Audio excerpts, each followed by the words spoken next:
Aigu, this boy. Song Dae-woong knew that his son was in trouble again. Hearing the sound of something shattering, he ran over to see what had happened. As expected, his son, Song Woo-moon, had failed at washing dishes and broken yet another bowl. "You!" shouted Dae-woong, the bulky owner of Dongpyeong Inn, as he dashed across the room with a broom in his hands. One of the customers, Mr. Rowe, watched in excitement. Such speed and precision, he moves as if he was a Mura master, Mr. Rowe thought to himself. "Ouch! Daddy!" Woo-moon exclaimed. He was fidgeting restlessly as he stared at the broken bowl with a blank gaze. The moment his father rushed into the room, his legs gave out, and he put his hands up, as if to protect his head. "Kid, you're such a disgrace. You're already 20, yet you still can't wash dishes properly." Woo-moon was Dae-woong's eldest son, and also a fool. He would always walk around with his mouth agape and a blank expression on his face. From a very young age, he had been exceptionally clever, to the surprise of many. However, as he grew up, problems left behind by minor illnesses that he had caught over the years had accumulated in him, resulting in a poor constitution. As a result, he had grown meek and resigned. Nevertheless, his intelligence had not dimmed in the slightest. However, from a certain point onward, he had suddenly become healthier, while his mind had actually declined. In the end, he had become the way he was now, a healthy and strong fool. It's all because of that damn fake immortal. An old sage had visited the inn when Woo-moon was 10. Dae-woong strongly believed that his son had become a fool due to that incident. "It hurts. Daddy, stop. Stop, you pathetic idiot, imbecile, a disgrace to the family. Even if you can't match up to your younger brother, you should still be better than the boy next door who wets his bed. But look at what you're doing. You can't even wash the dishes properly. You're better off dead. Just die already." Woo-moon couldn't endure the beating and ran out of the kitchen, only to crash into something on the way out. Woo-moon had crashed into the table occupied by Mr. Rowe and his son and flipped it over. Woo-moon. "What the hell?" Mr. Rowe burst into anger. He was the owner of the cloth shop on the streets. The bowl of noodles he had been enjoying was now on his head, with strands of noodles peeking out from under the bowl. His young son couldn't help but explode into a fit of laughter upon seeing his comical appearance. "Oh no, I'm so sorry, Mr. Rowe. You know how my son is. Please calm down. I'll bring you another bowl of noodles." Dae-woong panicked and tried to pacify Mr. Rowe. Meanwhile, Woo-moon continued on his escape route, but stopped abruptly at the inn door. Woo-moon broke into a silly smile as he stared at the landscape painting hanging on the wall. The author of the painting was the same person whom Dae-woong had been cursing daily for being a scammer and a fake sage. No matter what Woo-moon was doing, the moment his eyes fell on the landscape painting, he would become mesmerized by it. After barely soothing Mr. Rowe's anger and cleaning up the mess, Dae-woong begrudgingly added a few more slices of meat to the new bowls of noodles and brought them to Mr. Rowe and his son. His attention then shifted to his son, who was standing at the inn entrance like an idiot and staring at the sickening landscape painting again. Infuriated, Dae-woong grabbed the chopsticks holder from the nearest table and threw it at Woo-moon. "I don't want to see you. Get out, bastard." Woo-moon came back to his senses when the object flying at him made contact with his head. He ran out furiously, without looking at the path ahead, and in a bad streak of luck, he almost crashed into a woman on his way. "Watch your path, kid." A warrior, seemingly in his late 30s, pushed Woo-moon away just before he bumped into the woman. "Oh my!" exclaimed the beautiful woman beside the warrior. She was dressed in red, with a veil over her face. "Ouch!" Woo-moon fell on his back. As the tall and slender woman stared at him, he rubbed his sore butt with a blank look on his face. "Senseless idiot, you've scared our young mistress. Hurry up and apologize." The middle-aged warrior roared in anger. The 5 younger warriors behind him immediately stepped forward. "Song Woo-moon, you bloody imbecile. We'll teach him a lesson." The 5 younger warriors proclaimed to the lady in red in an attempt to gain her favor, even though she hadn't requested it. In fact, the 5 young men knew Woo-moon since they were kids and could be considered childhood friends. They had followed Woo-moon around like he was the leader of their group. However, they had eventually become bullies, and he had become their target. "Stop it. Just as Wu Moon was about to take a hit, the beautiful woman raised her hand, gesturing to the men to stop. Bullying the weak is not right. Sensing the tension and fearing a beating, Song Wu Moon jumped up and ran off. However, his day only worsened when he bumped into another group of people around the corner. Ugh! He rolled backward when the pale-faced man he had bumped into shoved him away. How dare you! The young man shouted sharply as he looked down at the muddied Wu Moon before finally noticing the beautiful woman in red. Oh, I didn't see you there, dear Si-yeon. The young man licked his lips as he ogled the lady's body.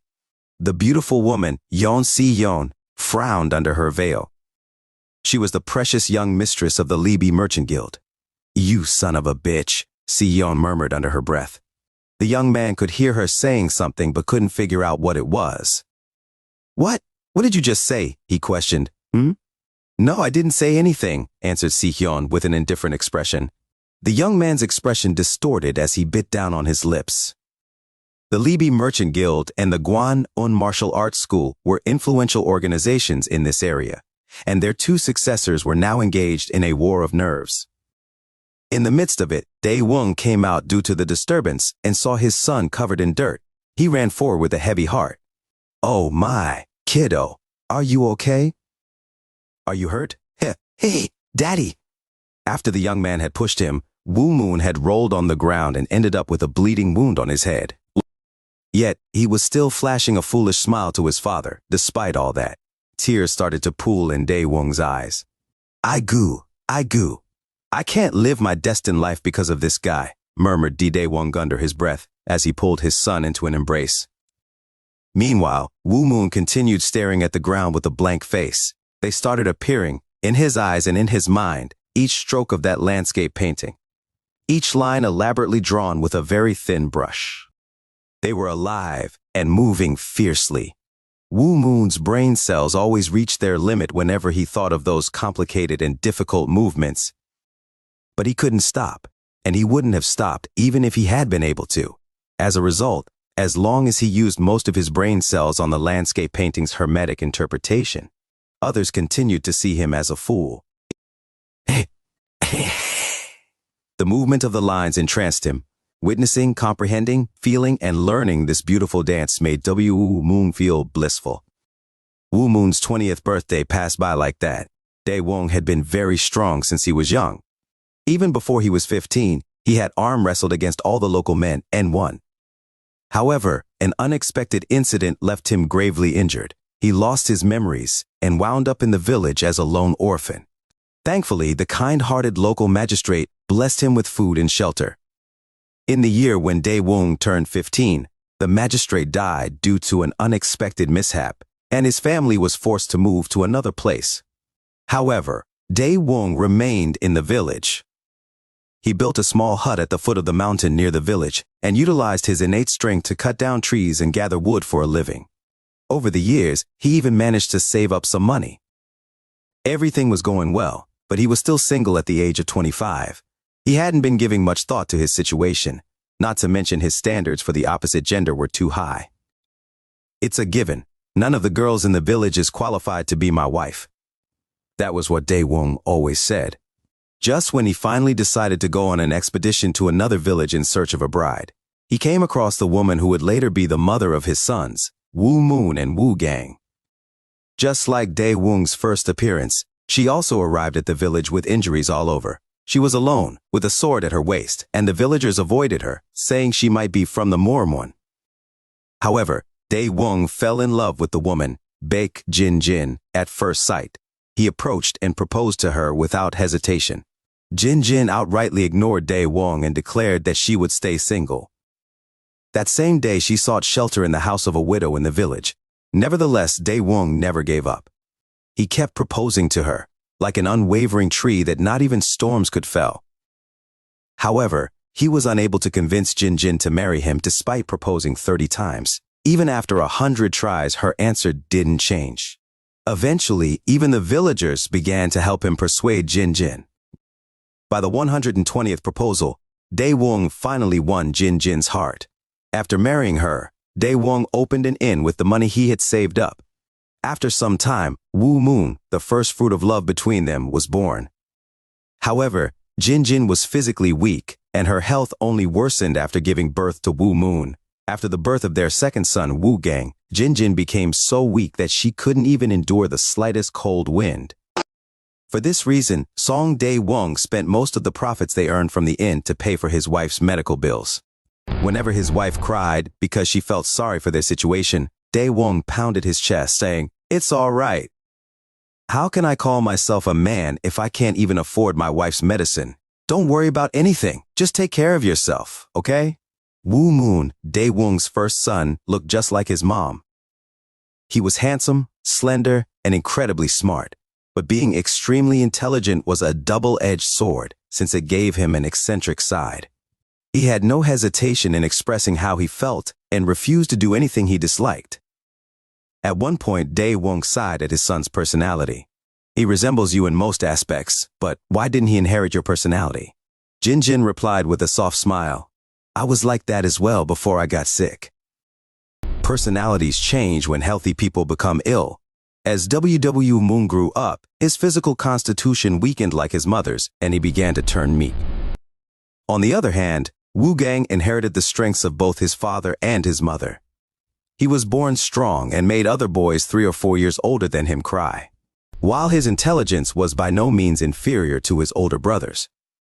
When Wu Moon was 10 and Wu Gang was 7, members of the Mount Hua sect boarded at the inn and coincidentally saw the two of them. "Hey kid, what are you doing?" "Let's go," the man instructed Wu Gang. Though his body was fragile, Wu Moon was always cheerful. However, at this moment, he was radiating a deep sadness unfit for his age as he stared blankly at the back of his younger brother, who was departing. Despite the immense hardships in life, Wu Moon never complained and accepted himself for who he was. No matter how sick he was, he didn't express his feelings and thoughts to avoid making his parents worry. He couldn't help but be concerned about his mother even though he was sick as well. Tears welled up around his eyes. Dae-won felt so sorry for Wu Moon, who watched his younger brother leave to become a disciple of the Mount Hua sect. Before he knew it, his eyes were filled with tears as well. His heart ached. How disappointed and sad could he be? The world is so unfair to him just because he's weak. From a very young age, his two sons had the same interests. Whether the story was about a chivalrous Muram hero or the life of an unknown martial artist, such tales would fascinate them. Well, any child at that age envied the fascinating adventures that were associated with the Muram, but it was far more so for his two sons. And soon, an opportunity finally presented itself. A group of travelers from the Mount Hua sect, famous for their swordsmanship, arrived in this small town. As soon as he saw the swordsman, Dae-won was as excited as a child, even though he was already a married man, and pride filled him up when they recognized his son's intelligence. However, he felt uneasy when they seemed disappointed after checking Wu Moon's body a few times, and then announcing they only wanted Wu Gang as their disciple. Even though his eldest son pretended to be unaffected in front of his younger brother, there was no way Dae-won couldn't feel his sorrow. How could he smile in satisfaction when one of his children was like that? "Are you disappointed?" Dae-won asked. There was a deeper meaning to that question. Wu Moon, staring at the back of his younger brother and the members of the Mount Hua sect blankly, soon smiled brightly. He looked to his father and answered, "No, Daddy, it's okay. It doesn't matter." At that moment, a slender, thin hand grabbed Wu Moon's hand. "Mother," Wu Moon called out. Before they knew it, Jinjin had come out and was now holding her son's hand tightly. She didn't say anything, but her eyes shone with warmth. "Why did you come all the way here?" "You'll start coughing all day once you're exposed to the cold air. Go back inside, hurry." Led by Dae-won, Jinjin followed him as she weakly said, "I'm still worried, honey. The Muram isn't just a splendid dream, it's a lonely and heartless place. Let him be, honey. I couldn't dissuade him when he desired that opportunity so dearly." The family went back into the inn, and the cook whipped up a sumptuous dinner for them. After the meal, Wu Moon said goodnight to his parents and returned to his room calmly. As soon as the door was closed, tears flowed from his eyes. He cried, covering his mouth with a blanket out of fear of his parents hearing him. It was an unfair, miserable, and sad day. "I can do it too. Even if I'm weaker than others, I can join the Muram. I'm confident I can learn martial arts and become a great warrior. 1% better than anyone else. The innate weakness that had plagued him since he was young hampered him again. Why am I weaker than others? Why is my life harder than others? Why wasn't I chosen by the people of Mount Hua? Wu Moon cried for a long time. Huh? What? Wu Moon suddenly heard his father gasping in surprise. Hurriedly opening the window and looking downward, he witnessed an unbelievable scene. The streets were completely empty, but there was an old Taoist floating in the air right in front of the inn. He had silvery hair, and a beard encompassed his gracious and solemn face, making him look like the legendary Jade Emperor. The Taoist slowly walked down what looked like invisible stairs, finally stepping onto the ground in front of the inn. Wow, wow, Wu Moon's jaw dropped. In no time, Wu Moon ran down at an incredible speed, hurriedly opened the door of the inn, and glared outside. The old man was real. He was not an illusion. Now standing on flat ground, the old Taoist smiled kindly. "I'm quite hungry, child. Would you give me a bowl of noodles?" he asked Dai Wung, who was standing next to Wu Moon. 1. Commonly known as Wulin in Chinese novels, it refers to the world of martial organizations, for example, sects and martial arts schools. Song Dai Wung was in his mid-30s and was definitely not a child, but he had no issues with the Taoist calling him that. He quickly went inside the inn after hearing the old man's words. "Yes, I'll inform the cook to prepare your order. Wu Moon, show him the best seat." "All right, Daddy." "Follow me, sir." In the eyes of the young Wu Moon, the Taoist was undoubtedly an immortal. If he had been a human, there was no way he could have walked in the sky like that.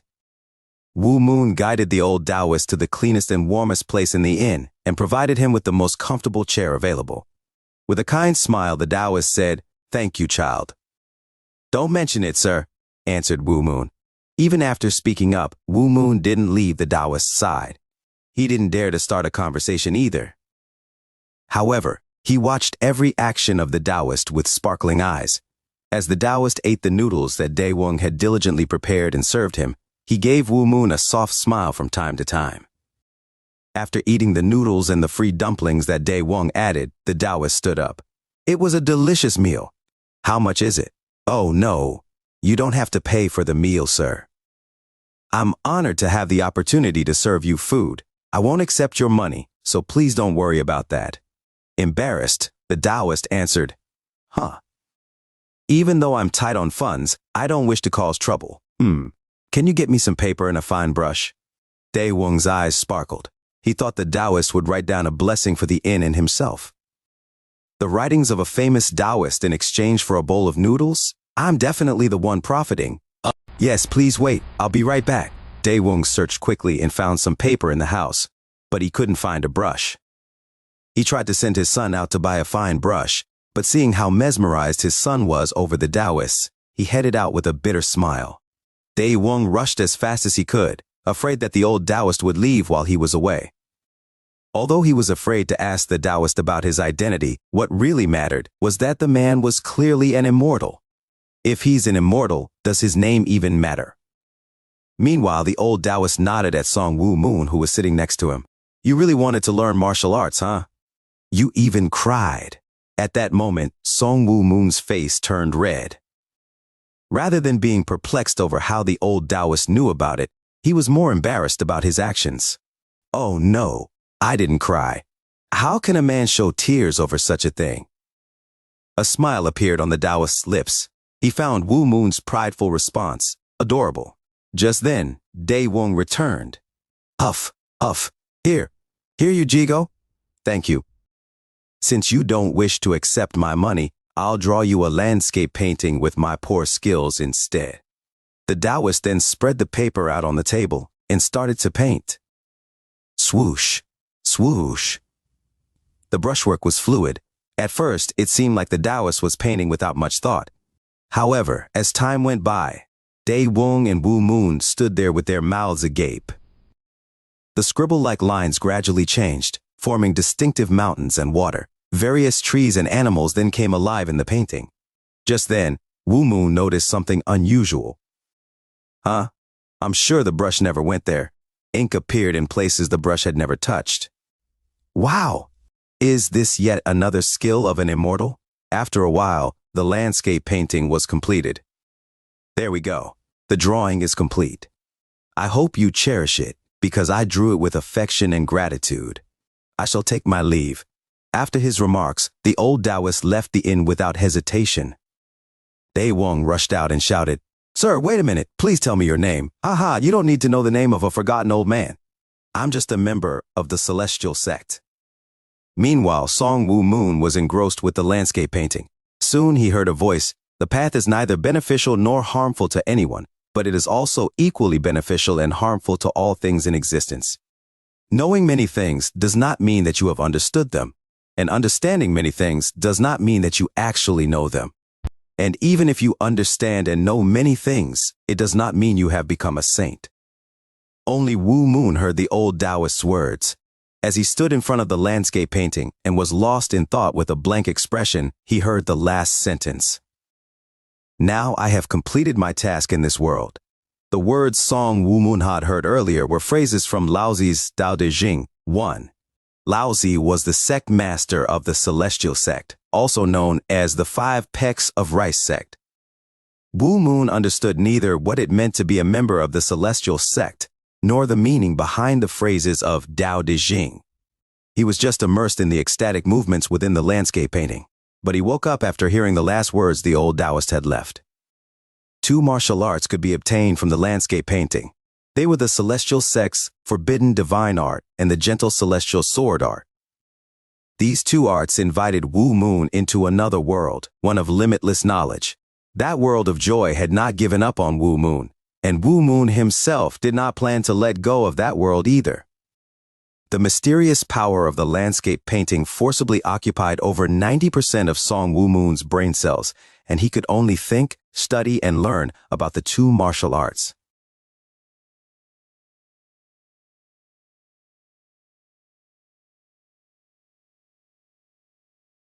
Since then, Wu Moon's health rapidly improved, which brought joy to Dae Wong and his wife. On the other hand, Wu Moon also appeared to become more and more foolish, which caused his parents even greater anxiety than the poor constitution he used to have. The Dongpyeong Inn, which also served as Wu Moon's and his family's residence, was located in Unhan, the area of Guangdong province farthest from the sea. 40 kilometers away from Unhan and further inland was a huge sorghum field called Goryang Plains. 10 days after Song Wu Moon's 20th birthday, a confrontation between 2 masters would be held there, on a level that caught the whole Murams. Attention! One was the Palm Martial Emperor Baek Sang-woon, one of the 8 heavenly martial emperors, and the other was the Night Spear Devil Gyeong Hong, one of the 6 rising challengers. The confrontation between absolute masters representing the old generation and the new generation would set the stage for a new era. Therefore, the attention of all martial artists was focused on Goryang Plains. In addition, many masters who rarely appeared in the public's eye were also heading toward Goryang Plains. "Sigh, what are we going to do now?" Dae Wong lamented while looking at the accounts and calculating with his abacus. He continued to groan, repeatedly trying to make more sense of the figures while pushing the abacus beads. On the contrary, Wu Moon had no thoughts to speak of, and he was staring at the landscape painting with his mouth blankly open, as always. Dae Wong was grumbling about the inn's financial issues. "Why are we at such great losses? We're in big trouble." Sales had been on a decline, and this month they had finally gone into the reds. Thinking about the cost of his wife's medicine, Dae Wong felt dejected. At this rate, the future only looked bleaker and bleaker. "We don't have much money left, and if we continue to incur losses like this, we won't be able to survive the winter." Song Dae Wong sighed. These financial problems were making it very difficult for him to make a living for his family. Inevitably, Dae Wong looked at Wu Moon with resentful eyes. Despite being a grown man, his son still couldn't take care of himself. At 16 years old, a man was supposed to be starting a family and taking responsibility beyond his own health. Yet his 20-year-old son was still living off him. Dae Wong glared at Song Wu Moon and his gaze then naturally landed on the landscape painting on the wall. That damned thing. If it weren't for that, he couldn't throw it away despite wanting it too many times due to the fear that the Taoist might be a real immortal. No matter how much I think about it, everything leads back to that painting. Ever since I hung it up there, Wu Moon has turned into a fool. The Taoist definitely a scam. Solidifying his determination, Dae Wong stared fiercely at the landscape painting. Seemingly sensing his father's murderous intent toward the painting, Wu Moon looked back at the former in surprise. He then stood in front of the painting and shook his head at his father. "Get out of my way, kid. I'll tear it up and burn it." "No, Daddy." Dae Wong pushed Wu Moon away and reached for the landscape painting. However, Wu Moon desperately grabbed onto Dae Wong's pants, so Dae Wong couldn't stretch out and grab the painting. His arms were quite short, so that played a role as well. "Let me go, you damn punk!" Dae Wong had been famous for his strength since his youth. Now that he had gotten older, he could no longer demonstrate the same power as before, but he was still much stronger than the average man. However, Wu Moon had just managed to pin him down. Huh? Has he always been this strong? Dae Wong failed to shake off Wu Moon no matter how hard he tried. Get the latest chapters on Novelbin.com. At that moment, the door of the inn suddenly opened and two people came in. They were an old Taoist in a white uniform and a pretty teenage girl in red. The fight between Dae Wong and Wu Moon took them aback. It was embarrassing to be seen fighting with his grown child. Dae Wong's face turned red as he coughed awkwardly. Welcome. 1. Tao Te Ching, also spelled Tao Te Ching, is a fundamental Taoist text considered to be written by Laozi around 400 BC. Since Dae Wong had years of experience running an inn, he managed to quickly dispose of his embarrassment and guide the guests to the best seats left. Teehee, the girl with large eyes and distinctive double eyelids, continued to smile and giggle at Wu Moon. Perhaps she found the scene she had seen as soon as she entered the inn funny. Just like any adolescent girl of her age, once she burst into laughter, she couldn't hold it in. Dae Wong should have felt bad since she was laughing at his son, but he didn't. After all, it had been so long since he had last heard the laughter of a young lady.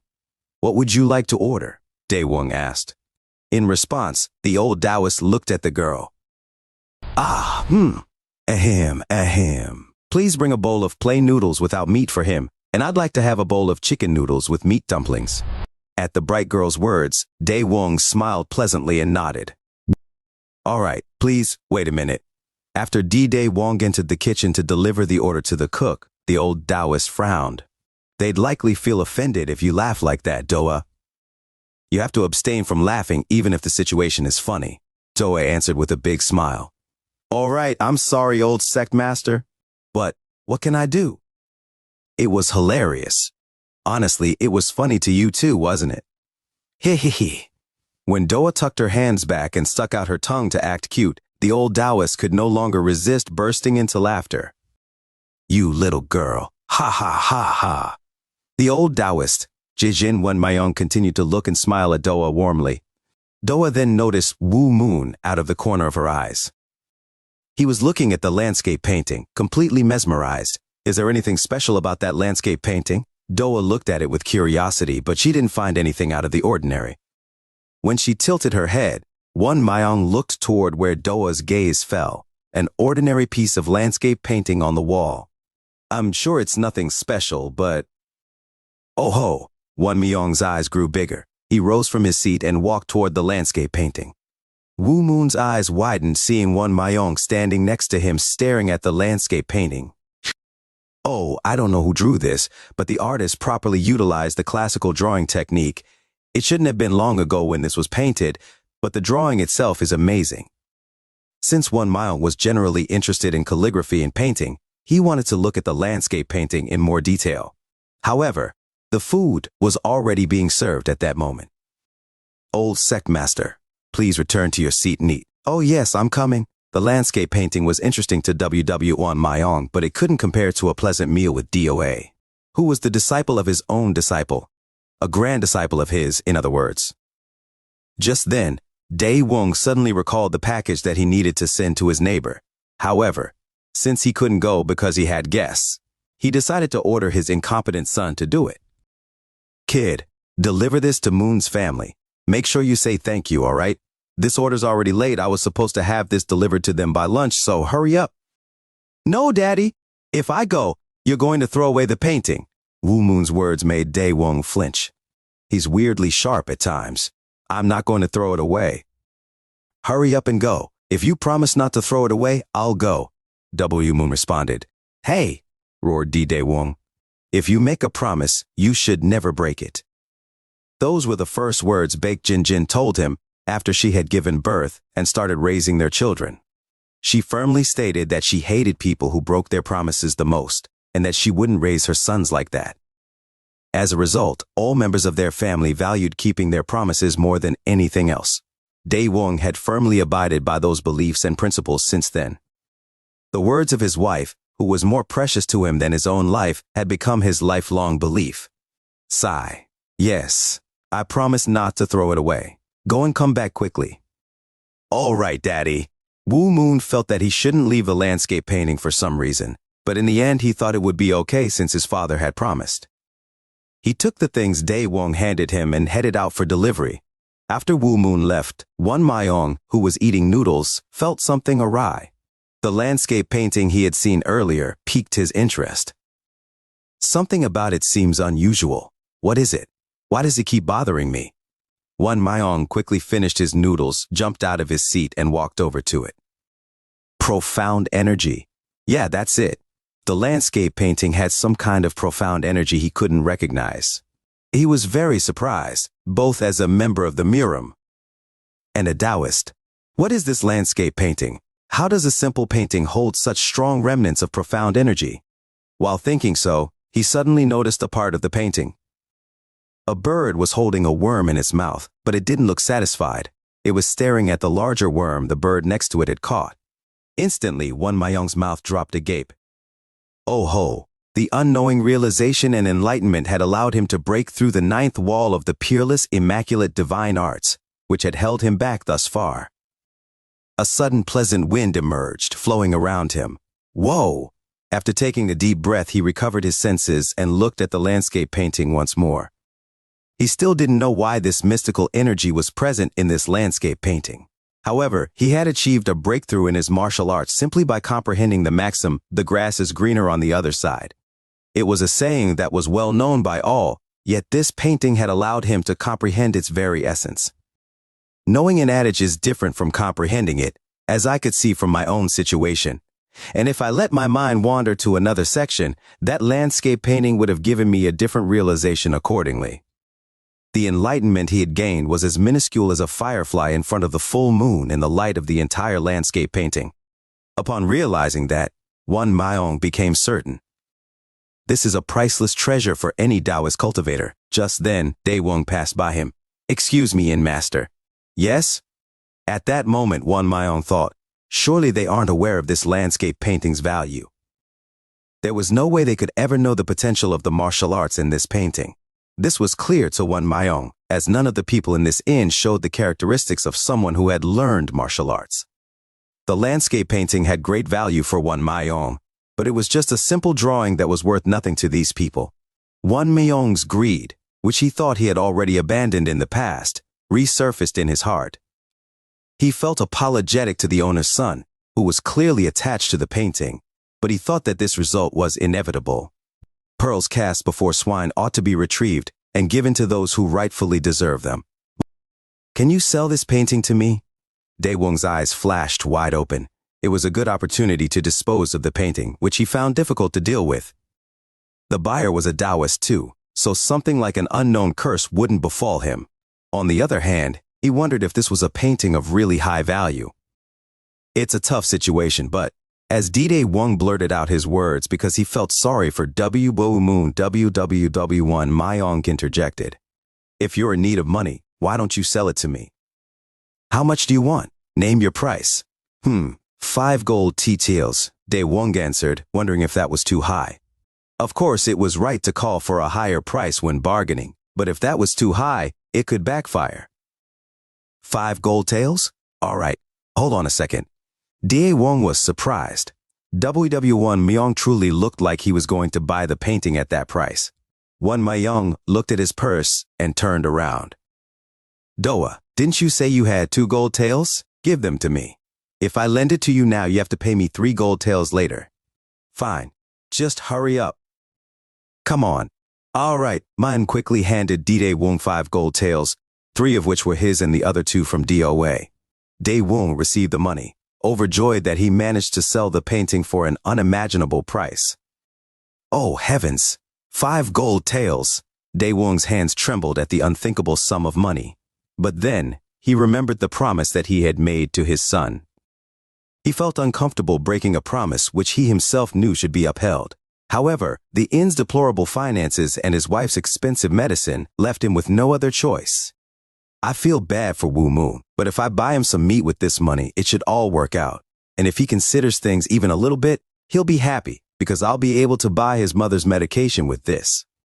Daewon hurriedly rolled up the painting and handed it over to Won Mayong, concerned that the latter would change his mind. Here you go. Please have a safe journey. Daewon seemed to be in a hurry for Won Mayong to leave. However, Won Mayong hesitated for a while because he felt something pricking at his conscience. As such, he eventually unfastened the old sword sheathed at his waist and put it on the table. I don't think I've paid enough, so please take this sword as well. And, old sect master, that SS word, Dewey, let out a shrill cry upon witnessing Won Mayong hand over the old sword to Daewon. Her eyes were larger than ever. However, Won Mayong just pushed the old sword toward Daewon without hesitation or even looking at Doa once. I'll explain the details later, Doa. Stand down for now. Eh? But there's no way. It's the divine frost sword. How can you give it to? Doa, be quiet. This is ridiculous.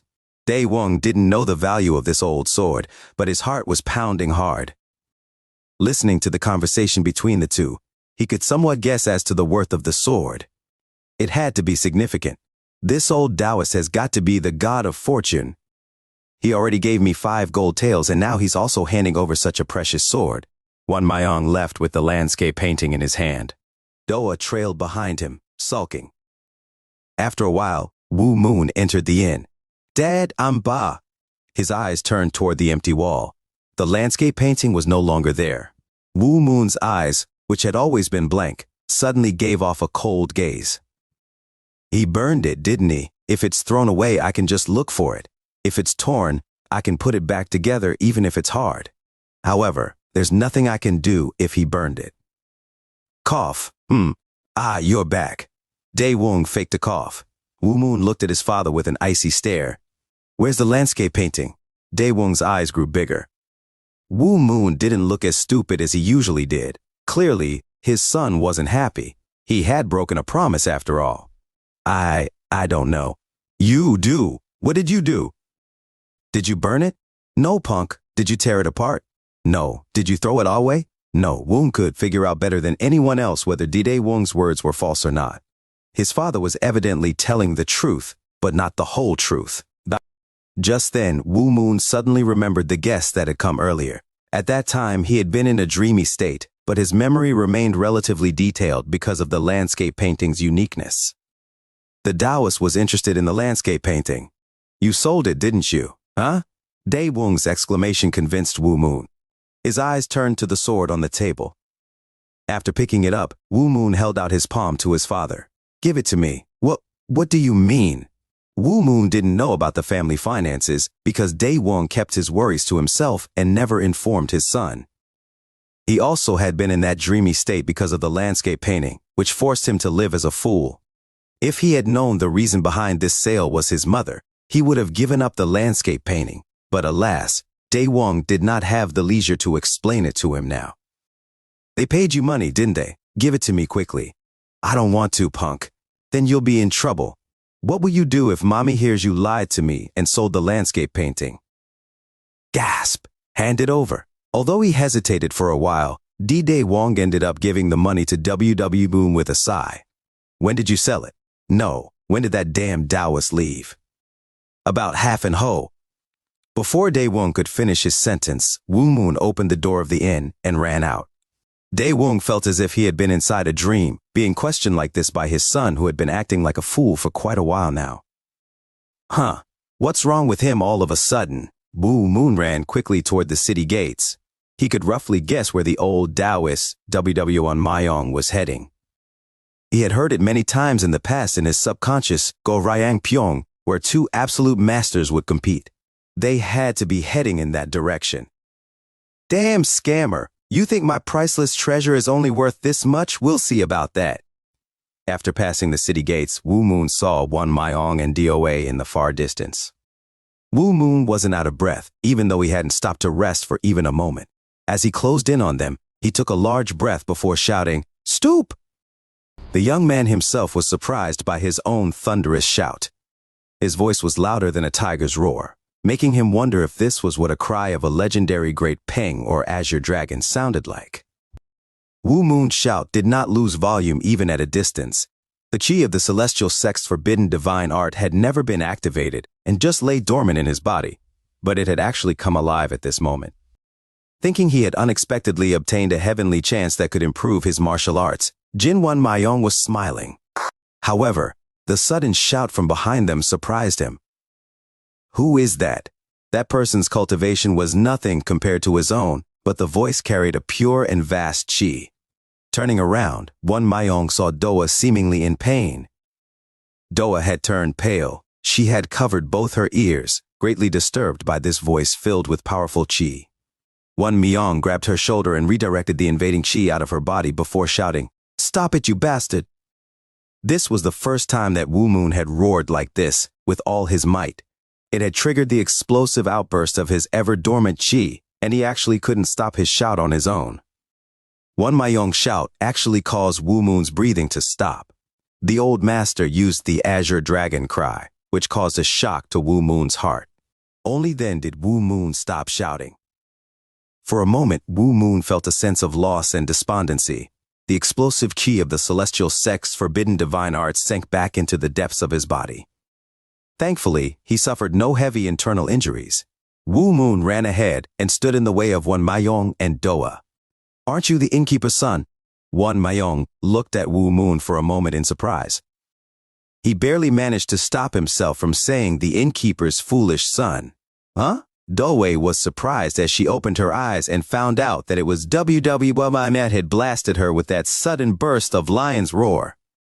She had thought that he didn't know about martial arts at all. Wan Myong's eyes had become luminescent, shining with a conspicuous color as he looked at the young man in front of him. However, the next moment, surprise, curiosity, and a sense of regret threw his facial expression in disarray. He had just remembered the landscape painting in his arms. Oh, heavens! The painting must have belonged to this young man. He was learning martial arts from this. I have committed a big mistake.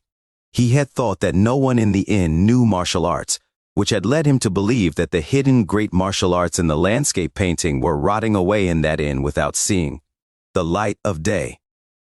No, this was just an excuse. If they weren't aware of it, I should have let them know and paid a fair price for the landscape painting. This painting's value is much greater than a mere 5 gold taels and the divine frost sword. Upon coming to that realization, Wan Myong became incredibly ashamed. Indeed, he had been greedy and defrauded a villager who was unaware that he held a treasure and was selling it for less than its fair value. As Wan Myong belatedly blamed himself for his mistake, Wu Moon pointed at the landscape painting in the Taoist's hands. "That landscape painting is mine." And Wu Moon took out the sword and gold he had brought and laid them down on the ground. "That's my treasure, and I don't want to trade it. I don't know whether that landscape painting is more valuable than these things or not, but I know that it is more important to me than anything else." What he said was true. Wu Moon had no idea how great the value of the landscape painting was and what the value of the divine frost sword was. All he knew was that the landscape painting was the most precious treasure to him aside from his family. If he could only choose between the world and this landscape painting, he would likely choose the latter. Wu Moon had wanted to shout, "Hey, you damn Taoist! Return them now." But he respected the senior's age and didn't wish to embarrass him in front of his granddaughter. He thought that Wan Myong was Doa's grandfather. Wu Moon's words were polite, yet solemn. However, Wan Myong was still under the influence of his short-lived greed. At the same time, he was curious. This young man has outstanding cultivation. Is it because he learned the martial arts within the landscape painting? I want to see how good he is. Besides, he needs to learn a little lesson after what he did to Doa with the lion's roar. Wan Myong's cultivation level was the highest in his sect. but he was still somewhat lacking in terms of temperament due to his stubbornness and impatient heart. As though the struggle inside him had never happened, Won Myung smiled. "Well, I've already bought this landscape painting from your father. What rights do you have to ask me to give it back?" The landscape painting, the painting is, Woo Moon was speechless and could only reiterate his words. In fact, strictly speaking, the painting belonged to his father. The immortal had drawn the painting for the inn in exchange for a bowl of plain noodles when Woo Moon was 10. Hence, his father had ownership over it, not him. Still, he wasn't willing to give up the painting just like that. "Doesn't matter. I'm not giving that up. Leave the painting behind and go your way." What an overbearing statement. "But according to your father, it seems that your situation at home isn't all that great right now. Are you aware of that?" Woo Moon was momentarily dazed. Since he had been living like a fool while in his dreamlike state, he didn't know how his family was faring in detail, but Won Myung's words woke him up. Financial trouble. Mom, her medical bills. Thinking that he wouldn't be able to afford his mother's medicine if he were to take the painting back, he suddenly felt breathless and shaken. No matter how priceless the landscape painting is, it's nothing compared to my beloved parents. Then, just as Woo Moon closed his eyes and was about to say that he would give up the landscape painting, Won Myung let out a chuckle. "Oh, okay, let's do this instead. If you can land an attack on me even once, I'll return the landscape painting and I won't take back the money I've already given you. What do you think? But aren't you losing out if you do that? That's all right. I already acquired something good enough in exchange for the money, and considering your family's situation, this is the least I can do." Won Myung answered, feeling apologetic for his mistake. "You have a good heart," Won Myung thought to himself. Woo Moon had no reason to refuse since the conditions were completely in his favor. "Then, I'll accept. Come on, try and win this challenge with your skills." Won Myung was known as the first sword of Kunlun. Even though he wasn't able to become one of the 8 heavenly martial emperors, he was still considered a peak expert who was not that far behind them, and he was also aiming for the absolute realm. The old Taoist carried a sword, and because of that, Woo Moon figured that he was a martial artist from the Morum. He also vaguely knew that what he had learned through the landscape painting was some kind of martial art. However, he had no idea of his own personal strength, much less Won Myung's. Even though he's a martial artist, he's old. I'm in my prime, so I should be stronger than him, right? Woo Moon thought. "You won't regret it, will you?" Woo Moon asked for confirmation once again. Doa stepped back on her own in response to the rising tension. She wasn't nervous or worried about Won Myung, though, since she believed in him wholeheartedly. "Regret? Ha ha ha ha. If you think you can make me regret it, go ahead and try." Won Myung waited for Woo Moon to attack.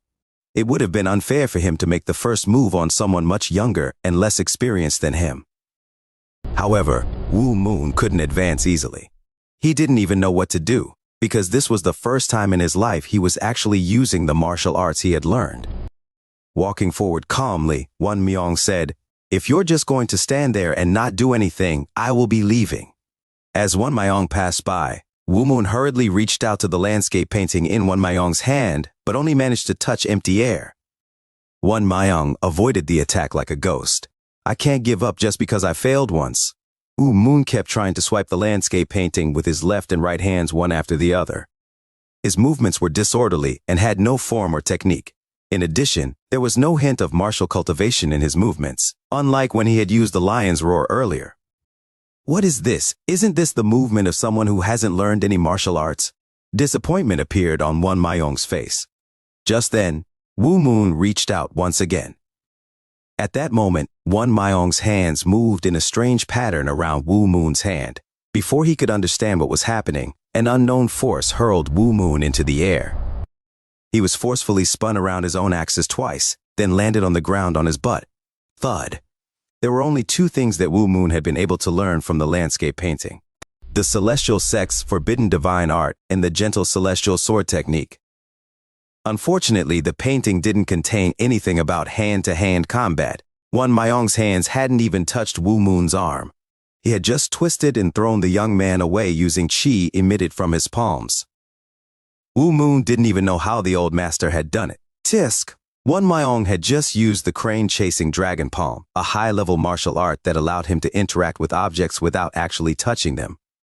Unaware of that, Wu Moon jumped up and rushed forward, this time without hesitation. The old Taoist frowned at the sight.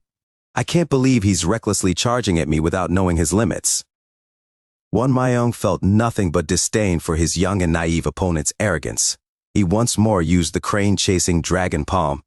Considering how poor his cultivation level is, the same technique is enough for me to deal with him.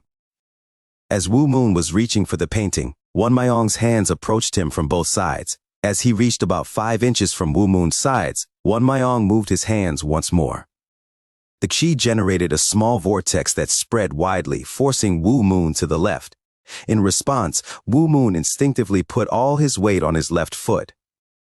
At that very moment, the vortex reversed and unleashed speed and power incomparable to its initial state. Thud! Wu Moon fell on his back again, this time harder. He clenched his teeth as his eyes captured the freezing blue sky. It doesn't matter how many times I fall. I don't care if I fall thousands of times. I must get that landscape painting back. Wu Moon was very fond of that landscape painting. He enjoyed dreaming, and the painting had allowed him to stay in his dreamy state. In his heart, the old immortal that had made the landscape painting was his teacher and his hero. Read new chapters on Noveal.com. I can't lose such a gift in vain. Wu Moon jumped up, with strong resolve and fire that he had never felt before surging from deep inside his heart. I won't give up! Wu Moon leaped at Wan Myong again. Wan Myong didn't avoid his attack. Rather, he simply performed the crane-chasing dragon palm again. This time, however, in Wu Moon's eyes, Wan Myong's movements had slowed down immensely, as if time itself had turned viscous and sticky. I need to see through it. Following Wan Myong's hand movement, something intangible covered Wu Moon's arms and body, sticking to him like glue. His arms spun to the left with strong force. Wu Moon put a bit of strength on his left side again, this time on purpose. As he pretended to struggle, Wan Myong's energy spun rapidly in the opposite direction. This is it! Wu Moon held out with all the strength he had saved.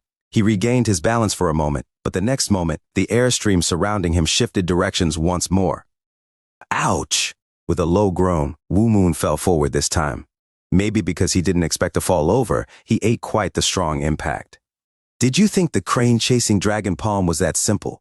Questioned Wan Myong. Wu Moon had thought that pretending to turn left, then swiftly turning the other way around was all he needed to do, which had ultimately prevented him from being able to adjust to the sudden change in directional force. Watching from afar, Doa felt sorry for Wu Moon. She hoped for the battle to end quickly and without any further injury.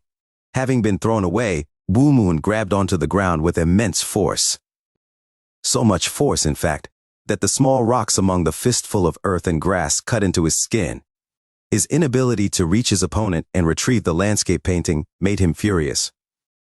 He was under so much frustration that he felt like he would burst because of it. He saw a wooden stick lying beside him. Coincidentally, it was exactly the length and thickness of a sword. As soon as he saw it, he felt his mind being pricked open, and he remembered the gentle celestial sword technique he had learned in his dream. At this point, Wan Myong had grown very perplexed. Where is the cultivation he displayed when he used the lion's roar? Did he really learn the martial arts within the landscape painting?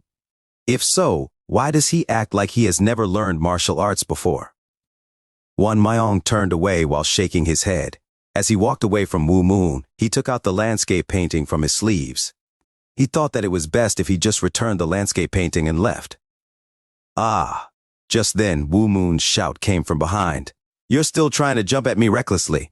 You can't even stay cool and realize what you lack in. Huh? As Wan Myong turned to look at Wu Moon, his eyes widened. Wan Myong watched Wu Moon pick up a crude wooden stick from the ground and run toward him with bloodshot eyes. He suddenly felt intense pressure from the boy, almost as if the latter could destroy a mountain. Indeed, Wu Moon now exuded incredible power. It had been a long while since he had last felt this way, but Wan Myong's calm was well and truly shaken as he witnessed the miraculous sight unfolding in front of his eyes. Wu Moon had actually picked up an unrefined wooden sword that someone had thrown away. When he first held it, a vivid image played in his mind. He felt as if he had reunited with an old-time friend. It was one of the gentle celestial sword's moves, Raging Storm. It was the combination of two independent techniques, Raging Wind and Heavy Rain. As soon as Wu Moon picked up the sword, the chi of the celestial sect's forbidden divine art in his Dantian One started to move. Unceasing chi coursed through his whole body and then naturally flowed to his arm. He charged at Wan Myong with a shout. He was tens, hundreds, thousands of times faster than his prior attempts. Hiya! Wan Myong looked back at Wu Moon and said something, but Wu Moon couldn't hear him. The old Taoist looked nervous and surprised, but Wu Moon couldn't see that either. Only Wu Moon, his weapon, and the gentle celestial sword existed in his world. The enormous power of the celestial sect's forbidden divine art, which Wu Moon had only practiced and cultivated in his dreams so far, surged from his body into the stick. Buzz. The wooden sword rattled hard as the energy of the forbidden divine art manifested with a brilliant golden aura that enveloped it. Check for new stories on No Veil Bin. Wan Myong stared at Wu Moon with his eyes wide open. He suddenly felt regretful for not having a sword in his hand. Damn, I guess I have no choice but to use something other than the crane-chasing dragon palm. Wan Myong activated the final level of the Amitabha Vajra divine art. Golden energy covered him, gradually thickening. Just like Wu Moon's, Wan Myong's energy manifested with a golden hue. However, it was not a sword technique. Wan Myong was reinforcing his body with a type of strengthening chi called Amitabha Vajra chi. In that state, he waited for Wu Moon's attack, holding his left hand up and his right hand down in a defensive stance. Come at me, little monster. Wan Myong could feel the force surrounding Wu Moon's sword was as fast and destructive as the wind, as pervasive and ever-changing as heavy rain. Finally, Wu Moon swung at him. Boom! As immense energy came out of the tip of his sword, Wu Moon injected the power of the celestial sect's forbidden divine arts into it with even more intensity.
However, unable to withstand his power, his weapon exploded due to the violent vibration. Usually when using a sword or any other weapon, a Mora martial artist would use their own cultivation to protect the weapon so that it would be able to withstand the stress of being infused with qi. Of course, Wu Moon lacked this basic knowledge, which meant that he couldn't stop his sword from exploding. In turn, Wan Maiyang was confident in preventing Wu Moon's first attack. However, Wu Moon's sword unexpectedly exploded, the resulting wild energy piercing through his defenses. Though Wu Moon's sword was blown apart, the raging storm's first and last wave of energy struck Wan Maiyang's left forearm directly. The result was a serious injury. Blood spurted out, a sign that an important blood vessel had been cut open. "Ah, Grandpa!" Doa exclaimed. Ignoring the wound on his left arm, Wan Maiyang drew a circle with his right hand, without even frowning once. All the fragments of the wooden sword flying around him lost their strength in midair and fell to the ground. Ugh! The fragments resulting from the explosion didn't just shoot forward. Some were also launched backward at Wu Moon's thighs and sides. Fortunately, the energy of the celestial sect's forbidden divine arts deflected them to some extent, so he didn't sustain any deep wounds. Wu Moon had been distracted due to his extreme concentration.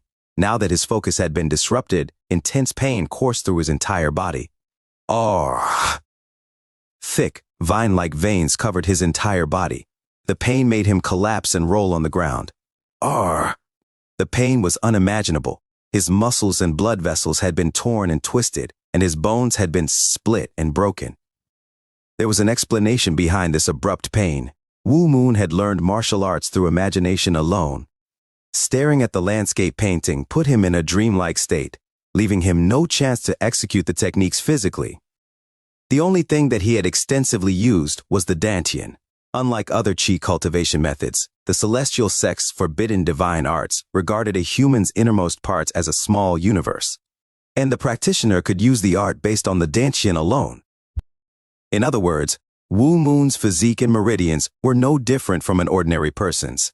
Hence, it was only natural for his untrained body to be significantly burdened by suddenly using the forbidden divine art to the fullest. The only reason he hadn't felt the pain was that he was so tense and concentrated on attacking.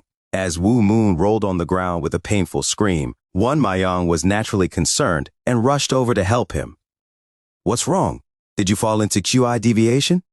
He had never felt any enmity toward Wu Moon. Seeing Wu Moon's pitiful state, he was shocked and worried. "Damn, I think I've been too mean to the poor kid." Wan Maiyang hurriedly examined Wu Moon and came to an alarming conclusion. What the hell? How can his body be so broken? It actually collapsed like this because it couldn't withstand the sudden infusion of qi? Idiot! Sit in the lotus position now. Wu Moon was in so much pain that his heart was actually no longer functioning. Even his lungs had stopped working due to the backlash. He could feel pain as he was gasping for air.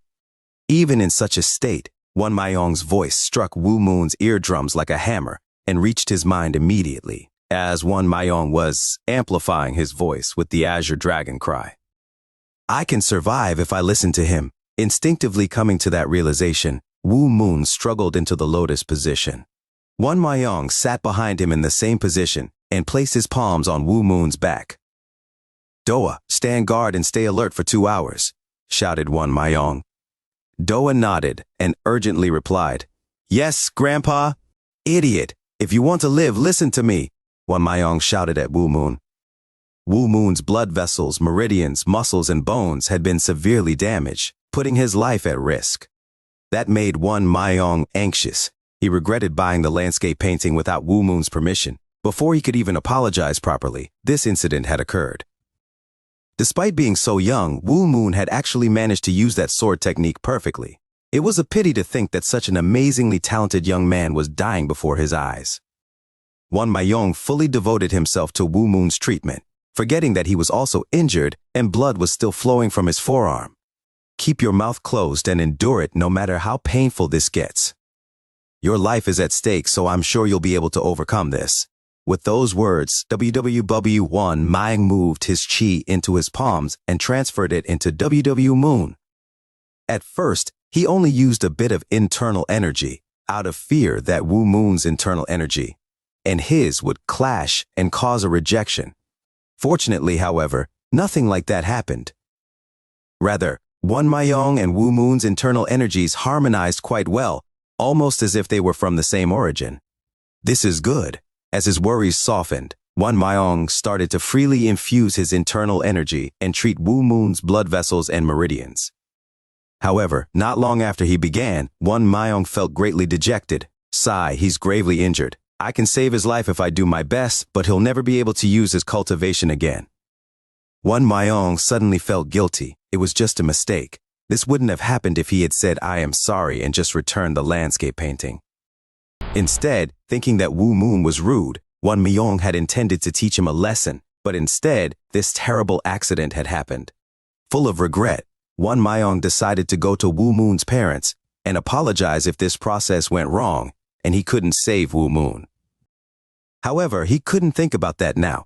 Sweat flowed down his forehead as he fully focused on treating Wu Moon. Nervous, Doa stood by Wan Maiyong and Wu Moon with her sword drawn, wary of her surroundings. Numerous martial artists and masters were gathering in the area due to the confrontation between the Night Spear Devil Gyeong Hong and the Palm Martial Emperor Baek Sang-woon that would be held in Go Ryang Pyong. There was no guarantee that there wouldn't be an evil group among them. It was possible that some of them harbored ill feelings toward the Kunlun sect in general, and Wan Maiyong in particular. My grandfather killed a lot of evil men. At that moment, Doa swiftly swung her sword upon feeling a slight presence. Clang! 2 branches caught on her sword and fell to the ground. One was flying at Doa and the other at Wan Maiyong.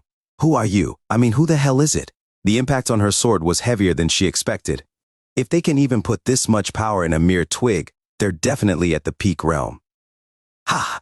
The little girl from the Kunlun sect is better with the sword than I thought. 4 men showed up, but she didn't know where they had appeared from. The sight of them made Doe nervous. It would have been hard enough to deal with just the one who had thrown those branches, but now 4 people had shown up. They looked at her and Wan Maiyong with burning hostility. At that moment, Doa remembered who they were. The 4 evil bandits. They were a group that committed all kinds of atrocities in Murom. About 7 years ago, Wan Maiyong and the Kunlun sect disciples had pursued them, but despite sustaining severe injuries, the bandits had managed to successfully escape. Unfortunately, they just happened to be passing by right now. Trouble really doesn't come alone. I won't be able to deal with them on my own. Doa felt hopeless and afraid. She was just a first-class martial artist, while the 4 evil bandits had already been near the peak realm 7 years ago. How dare you appear before Kunlun sect's old sect master? You're not afraid of death, are you? Doa said as she glanced at Wan Maiyong. Daehong, the head of the 4 evil bandits and the one that had thrown the branches at Doa earlier, stepped forward. Do you think you can fool me? Even a child could kill Jin Wan Maiyong in his current state. It was just as he said. Wan Maiyong couldn't move at all because he was helping the dying Wu Moon. At times like this, both of them would lose their lives if they were subjected to external shocks. The second of the 4 evil bandits gritted his teeth. We'll wash away the shame from our past by killing that damn Taoist. Ha ha ha, I'm going to have some fun with you. After the first sword of Kunlun dies, he'll twist in his grave when he sees that, said the third, looking at Doa with glistening eyes. He was well known for his debauchery. Don't you dare come near me, Doa shouted as they approached. Instead of answering, the 4 evil bandits charged at Doa. Even though they were facing a girl much younger than them, they were shameless and attacked her simultaneously. Doa couldn't stop or avoid all of their attacks. Prepared to die, she gritted her teeth and was about to swing her sword when a gust of wind blew in front of her. Clang! With a sharp rattle, all of the 4 evil bandits' swords were deflected. What the hell? Daehong roared. Powerful evil energy gathered in his chest. Looking ahead, Doa saw a man who looked to be in his late 30s. He was dressed in black, with a matching cape, and had a long spear in his hand. Going after someone in danger is already disgraceful in itself, yet you're also shameless enough to attack a little girl at the same time, the middle-aged spearman said, looking at the 4 evil bandits with an icy stare. As the saying went, humans had to be quick-witted to live long. However, the four evil bandits couldn't pass up this opportunity. They were now in front of a very coveted prey called Jin Wan Mayong. Fucking bastard, how dare you interfere with us? Fine then, we'll kill you first. In spite of their brave words, the four evil bandits instinctively felt something unusual. They all used their best martial arts techniques simultaneously. 1. The term is loosely translated as elixir field, sea of chi, or simply energy center, and is considered the energetic core of the body. 7 years ago, the four evil bandits were defeated by Jin Wan Mayong. After their defeat, the group had trained arduously over the years and were now at the peak realm. With coordinated attacks, they struck at the spearmen at the same time. Thump! The spearman stepped forward with his right foot and swung his spear horizontally with just one hand. Bang! Bang! The four evil bandits' swords split in half and the pieces flew in all directions. What? Doa couldn't even see when the man had moved again. Identical blood-colored holes appeared on the foreheads of the bandits, and the four men collapsed to the ground with blood spraying from their heads like a fountain. Meanwhile, as Wan Mayong channeled all his qi into Song Wu Moon for treatment, he began to feel something strange. What's this? There's a strange suction force acting from inside this child. The qi flowing out of him and into Wu Moon was more than what he had intended. To put it more precisely, the qi was being sucked out of him. What in the world is going on? Just as Wan Mayong was about to pull back his qi, something more surprising happened. The pure internal energy in Wu Moon's Dantian suddenly harmonized with Wan Mayong's, and it began to circulate in search of broken blood vessels to heal. It was actually faster and more perfect than Wan Mayong's own technique. This new bout of healing qi not only helped Wu Moon's blood vessels recover, but also made them stronger and healthier than before they were broken.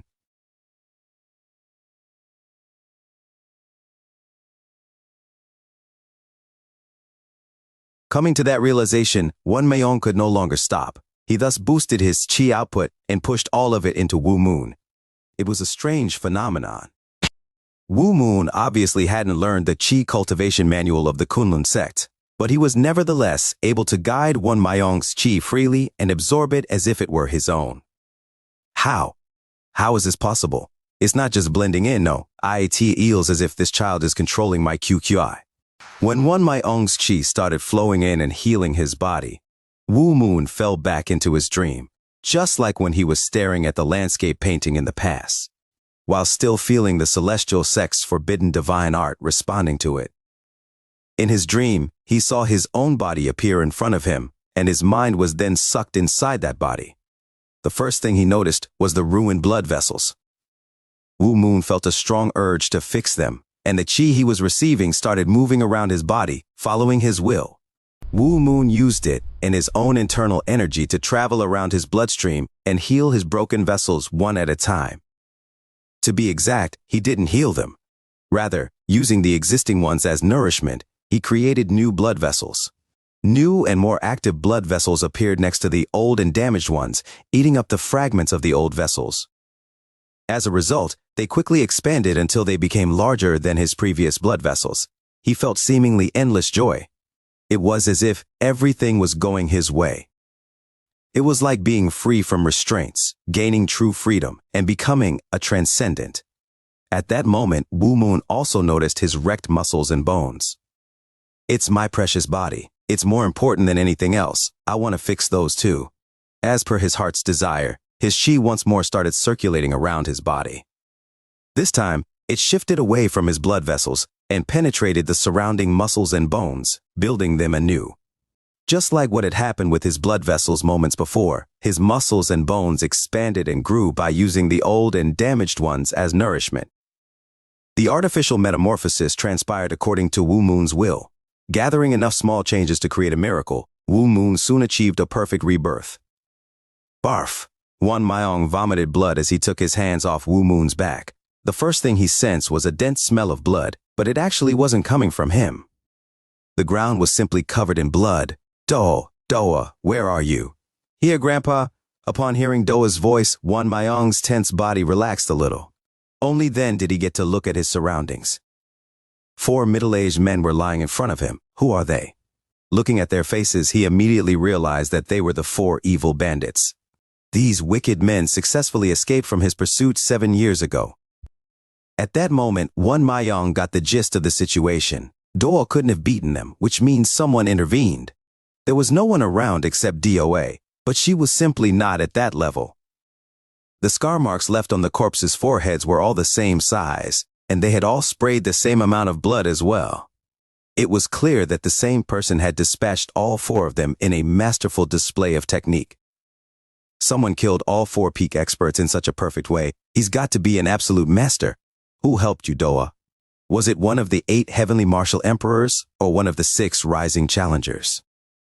Although Won Mayong had woken up, Doa's eyes were still full of worries since he had just vomited quite a lot of blood. Crying, Doa responded, "I asked the person who helped me for his name as he left. He called himself Gyeong Hong, the Night Spear Devil.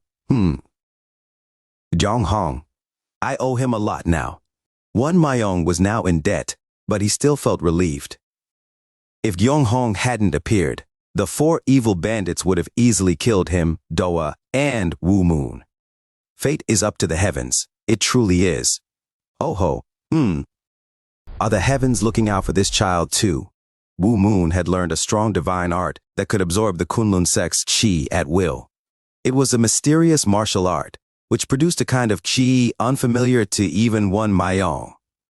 The boy had also suffered injuries so grave that he nearly died, but by a stroke of luck, he had ended up healthier and stronger than before.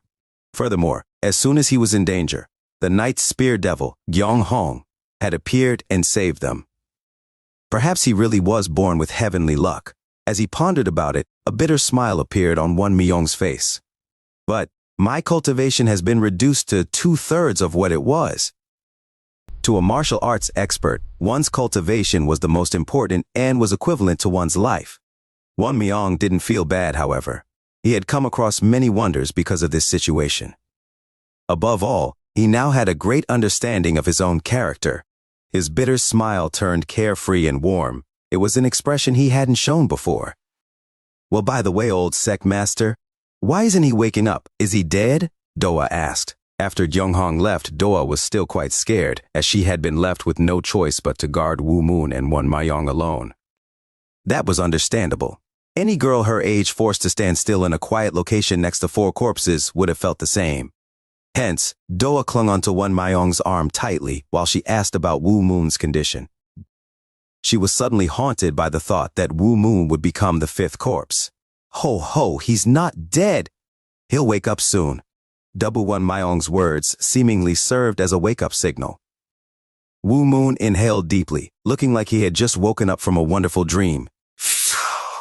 Opening his eyes, he found his vision clearer and more perceptive than before. His mind was also tranquil and refreshed, and he could vividly remember what he had gone through earlier. I had an idea that what I was learning from the landscape painting was martial arts. It seems I was right. What I performed earlier was indeed a martial art technique. He also remembered that the collapse had occurred due to the energy rising inside him while he was using the technique. Thinking about that life-threatening moment again brought him terrible pain. So it was that old man who helped me. "Thank you for saving me," Wu Moon told Won Mayong. Won Mayong smiled at the remark, thinking that Wu Moon had nothing to thank him for. He had shamelessly bought the valuable landscape painting, which was more precious than billions of gold taels. With only a few gold taels and a sword. And even after coming to that realization, his stubbornness had gotten the best of him, pushing him to relieve his anger by challenging his junior under the guise of checking out the latter's martial arts. That made him feel like having a considerable amount of qi taken away from him was nothing much. "I'm sorry. I didn't expect that to happen. To pay for my actions, I will return the landscape painting and compensate you as well for trying to quench my greed under the pretense of testing you." "I'm so sorry." Won Mayong apologized profusely, bowing deeply toward Wu Moon, even though the latter was much younger. Wu Moon was surprised. He hadn't expected Won Mayong to smile and apologize so easily. The elder's actions had completely erased Wu Moon's impression that Won Mayong was a bad person. "Do, how much money do you have left?" Won Mayong turned to his grand disciple. "Why? Don't tell me. I'll pay you back a lot more when we get back, so just give me what you have right now." Won Mayong handed Wu Moon the 2 gold taels he had received from DOA. You don't have to return the money I gave to your father. Just take these as well. Oh no, you saved me and made me healthier, which is already more than I could ever ask for. Your landscape painting is truly an everlasting treasure. If only you knew its true value, you'd realize the compensation I'm giving you for the greed I exhibited as a martial artist of the righteous faction, and a Taoist, too. Abandon the greed of the world really isn't all that much. Take it. You'll need it for your family, Wan Maiyong said, looking at Wu Moon profoundly. Thank you. Wu Moon bowed to Wan Maiyong as he accepted it. Wan Maiyong shook his head with a smile. No, you shouldn't thank me. All of this transpired because of my greed and stubbornness. Wan Maiyong didn't mention that he had consumed 1/3 of his cultivation to save Wu Moon. He didn't find it necessary. Then Wu Moon noticed the 4 corpses with blood oozing from their foreheads. Those people. Wan Maiyong answered his question with a sigh. They had a grudge against me, and they tried to take advantage of our vulnerabilities to get revenge, but the Night Spear Devil Gyong Hong killed them. Gyong Hong, one of the 2 absolute masters that were going to fight in Go Ryong Pyong, had saved them. Wu Moon felt amazed. Being indebted to such a great person in and of itself was a great feat. But you don't need to worry about that. This incident occurred because of me, so I'll repay the debt. Even though the old man tried to take full responsibility for the incident, Wu Moon thought that he had to repay Gyong Hong's kindness someday anyway. There's something I'm curious about. Is it all right if I ask you a question? Wan Maiyong inquired. Sure. Before speaking, Wan Maiyong took out the landscape painting from his robe sleeve and handed it to Wu Moon without any hesitation or longing. Who drew this landscape painting? Wu Moon was also curious about it. I don't know either. I heard from my dad that when the old man left, he said he was a member of the Celestial Sect. Wan Maiyong's eyes widened. Did you just say he's a member of the Celestial Sect, huh? Wan Maiyong was at a loss for words. He just kept repeating, huh, and each sigh was mixed with admiration. I see. That's why he did that. Wan Maiyong kept murmuring to himself in deep thought. He muttered something along the lines of, yes, of course, that makes sense. Do you know who he was? Please tell me. I'm also quite curious, Wu Moon pleaded, full of curiosity, when Wan Maiyong showed no signs of stopping out of his musings. Only then did Wan Maiyong snap back to reality. Oh, I'm sorry. I was so surprised that I blanked out for a moment there. Child, do you know anything about Taoism? As soon as Wu Moon heard the word Taoism, he thought of the Mount Hua sect. He recalled the sorrowful memory of watching the backs of the Mount Hua sect members departing together with his younger brother. All I know is that Taoists study and pursue the Tao. Wu Moon smiled bitterly. I see. Well, it doesn't matter. What you're curious about is that landscape painting. I don't know that much about it, but I'll tell you what I know. Thank you. Do you know about the Yellow Turban Rebellion of the 3 Kingdoms period? Yes. Zhang Zhao was the Yellow Turban Rebellion leader. He also founded the movement called the Way of the Great Peace as a branch of Taoism and established the Great Peace sect. Zhang Zhao was the originator of one of the 2 main enemies that had led Han to destruction. The 2 parties were the Yellow Turban Rebellion and the 10 Attendants, 1. At the time, another leading Taoist school was the 5 Pecks of Rice sect. The 5 Pecks of Rice sect. Wu Moon had heard of the Great Peace sect once or twice. They were a demonic cult that had started a rebellion at one point due to their impetuousness, but he had never heard of the 5 Pecks of Rice sect. The founder of the 5 Pecks of Rice sect is Zhang Ling, also known as Celestial Sect Master Zhang. Wu Moon's eyes sparkled. If he went by the name of Celestial Sect Master Zhang, 1, also known as the 10 Eunuchs, a group of influential eunuch officials at the imperial court of Emperor Ling in eastern Han China. Yes, the 5 Pecks of Rice sect was also called the Celestial Sect.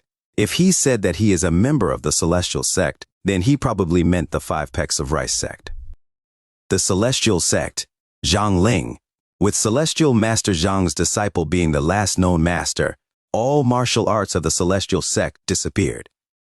Since then, it has existed only as a branch of Taoism under the name of Celestial Taoism, not as a martial arts sect. Haha, this is amazing. You now possess the martial arts of the Celestial Sect, which everyone thought were lost. Song Wu Moon had finally found out where his martial arts originated. So, you don't know who painted this either? No, I don't. But what I do know is that he too knows the martial arts of the Celestial Sect. I see. That's why your qi embraced mine so easily. It was the qi of the celestial Taoism, the root of Taoism itself. That's truly magnificent. The Wu Moon couldn't seem to keep the words celestial sect Zhongling out of his mind. In the meantime, Jin Wan Mayong was agonizing. What should I do? I really want him to be my disciple. Certainly, most people would have wondered whether Wu Moon had the talent, but that was a foolish question as far as Wan Mayong was concerned. The kid certainly had more than enough talent. In addition, even though he had been acting like a fool all this time, he was indeed very intelligent. As for his body, the heaven-given chance that he had stumbled upon just now had transformed his physique into the absolute ideal one for learning martial arts. Hence, it was only natural that Wan Mayong wanted to make Wu Moon his disciple. The kid didn't seem like a bad seed, and it was fate that had allowed them to meet each other. Wu Moon will become an amazing martial arts expert in the future. If that happens, wouldn't it be a great blessing for the Kunlun sect? However, it was indeed embarrassing for Wan Mayong to speak out. Accepting Wu Moon, who had learned the celestial sect's martial arts, as his own disciple would elevate Wu Moon's status far beyond what his age would warrant. There will be a lot of people who have something to say about it. Moreover, Wan Mayong thought that this desire, too, was a product of greed. After all, he wanted to raise the Kunlun sect's reputation through Wu Moon. That realization made him feel ashamed of himself again. This isn't the right time to ask him to join our sect. Perhaps if we manage to forge a relationship in the future. Nevertheless, Wan Mayong didn't give up completely. Beyond his greed for status and power was his genuine desire to make Wu Moon his disciple and teach him martial arts. Sigh. Wan Mayong looked at Wu Moon. He wanted to do something for the kid at the very least. From what I've witnessed earlier, you're skilled in chi use and sword arts, child. But you lack footwork. Wu Moon knew what chi and sword arts were. Even a little child who had no idea what the word mora meant would have been aware of those. Moreover, as he had trained his mind by visualizing the landscape painting, he had also learned the names of the arts that he was witnessing, the celestial sect's forbidden divine art, and the gentle celestial sword. What's footwork? When it came to martial arts, all ordinary people knew was that the internal energy part was called cultivation. Learning how to fight using a sword was learning a sword art. And methods of using a saber were saber arts. Since there was only one cultivation method and one sword art in the landscape painting, Wu Moon was naturally ignorant of things such as footwork. Huh. You don't even know what footwork is? I don't know what that is, but I can learn, Wu Moon thought. No, I don't, he answered with pride. Wan Mayong had an awkward expression. It was so frustrating and ridiculous that he couldn't stop himself from laughing, yet for some reason, he also felt as if he was about to weep. Did I really just get injured by a guy who doesn't even know what footwork is? A strange emotion filled Wan Mayong, but he immediately shook it off. Footwork is essentially the skill that allows you to move around while using your techniques in combat. It allows for all sorts of movements, including advances, evasion, and so forth. As a form of apology, I'll teach you footwork. Footwork, huh? Wu Moon had absolutely no idea how important footwork was at this point. However, he was certainly not the type that would refuse a gift. At the same time, the Libi Merchant Guild was in the middle of a crisis. What? What do you mean we don't have enough people? In place of her father who had fallen ill, Yon Si-hyun was practically leading the Libi Merchant Guild. Countless masters were gathering in the Goryeo Plains, and the Libi Merchant Guild was planning to head there as well to make a deal with the Bull Martial Sect, one of the influential organizations in Guangdong Province. However, Steward Zhang had just come over to report that they lacked manpower. If we don't want the other merchant guilds to look down on us, we have to live up to our reputation. To do that, we need at least 50 warriors, but we currently only have 30 at most. Yon Si-hyun pondered for a solution, touching her chin with her finger. A show of size is definitely important. Let's put up posters in this town and the surrounding villages to let them know we're hiring temporary workers for this business trip. Since we're running out of time, we'll pay them extra. BB, what we need is warriors. Is our purpose to fight Steward Zhang? Well, no, it's not. Then having people who look like warriors should be enough. We can just ask the workers to pretend to be warriors. As long as we have the numbers, people will think thrice before picking a fight with us anyway. Did you memorize it all? Yes, barely. Bun Mayan was teaching Wu Moon the Divine Phantasm Step, which was considered one of the best footwork techniques in the Kunlun sect. That's good. You're really smart. I'll perform it now, so take a close look. Understood. After transmitting the theoretical part to Wu Moonbi reciting the sutra 3 times, Wan Myong climbed onto the flat rock next to him. Whoosh! As he moved, the hem of his robes fluttered in the wind. Wu Moon watched Wan Myong's movements intently. For the first few moments he could follow them properly, but they almost immediately became blurry, as if some kind of fog was blocking his vision. What? Wu Moon hurriedly closed his eyes and shook his head from side to side. When he reopened his eyes, he focused once more. He could clearly see Wan Myong's movement again, but only for a moment. Just like before, Wan Myong became blurry, preventing Wu Moon from grasping his traces. At that moment, however, the energy of the celestial sect's forbidden divine arts awakened and surged toward his eyes. His vision suddenly cleared, and his mind felt refreshed. I can see it. Wan Myong's silhouette no longer faded as long as Wu Moon kept looking at him intently. Of course, as soon as Wu Moon lost concentration, the elder's movement was once more obscured by mists. That was the characteristic of the divine phantasm step that Wan Myong was now performing for his half-disciple. Since it involved an array 1, it was a difficult technique to learn and master. Not only did it allow the user to move in incomprehensible ways, but it even bewitched the viewer, obscuring their sight. Wan Myong performed it 3 times. I left my footprints here, so you'll be able to study them later. Wan Myong didn't really want to leave behind traces of his technique. However, it was unlikely to become a problem. Even if someone aside from Wu Moon saw the footprints, they were unlikely to learn anything from them without knowing the sutra. Yes, thank you. In fact, Wu Moon was disappointed. He had high expectations in learning a new martial art, thinking he'd feel the same great joy that he felt when he looked at the landscape painting and fell into a dreamlike state. Unfortunately, though gaining new knowledge gave him a little joy, it paled in comparison to the painting.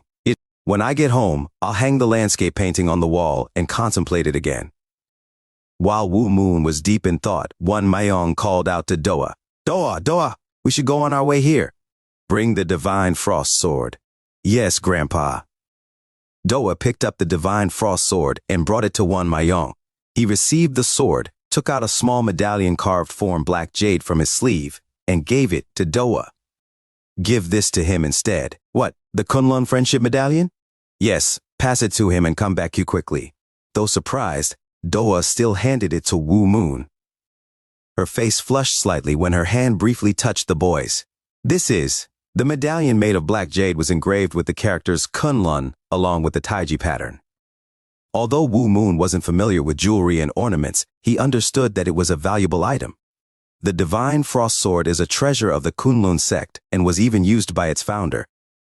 Your landscape painting was of great value, so I thought it would be all right to exchange this weapon for it, but, well, I have no reason to trade this anymore, so I'm going to take it back. I'll give you that medallion instead. Use it wisely when you get the chance, Wan Myong instructed him. I'm not going to say no, but what is it exactly? It's just a medallion that shows you are a friend of the Kunlun sect. Don't feel too much pressure receiving this. The Kunlun friendship medallion isn't that simple, murmured Doa. However, her voice was too soft for Wu Moon to hear, so he remained ignorant of the true meaning of the medallion. But please promise me one thing. What is it? Don't sell the medallion, give it to others or throw it away. Wan Myong had just given the last Kunlun friendship medallion left in the Kunlun sect to Wu Moon, but he didn't find it wasteful.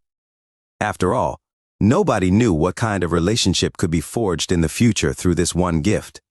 On the other hand, Wu Moon wasn't that interested in the Kunlun friendship medallion, but he would always receive what was gifted to him. That was his principle. I don't reject free stuff. You said you live in Kunlun, didn't you? If I get the chance someday, I'll visit you. All right. Then, we'll be going. Wan Myong and Doa left Wu Moon behind and headed for Go Ryangpyeong. As they slowly walked away, Doa looked back. Wu Moon was still standing there, lost in thought. He kept pondering about celestial Taoism and the 2 martial arts that he had learned.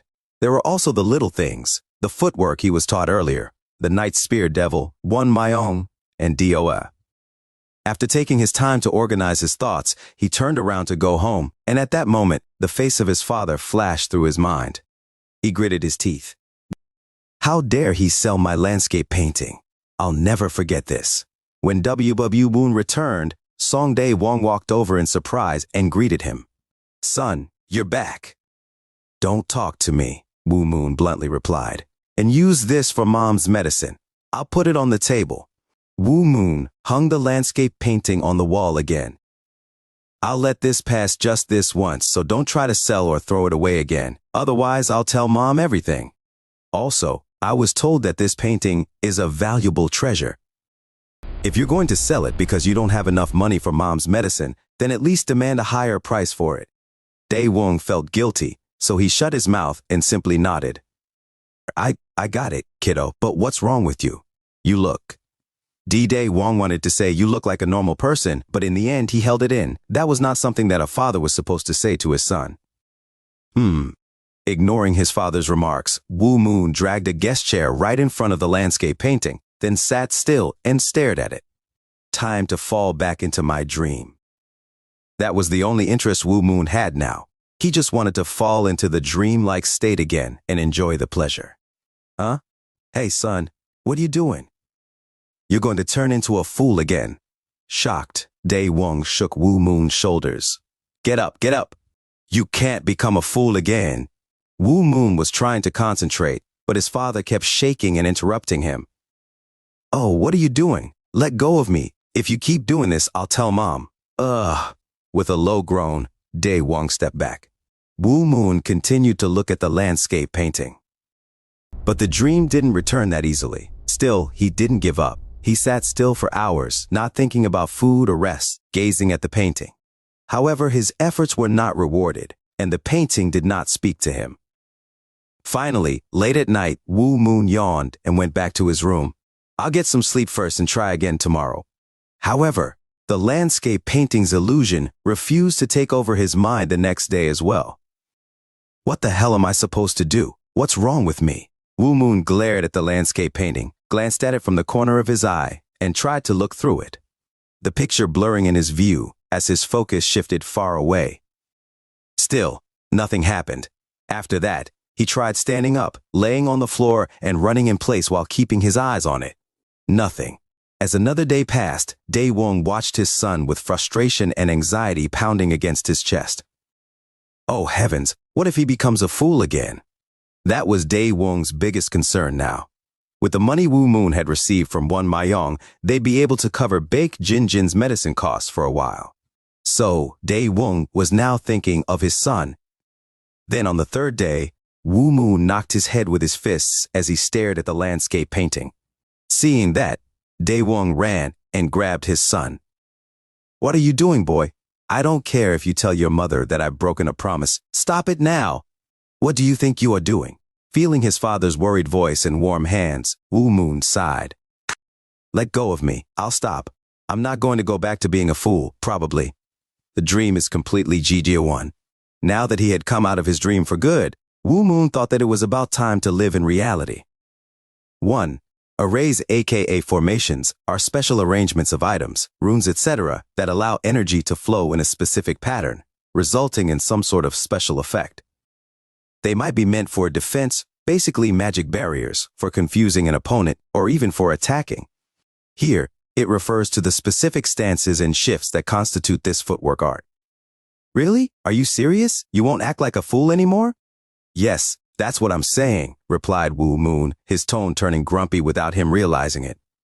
He was more than a bit irritated that he could not get back into the dream anymore. Wow! Dae Wong suddenly burst into an uncontrollable sob completely unbefitting of his size and age.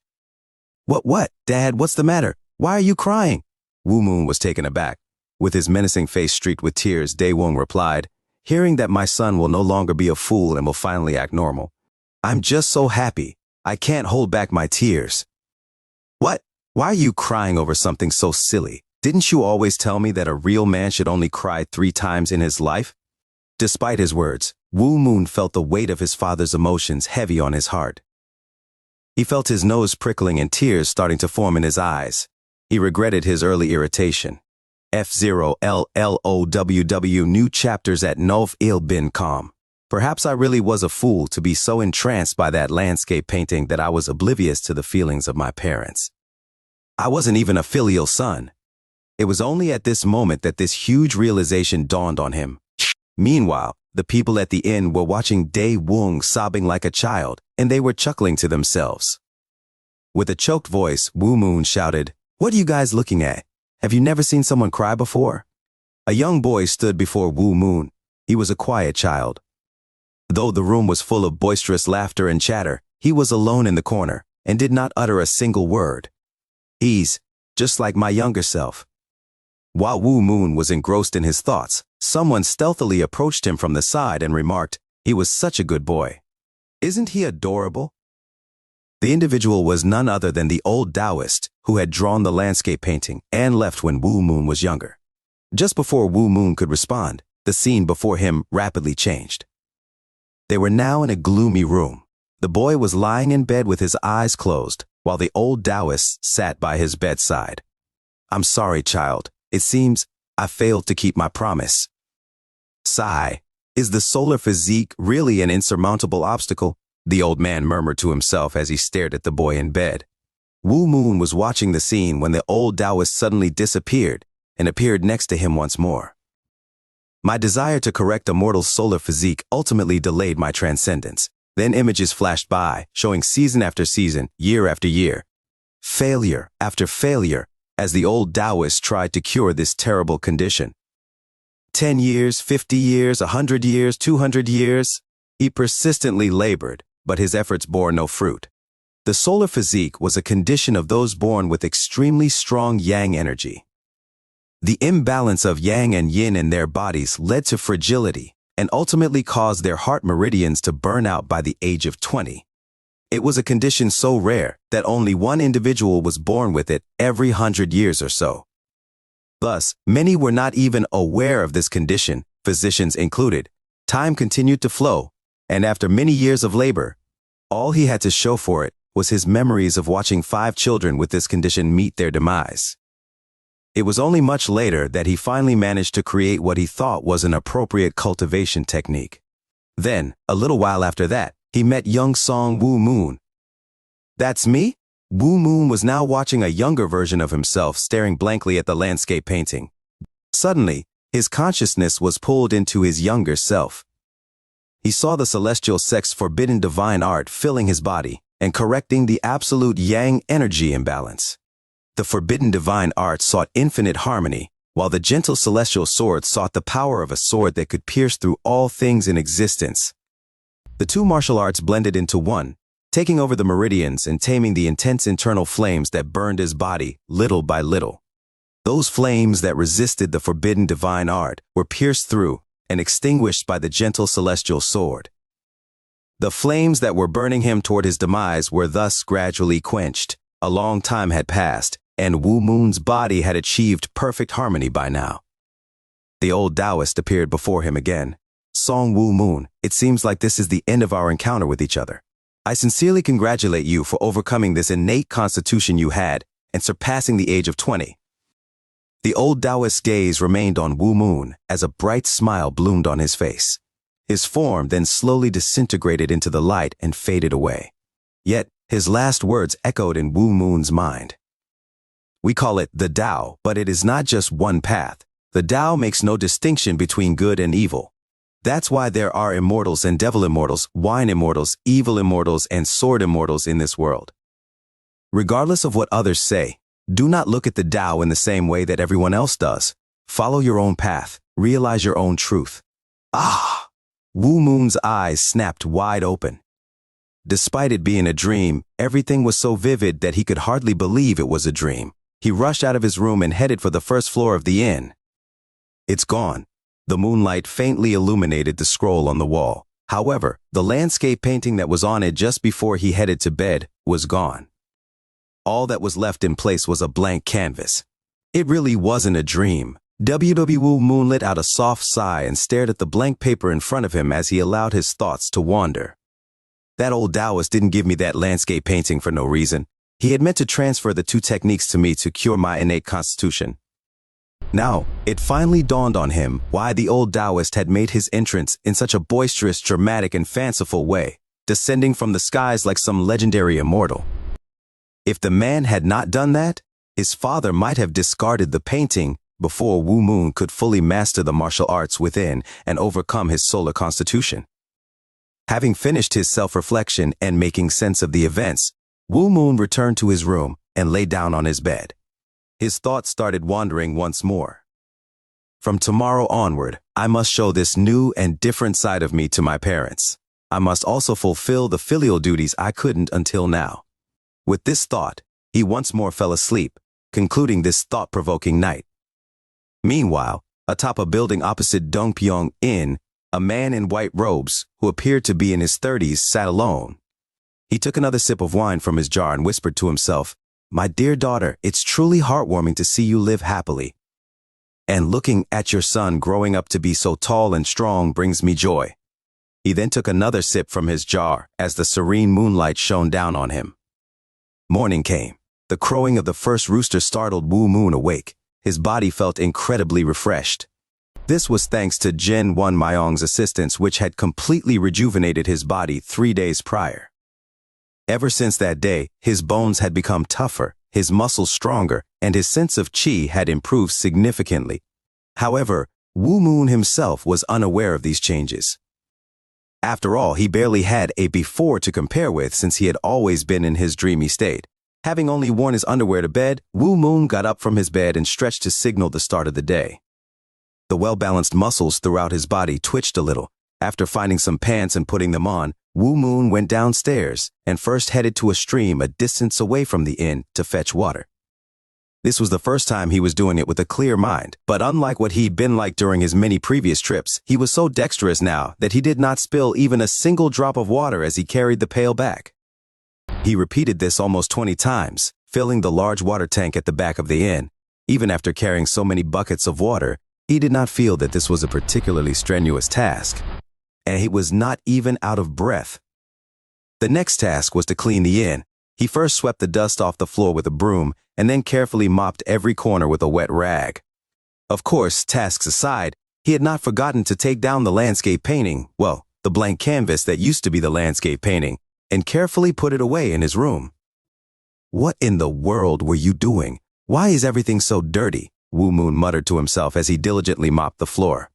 Just then, he felt a presence next to him. "Huh? Oh, Mom, Mother." His frail mother, Baked Jin, was watching him as she leaned against the wall.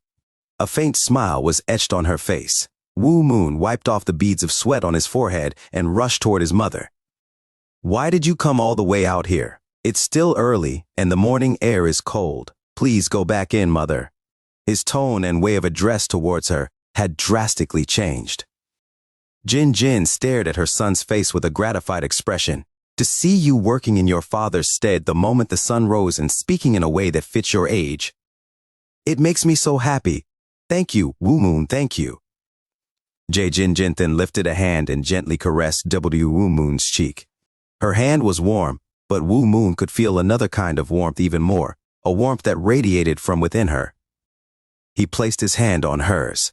Despite his mother's young age, her delicate hand had faint wrinkles and felt bony. Feeling his mother's hand, Wu Moon felt a piercing ache in his chest. "Now quickly get back in, or father will be worried. All right, help your mother a BBT." Her body was so light that it was heartbreaking. Even as he supported her, he could barely feel any weight. According to what he had heard, his mother used to cough a lot, but was mostly in good health when both his parents had just gotten married. However, as time passed, her health had gradually worsened, and after bearing 2 children, she had become as frail as she was now. Her declining health had also changed her personality, and he had heard that she used to be much tougher and livelier when she was in good health. He was about to leave after lying Jin down on the bed, but the latter reached out and tightly grabbed his hand. She said, "I'm so happy that you have come around. Seeing you before, as a mother, Oh." Jin could not finish her sentence as tears welled up in her eyes. "I'm really such a bad person. I'm the worst, most ungrateful child ever. Wu Moon held back his tears and left the room. His father, Dae Wong, had coincidentally woken up just then, and he followed Wu Moon out. Wu Moon, huh? You actually woke up early? When Wu Moon was in his dreamy state, he always woke up only when the sun was hanging high in the sky. As such, Dae Wong was glad that he could see his son awake at such an early time. Wu Moon turned his head to avoid having his father see his red eyes. He called out, "Father." What did you call me just now? Suddenly, Dae Wong's expression shifted. Did you just call me father? Was surprising enough that his son had woken up so early, but he had changed the way he addressed Dae Wong from dad and pops to father. I'll help with the inn from now on. Please give me all the hard tasks you can think of. That was the final blow. Dae Wong hugged his son with tears in his eyes. Ugh, you're suffocating me, let go, Wu Moon cried out. He didn't hate it though. Thank you very much, Wu Moon. Gods of heaven and earth, Jade Emperor, Buddha, thank you all. Father, let me go, I need to work now. Dae Wong hugged his son, and even though time was passing by, he didn't even think about letting his child out of his embrace. Wu Moon tried to squirm his way out. Wu Moon had been learning martial arts and he was now able to circulate his qi. However, he still couldn't easily handle Dae Wong's raw strength. He tried to escape, but he was trapped. As expected, my father was born with divine power. Even though he's not a cultivator, he is incredibly strong. He thought he could escape if he used his qi to strengthen himself, but he was worried about hurting Dae Wong. What? Did you say you're going to work? That's great, my son. Dae Wong's emotions finally cleared away, and he let go of Wu Moon. Wu Moon got to work, starting by cleaning the inn. The building had always been a little messy, but once he finished the job, both Dae Wong and the cook were shocked at how pristine everything was. After cleaning up, Wu Moon's gloomy heart felt a lot better. Soon, however, boredom struck. Thinking there was nothing to do, he suddenly remembered the divine phantasm step Jin Won Mayong had taught him 3 days before. Time to study it. In the beginning, it hadn't piqued his interest, since it didn't seem as enjoyable as dreaming in front of the painting. Now that he couldn't fall into that dream anymore, however, the divine phantasm step suddenly seemed a lot more entertaining. The hardest part of working at an inn was usually the chores that had to be done in the morning. Now that he was done with everything, Wu Moon told Dae Wong that he was going out and headed to where he had last seen Jin Won Mayong. As expected, they're still here. Won Mayong's footprints were still on the massive boulder. Looking at it now, he found it truly fascinating. How can an old man like him leave such a deep footprint on a boulder? Well, might as well start. Wu Moon climbed on top of it and reflected on the divine phantasm step sutra, which he had already memorized. Afterward, he started tracing Jin Won Mayong's footprints. Thump. It was harder than he had thought, but that was only natural. Even among the best martial arts of the Kunlun sect, the divine phantasm step was considered one of the most difficult. It wasn't just a regular footwork technique, and since it involved the intricacies of an array, Wu Moon couldn't possibly perform it properly just like that when he did not even know what an array was. The sun was inching ever closer to the zenith, and Wu Moon was already on his 14th attempt. He often fell while trying to follow the footprints, but he at least managed to take 2 correct steps, which was only possible because of the changes in his body that granted him increased muscle strength and improved flexibility. All right, let's see which one of us will win in the end. Feeling competitive, he challenged himself to master the divine phantasm step. His desire for victory flared up. He repeated the sutra of the divine phantasm step in his mind and carefully guided his qi to reinforce certain acupuncture points. Taking one step at a time, he crossed his legs and moved in a direction that had seemed impossible in the beginning. He felt amazing. His qi was moving exactly as he wanted. Finally, he reached the difficult 3rd step. Great. His feet would trip against each other and his qi would get blocked at this step, resulting in failure, but this time, he actually succeeded easily. He went on to the 4th step. Thump. Wu Moon fell down, his legs entangled once more. Damn it, how do I move my feet like this? Am I practicing martial arts or acrobatics? Overcoming this failure, Wu Moon recalled Won Mayong's movements. The memory was initially blurry, but as he focused on it, it gradually became clearer. In the end, It became so crystal clear that it was as if the scene was happening again right in front of him. With extreme concentration, Wu Moon carefully examined Won Myong's actions. No matter how intelligent the average person was, they couldn't visualize past events as clearly and in as much detail as when they had witnessed them in person. However, Wu Moon had lived in a dream for a long time, and if anyone could be considered unrivaled in terms of visualization, that was definitely him. He continued to try, fail, and then try again until late noon, when he finally figured out what time it was. F0 LLOWW, new chapters at noveil.com. Oh heavens! Wu Moon rushed home. Then, after helping Dae Wong during the peak hours of the restaurant, bringing in water and cleaning the inn, he returned to Won Myong's footprints. His training lasted until late at night, and he only stopped to eat something for dinner. Good thing the moon is bright today. Wu Moon repeatedly practiced the divine phantasm step with increasing joy. He could now take 5 steps. There was still so much left to be practiced that he couldn't see the end of it, but he was happy with his progress. If I keep practicing 1 step at a time, I'll be able to learn everything. The moon was only crescent-shaped tonight, but he could see his surroundings perfectly anyway, although that only made him think that the night was unusually bright. Immersed in the divine phantasm step training, he didn't even think about looking at the moon. Originally, he was planning to go home after training for 3 or 4 hours. But he lost track of time due to how focused he was on practicing his footwork, remembering the old Taoist movements, and repeatedly saying the sutra. Just an hour more. As a result, the thing that interrupted his training was the village bell, which rang to let people know that it was 5 in the morning. Oh damn, I didn't sleep a wink. Song Wu Moon hurried home and went to bed, but woke up in less than 2 hours and came down to the inn. His eyes were red and bloodshot, and he was sleepy and tired, but after working hard on helping with the chores in the inn, he practiced the divine phantasm step again until it was dark. On the second day, the joy of practicing the divine phantasm step mesmerized him once more, and he only returned to his senses when he heard the sound of the 5 o'clock bell. Oh shit, time went by so fast again. Wu Moon felt bad, thinking that he would be suffering due to lack of sleep. Returning to his room and lying down, he realized what he had been neglecting. Now that he thought of it, he realized that he hadn't cultivated his qi at all. Thinking that he wouldn't get much sleep anyway, even if he went to bed now, he decided to skip it altogether. Yeah, I'd rather not sleep. Waking up can be a pain, Wu Moon murmured, and began to cultivate according to the forbidden divine art. About an hour later, he opened his eyes. At that moment, he felt a very strange sensation. He wasn't sleepy, and he wasn't that tired either, even though he hadn't slept a wink. If anything, he felt as if he had slept a couple of hours and woken up. This is good. I should cultivate more when I lack sleep.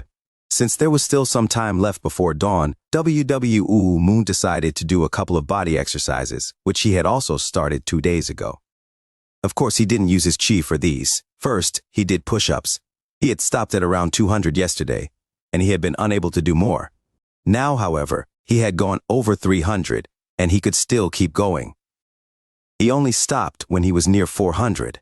His number of push-ups had nearly doubled in just a day because of his newly improved muscles. Not only had his muscle strength increased greatly due to the partial metamorphosis he had gone through, but their quality itself had changed, resulting in a faster increase in raw power compared to others doing the same exercise. Moreover, his blood vessels and bones had also changed.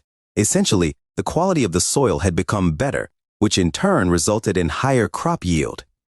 On that day, Wu Moon practiced his footwork in his spare time, in between helping out at the inn.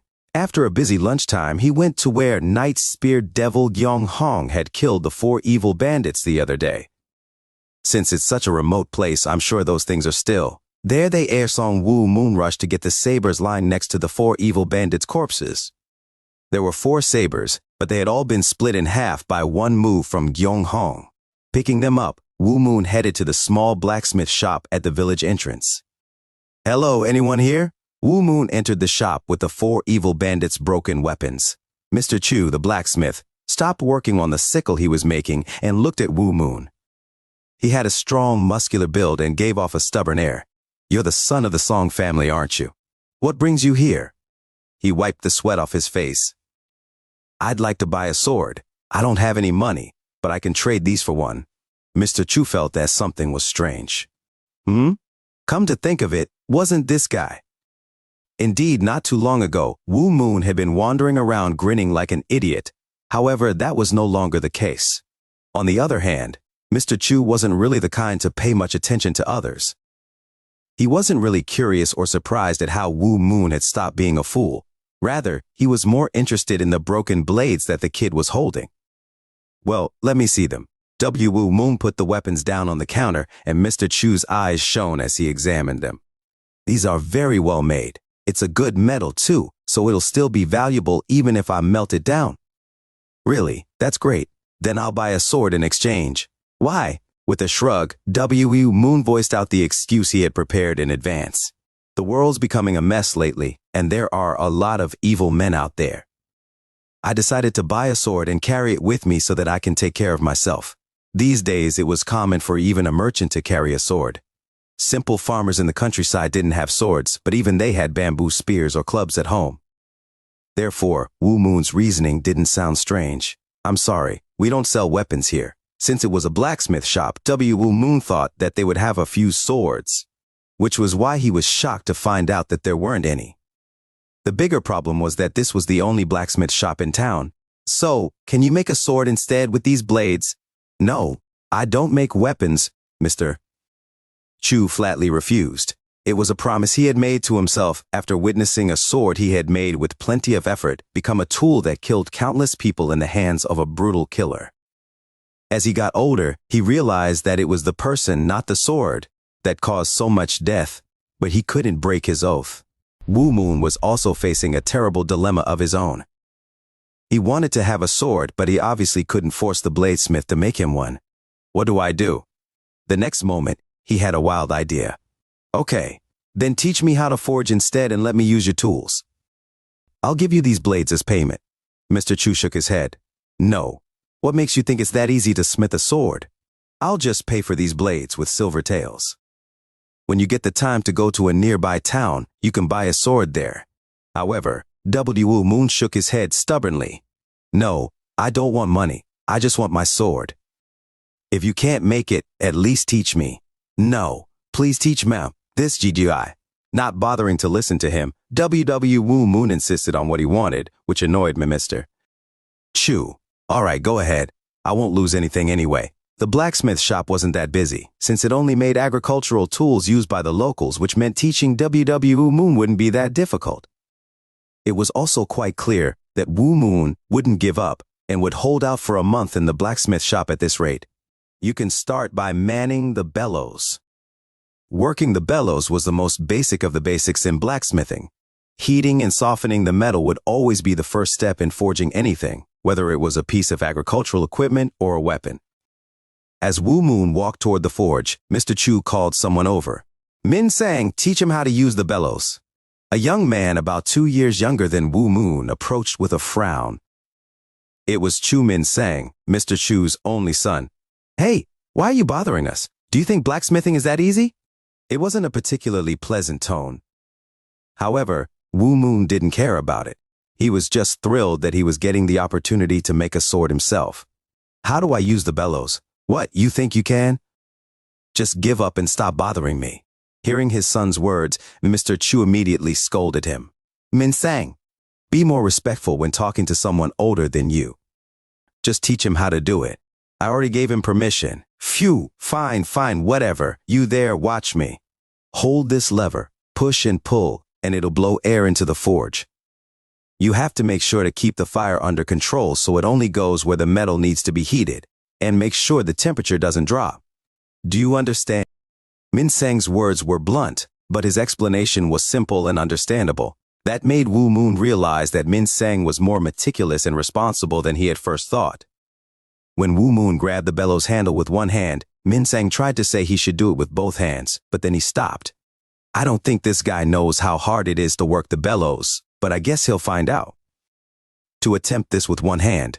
In fact, it wasn't like Wu Moon was a scrawny kid or anything like that. It was just that Mr. Chu and Min Sang's muscles had become truly massive because of their profession. Slowly, Wu Moon began to move the bellows. Wu Moon did it slowly at first. As he pushed and pulled the handle, the flames in the forge became stronger. He then operated the bellows more quickly, making the fire rage. As soon as the air went in, the flames grew bigger. He couldn't help but feel hot. This is fun. Wu Moon's eyes shone like those of a child who had just found a toy. The fire's intensity changing as he pushed and pulled the bellows handle amazed him so much that he no longer cared about Min Sang's advice and just put more and more strength into it. The fire became larger and fiercer, heating up both the forge and the entire blacksmith shop. Huh? Min Sang had been looking at Wu Moon in contempt, but this sight made him jump in surprise. Soon, however, he regained his usual sneer. Right. Song Wu Moon probably got his strength from his father. That guy is famous for his strength. But you need much more than strength for smithing. If he keeps working the bellows like that without technique or skill, he won't be able to endure the entire process. Just like everyone else, he was aware of Wu Moon's family circumstances. Of course, what people didn't know was that with Wu Moon's chi cultivation, simply manning the bellows was far from enough to make him pass out from fatigue.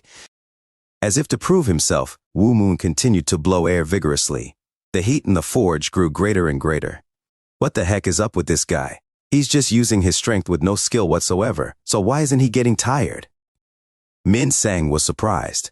Despite his belief that Wu Moon would get tired and stop soon, the man just continued to work the bellows as if he had unlimited strength. White flames began to burst out one by one from the forge. What are you doing? Do you really think you can heat up the metal after you blow the flames everywhere like that? You have to gather all the flames in that part, Min Sang told Wu Moon, pointing at the forge. What made you think using the bellows is all about strength? Listening to Min Sang's advice, Wu Moon tried his best to steer the fire in his desired direction. But it wasn't as easy as he had thought. Eventually, Wu Moon let go and stepped back. I don't know how to do it. Show me. I told you to just give up. I'll do it once and you're free to do whatever you want after that. Since he had no work to do, Min Sang wanted to rest, not teach Wu Moon.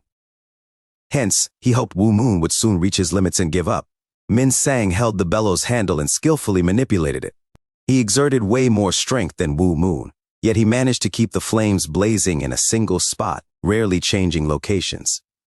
Wu Moon carefully watched how Min Sang moved the bellows handle, observing intently when Min Sang put more power and when he used a softer touch, when he worked hard, and when he paused a little.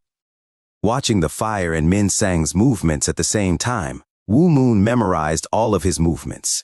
Wu Moon's intense focus remained even as sweat dripped down Min Sang's face. Now try again, man. If you can't do this properly, then just go home. If you can't even blow the bellows, forget about making a sword. Maintaining concentration, Wu Moon went to the forge and grabbed the bellows handle. When he pushed it, air went into the forge, strengthening the fire further. He pulled and pushed again. As Wu Moon repeated these movements, Min Sang watched from behind, snorting in disdain. However, as he watched, his expression gradually changed. Huh? At first, Wu Moon had seemed incapable of controlling the fire properly, but at some point, he had actually started to show a bit of skill, though he was still nowhere as good as Min Sang. Noticing Min Sang's surprise from afar, Mr. Chu checked on Wu Moon, wondering what was going on. Is it really his first time using the bellows? Working the bellows was, in principle, the easiest thing to do in blacksmithing. All the beginner needed was strength. It was hard to keep the flames up consistently at first, but no matter how stupid they were able to do it in a few years. However, using the bellows proficiently was something else altogether, let alone doing it after only a few attempts. Yet, Wu Moon was already doing just that. More importantly, Wu Moon's eyes were burning with intense determination. In Wu Moon's head, Min Sang's way of handling the bellows earlier repeated without pause, each repetition showing more detail than the previous one. Having maintained an extreme level of concentration on the landscape painting for so long and having continuously trained his mind, he was now better than anyone else in the world at remembering what he had seen and embodying those movements accordingly. Time passed by, just like that. When Wu Moon stopped and looked back, Min Sang tried to hide his surprise. Well, using the bellows is a blacksmith's easiest task. Even I did that much in a day. Mr. Chu's eyes widened at MMN Sang's bragging. Looking at WWW Moon, he said, "That's enough bellows work. Would you like to try using the hammer?" Wu Moon's face brightened up. Learning new things was fun. "Yes, please teach me." "All right, come back tomorrow morning. It's almost dinner time. Shouldn't you help at the inn?" "Ah, I didn't notice the time. Yes, thank you." Before WW Moon knew it, the sun was already setting. He hurriedly said goodbye to Mr. Chu and ran toward the inn. As he did, he heard Min Sang shouting behind him, "Don't come tomorrow. Hammering isn't easy. You should just give up." Wu Moon simply ignored him. F0 LOOWW. New chapters at Nov, Ale Bin Calm. Wu Moon began helping his dad as soon as he arrived, and when night fell, he left the house and grabbed a wooden sword he had made himself. It was certainly not a work of art, but still, it was made of the hardest birch tree among the ones near the house. "I'll practice sword techniques instead of footwork today. It should be more fun." He had seen the gentle celestial sword in his dream, and his heart was already pounding at the thought of actually practicing it. Of course, he was afraid of the sword exploding like before, but his expectations were high enough to suppress that fear. Wu Moon soon arrived at his usual training grounds. Holding his wooden sword, he swung it through the air once, then just stared at it, captivated by the beauty of his own sword. For quite a while, he remained motionless, with his gaze fixed on the sword. He liked it. Perhaps wielding a sword and breathing with it was his fate. Wu Moon just stood blankly, forgetting the passage of time. An hour passed just like that. Then, he woke up from his reverie and tried the technique he had used before, Raging Storm. His chi began to circulate as he concentrated. It rose and rotated ever so naturally, according to the principles of the forbidden divine art. His shoulders, elbows, and hands followed the movements it required. Raging wind generated unpredictable destructive energy. Heavy rain created a dense black net of sword chi that expanded in all directions.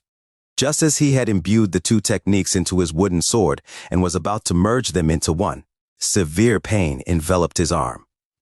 Though he had been doing just fine up until that point, he failed to execute Raging Storm. "Ugh, what's wrong with me?" Wu Moon once again cleared his mind and tried to do the technique. However, no matter how much he tried, he couldn't reach the same level of proficiency he had shown during his duel against Jinwan Mayong the other day. By the time dawn broke, he had tried to use Raging Storm hundreds of times, but he had never once succeeded. Wu Moon realized the reason just as he saw the morning sun rising. The two techniques didn't fuse into one. He couldn't execute each technique perfectly by itself, and those imperfections meant that the two techniques clashed with each other. Both Raging Wind and Heavy Storm need to be done perfectly, don't they? For some reason, I think that's how they're supposed to be used. After spending all night frowning, Wu Moon now smiled, even though he still couldn't perform Raging Storm. He had finally found a way. "I'll practice Raging Wind and Heavy Rain individually from now on." The day passed by quickly. As the night fell, Wu Moon picked up his sword again, this time standing in a field, the crickets of bugs surrounding him. The moment the Raging Wind's image came into his mind, the wooden sword came to life. It swung sideways, executing an extremely powerful and destructive slash. Its following movements were unpredictable, and it irregularly jerked in different directions. As expected, I can actually use Raging Wind. Of course, his execution wasn't satisfactory, but the important thing was that he was able to use the technique, imperfect though it was. Wu Moon smiled. Then, he calmly lifted his wooden sword again and swung downward. One sword shadow split into two, two into four, four into eight. The countless sword shadows branched out, forming a net. Heavy Rain didn't show any destructive and unpredictable movements like Raging Wind, but its sword shadows covered such a large area and were so many that it didn't need such unpredictability. Wu Moon then thought of attempting some other techniques of the gentle celestial sword. "Huh?" He abruptly stopped, feeling both surprised and flustered. "Why can't I remember? I can't think of other techniques at all, except for Raging Storm." He had learned the gentle celestial sword after falling into that dream and staring at the landscape painting for quite a long time. It had many techniques. Raging Storm was just one of them, but for some reason, he couldn't recall any of the others. His mind was a sea of white, as if he was lost in a mist. The gentle celestial sword hid in a fog so terrible he couldn't see it no matter how much he focused his vision. It only showed the two techniques he already knew, raging wind and heavy rain, while the rest were hidden in the fog. Wu Moon agonizingly racked his brain, chasing after the gentle celestial sword in his mind as if playing tag. However, the other techniques never appeared. I can't help it. He gave up, but he didn't feel too bad. What he had learned and seen in the landscape painting reverie was the truth, and he had no doubt about that. As long as he believed in it someday, the gentle celestial sword would surely reappear before him. I should perfect these two techniques for the time being. There was still time left until 5 o'clock, so Wu Moon practiced the two techniques to perfection. After returning home, Wu Moon cultivated for a while, worked out, slept for a bit, then headed to the stream. He then returned to the inn with 2 buckets full of water suspended in a yoke. They needed water for many tasks, including cooking, drinking, bathing, and so on, so they needed quite the amount. Usually, Dae Woong or Mac Sam, the only waiter in the inn, would fetch it, but the latter had just taken some days off from the inn to go to his hometown. Yesterday, Wu Moon had decided to do the task himself, but instead of just one trip, he needed to do it twice or thrice in a row. It was more boring than he thought. I shouldn't be wasting my time fetching water. I can do it more efficiently. Making up his mind, he immediately thought of what to do. It was still too early for anyone to be up and about. As he walked along the street, his gait changed, and he started shuffling his feet and moving quickly from side to side. If anyone had been watching him, they would have been shocked. Wu Moon's figure was blurry, almost as if there was fog surrounding him as he moved. Wu Moon was using the divine phantasm step, the very footwork technique that he had learned from Jin, Wan Mayong.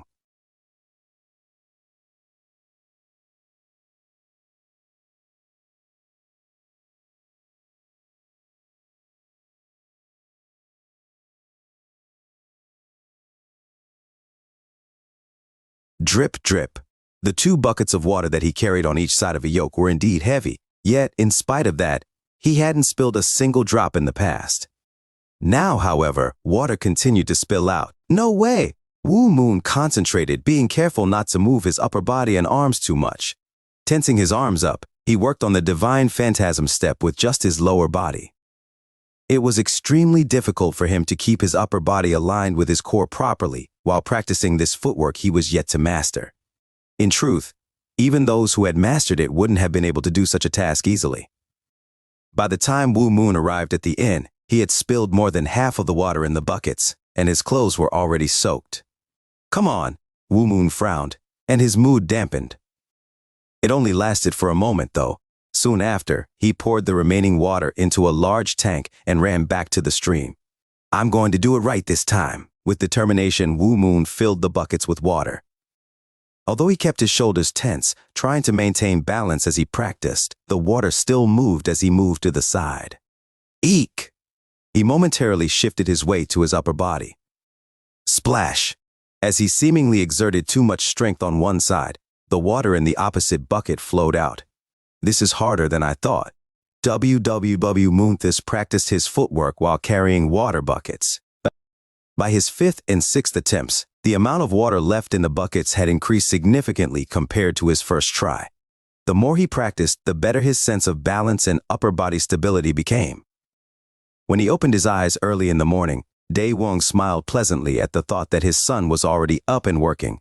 Son, where are you? He called Wu Moon. There was no answer. That's weird. I thought he'd be cleaning at this hour. Finding it strange, Dae Woong went out the inn's back door where he found Wu Moon. He couldn't help but find the scene strange. His son was soaked like a drowned mouse, and he was moving in a weird way as he carried 2 buckets of water. What's he doing? Why is he walking sideways and crossing his feet like that? And why does he look so blurry? It doesn't seem to be foggy this morning. He initially thought that there was some fog outside, but then he realized that only Wu Moon looked distorted, and he could see the surroundings clearly. Dae Woong looked as if he didn't know whether to laugh or cry at the scene. Wu Moon, what are you doing now? Wu Moon was completely focused on his footwork, so his father's shout startled him.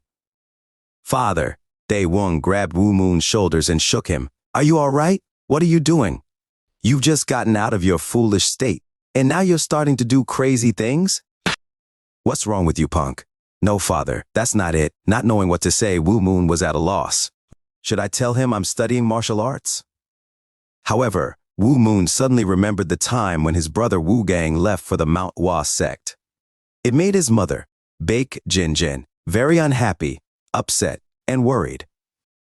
At that time, she said there was nothing good about being a martial artist and joining the Murim. If he were to tell them he had been studying martial arts, he was certain that Jin Jin would be deeply saddened. I have to keep this under wraps for now. It's not the nicest thing to do, but at least. Don't worry. I'm just bored, not crazy.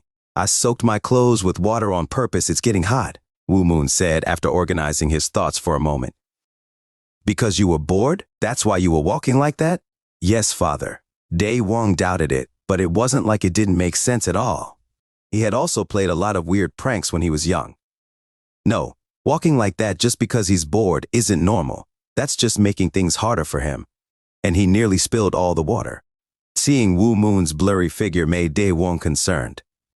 He thought the old Taoist had cursed his son because he sold off the landscape painting. Are you okay? Did you have any nightmares last night? Yes, why? You were moving in a really weird way earlier. You almost looked blurry. I was wondering if a ghost possessed you or something. Are you sure you didn't have a nightmare? Do you feel chilly? I'm fine, Dad. What about you? Have you been getting enough rest lately? You just woke up from your sleep and you're already saying you saw a ghost. Is that so? How can I look blurry? I'm not a ghost, Dad. Maybe it's just your eyesight becoming worse. Dae Wong responded loudly. What are you talking about, punk? Your father is still in his prime. Stop treating me like an old man. But why do you say that I look blurry then? A ghost possessing his son was definitely a ridiculous idea to consider. Well, I guess I'm still half asleep and my eyes played a prank on me. That's probably it. Now please get out of the way. I'm going to work. Oh, got it. Leaving behind Dae Wong, who was still looking at him with his head tilted in puzzlement, Wu Moon poured the water into the large water tank behind the inn. Since I'm already running late, I should clean up as quickly as I can. Wu Moon finished his morning work in a hurry and headed to the blacksmith shop. Mr. Chu, I'm here. Why did you come back when I told you not to bother? The first person to greet Wu Moon was Min Sang. He's not my brother.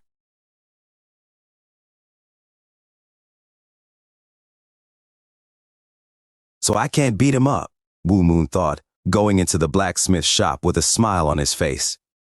There were still things to learn from Min Sang, so Wu Moon was trying to please him as much as he could. Oh, you're already here, Wu Moon? Yes, sir. Mr. Chu greeted Wu Moon as he fired up the forge. Well, you're going to start working with a hammer today, aren't you? Here, take it. Wu Moon picked up the hammer. Min Sang, teach him how to make a sickle. Wait, I want to make a sword, Wu Moon replied. Mr. Chu stared at Wu Moon. You can't make a sword without knowing how to make hoes and sickles first. And I won't teach you how to forge a sword here. Start with those two, because they're easier, and then use the techniques and skills you've learned from that to make a sword. Wu Moon knew that it would be better to simply buy a sword from a blacksmith shop in a nearby village. However, he was determined. He's being mean. All right, I'll still make my own sword. He decided to learn how to make a hoe and sickle from Min Sang. Just like yesterday, I'll show you how to do it once, then you're on your own. Wu Moon didn't like this either, but he couldn't help it. Wu Moon concentrated as hard as he could, and his vision heightened as he watched Min Sang make a hoe and then a sickle. When Min Sang's demonstration ended, Wu Moon took his hammer and stood in front of an anvil. I was able to work the bellows after watching how it's properly done. Making a hoe and a sickle shouldn't be a problem. Wu Moon began to hammer down on the iron confidently. Oh, clash! Remembering how Min Sang had done it, he tried to copy the young man's movements. Ha ha ha ha! Min Sang burst into laughter when Wu Moon was done, pointing at the ugly hoe in front of him. It was incredibly different from what Min Sang had made earlier. If he were to put it up for sale, no one would buy it. Why? I did exactly what he did, so why?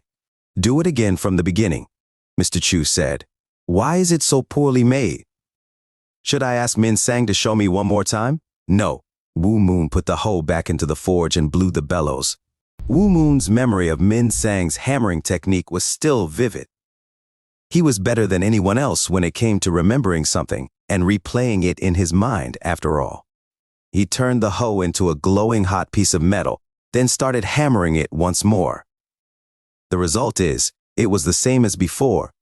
Well, it was actually a little bit better in comparison, but still by far not up to par. He kept hammering until lunchtime, but all the hoes he made were poor quality at best. Whenever Wu Moon failed, Min Sang would laugh at him, but the same couldn't be said for Mr. Chu, who looked at Wu Moon's back as the latter returned to the inn. In truth, he was quite surprised.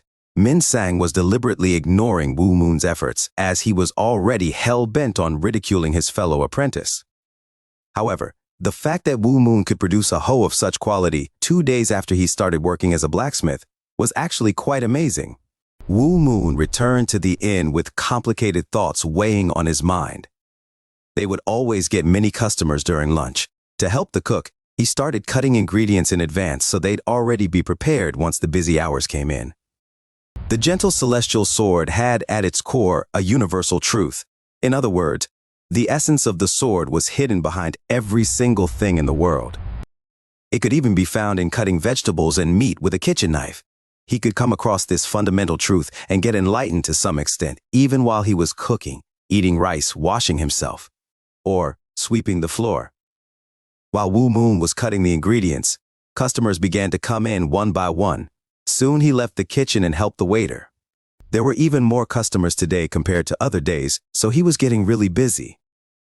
Cook, 1 plain noodle and 5 spice sliced steamed pork. Got it. He cleaned a table, received a new order, and relayed it to the cook. He initially found it a little annoying to be a waiter, but that feeling went away pretty quickly. Serving guests like this was fun in its own way. After a group had finished eating and left, Wu Moon came over to their table and stacked the dishes for dishwashing. Find new updates on Nouvelle.com. Wow, here we go, look over there, said the son of Mr. OH, the clothing shop owner, tapping his friend's hand. The 2 children looked at Wu Moon with sparkly eyes. There were more than a dozen bowls to be cleaned up. Usually they were supposed to be carried in 2 or 3 stacks, but Wu Moon always tried to move them all at once because he hated making multiple trips to the kitchen. Thus he stacked all of them on top of each other like a tower. Wu Moon, you punk, what are you doing? I told you not to do that, didn't I? You're going to break them all again. It's fine, it's fine. I didn't drop any of them yesterday. The tower of bowls was taller than Wu Moon and looked like it was about to collapse. But he actually managed to pick it up and walk to the kitchen without dropping it. Wow! A few children had come running and clapping. Other customers were also amazed. He can't even see what's in front. That's amazing. What a show, said one of them. Just then, someone stormed in through the inn's door. Oh, sheesh, the door's going to break, and I'll have to fix it again. Wu Moon frowned. The man who had just smashed the door open was the warrior of the Libi Merchant Guild that he had seen before. He was Yim Chu, someone who used to hang out with Wu Moon when he was young. He came in with a swagger, showing off the saber on his waist. With a smile that revealed his buck teeth, he spoke servilely to the woman wearing a veil who followed behind him. Hee, it's pretty shabby here, but the food is good, my lady. Yeon Si Yeon was a tall, beautiful lady with long legs and a slim figure. The moment she entered, the inn's interior appeared to brighten up. Si Yeon looked around the inn, and her eyes stopped on Wu Moon, who stood precariously with the most impressive stack of bowls he had ever carried. Their eyes met, and Si Yeon was amazed at the sight of his impeccable balance. Si Yeon looked around, went to an empty table, and sat down. She didn't even remember meeting Wu Moon when he was still a fool a few days ago. Both his facial expression and his actual appearance were quite different, not to mention the fact that she hadn't even paid much attention to him at the time. Yim Chu dusted off a chair at another table and ran to Si Hyun with a sheepish smile. Would you like to sit here, lady? When the young man with buck teeth tried to sit next to Si Hyun, Jo Mu Jae, the guard that always followed Si Hyun, raised his sword and blocked him. Are you out of your mind? Where do you think you're trying to sit? Fucking bastard. Yim Chu was secretly in love with Si Hyun. He wanted to sit at the table and eat and talk with her, since it was only the 3 of them. But the terribly strict Jo Mu Jae ruined his plans. Go to hell and be a guard for the rest of your life, you damn slave bastard. Yim Chu cursed Mu Jae in his mind. He then said, ha ha, I didn't mean to sit down. I was trying to take out a chair for you. Please have a seat. Yim Chu quickly and naturally adapted to the circumstances. However, Jo Mu-jae shook his head. How can I sit down and eat with the daughter of the Libi Guild owner? It's all right. Sit down, both of you, Si-hyun said. I'm not a member of the royal or noble families. The courtesy just makes me feel embarrassed. Jo Mu-jae hesitated, but then Si-hyun sighed. Please sit down, you uncle. Jo Mu-jae was turning 43 years old this year, and he had been a guard of the Libi Guild for a long time, but he was more than just a subordinate. His relationship with Si-hyun's father was so close that they were like actual brothers. In private, she called him uncle. Excuse me then. Jo Mu-jae took a seat. Look, punk, Lady Yeon is on my side, Yim Chu thought as he sat down on Si-hyun's other side. What are you doing? Aren't you going to take orders? He shouted, making Si-hyun frown under the veil. Yim Chu wasn't her favorite subordinate. As if he read her mind, Jo Mu-jae tried to say something like, "We aren't gangsters," but Woo Moon suddenly appeared behind them, seemingly out of nowhere. Seeing him behind them surprised Jo Mu-jae. He actually hadn't felt anyone approaching. Aren't you a fool? How are you going to take orders? Yim Chu frowned but was soon rendered speechless as Woo Moon looked into his eyes quietly. It was so clear, transparent, and intense that Yim Chu felt as if Woo Moon could read his mind. What would you like to order? What do you recommend? Si-hyun replied. Plain noodles and northern-style roast duck. The northern-style roast duck was a dish originating in the northern capital city. The cook would insert a straw between the skin and the flesh of a duck and blow some air through it, creating a pocket of air. The pocket would be filled with herbs and spices, and then the duck would be smoked until it was ready to eat. Since she liked meat, Si-hyun had already eaten that dish a few times, finding it delicious.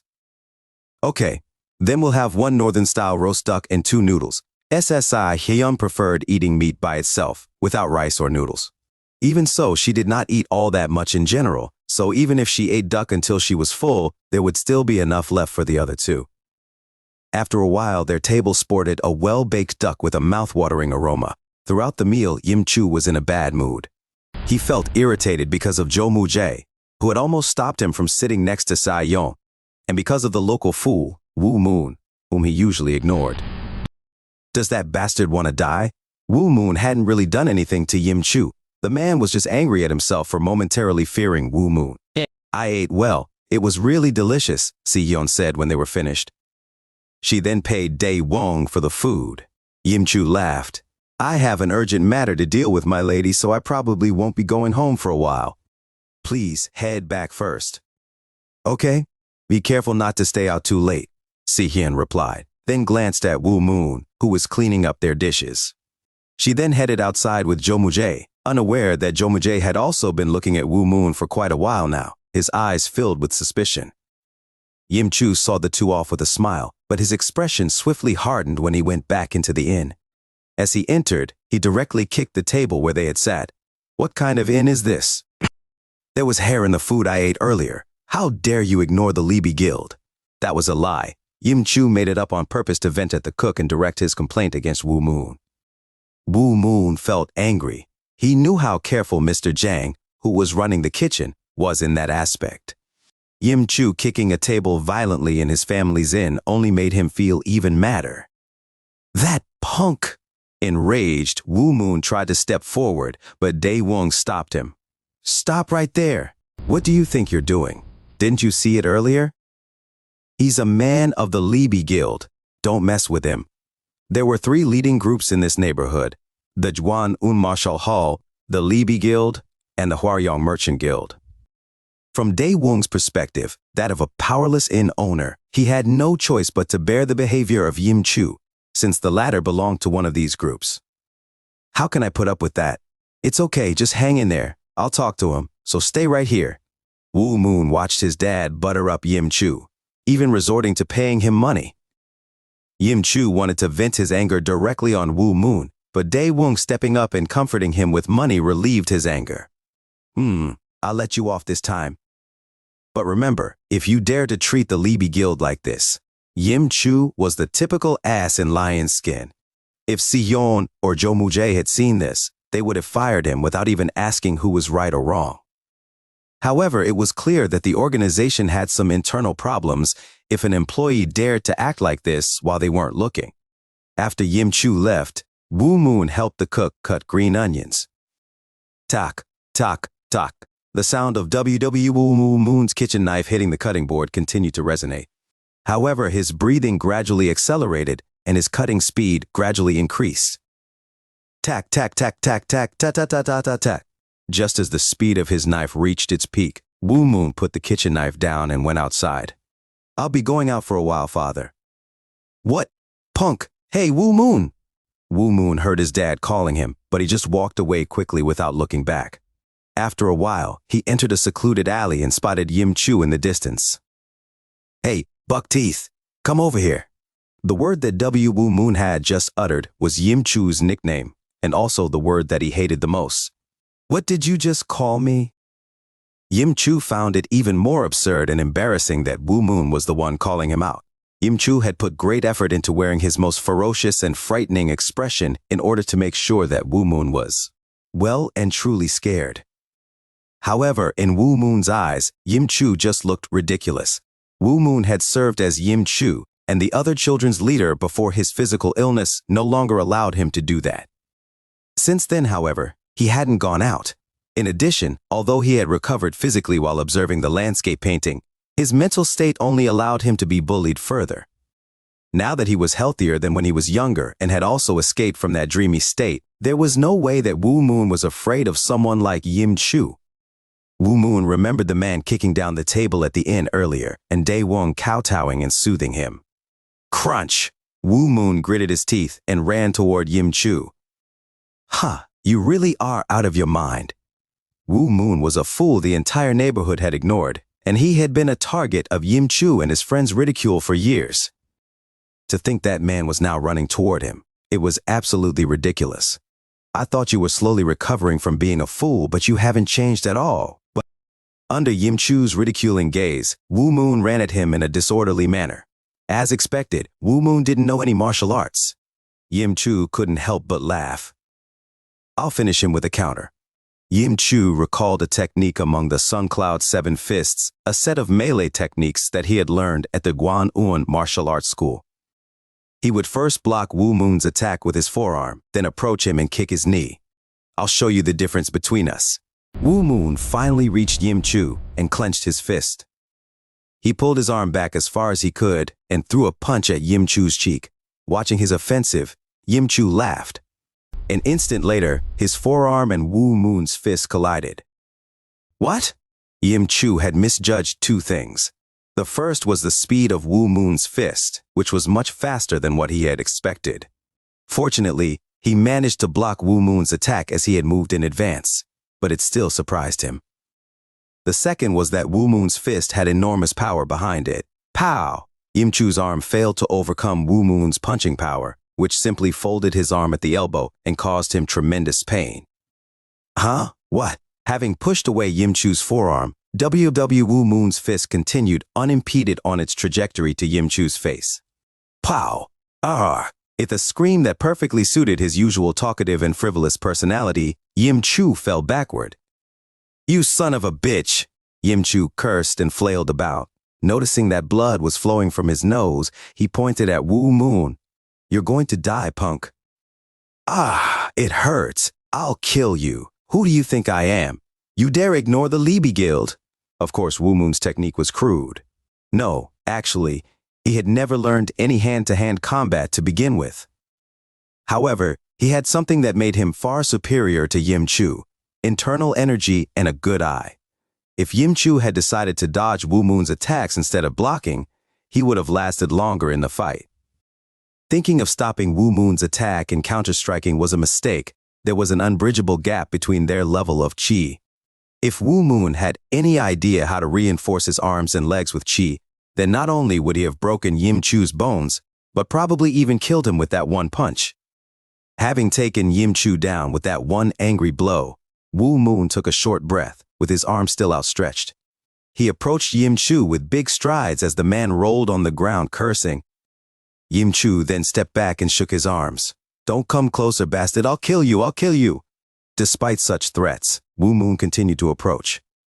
Yim Chu tried to kick him in the chest. However, Yim Chu was already on the defensive. His mind had grown tense, and his body followed suit, which resulted in his attack being even worse than Wu Moon's punch that he had laughed at moments earlier. Wu Moon swiftly avoided it, then grabbed Yim Chu's nape and pulled, kicking his legs from underneath him at the same time. Ah! Yim Chu fell down, and Wu Moon grabbed him by the collar. Consider this a warning. Don't ever come to our inn again. We will no longer offer our services to you. And what was that question you asked? Am I not afraid of the Libi Merchant Guild? Yeah, you're right, I'm not afraid. I didn't do anything wrong. Also, your companions have no idea what you're doing here, do they? What, punk? You'll see. How dare you take the Libi goo? Wu Moon grabbed Yim Chu's by the jaw and tightened his grip, cutting the man's sentence short. Yim Chu let out a groan, overcome by pain and shame. Shut up. I can see through your little game. I noticed earlier that you started that ruckus only after the 2 other people in your group left, as if you were walking on eggshells. You want to hide this side of you from them because they don't like these things. Am I wrong? Yim Chu's jaw dropped.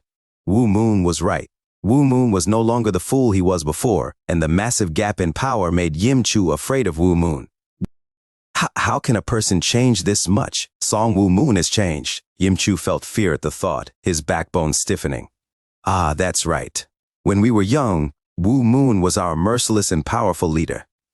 Wu Moon had been much smarter than his peers back in the day, and he was known to be cruel when needed.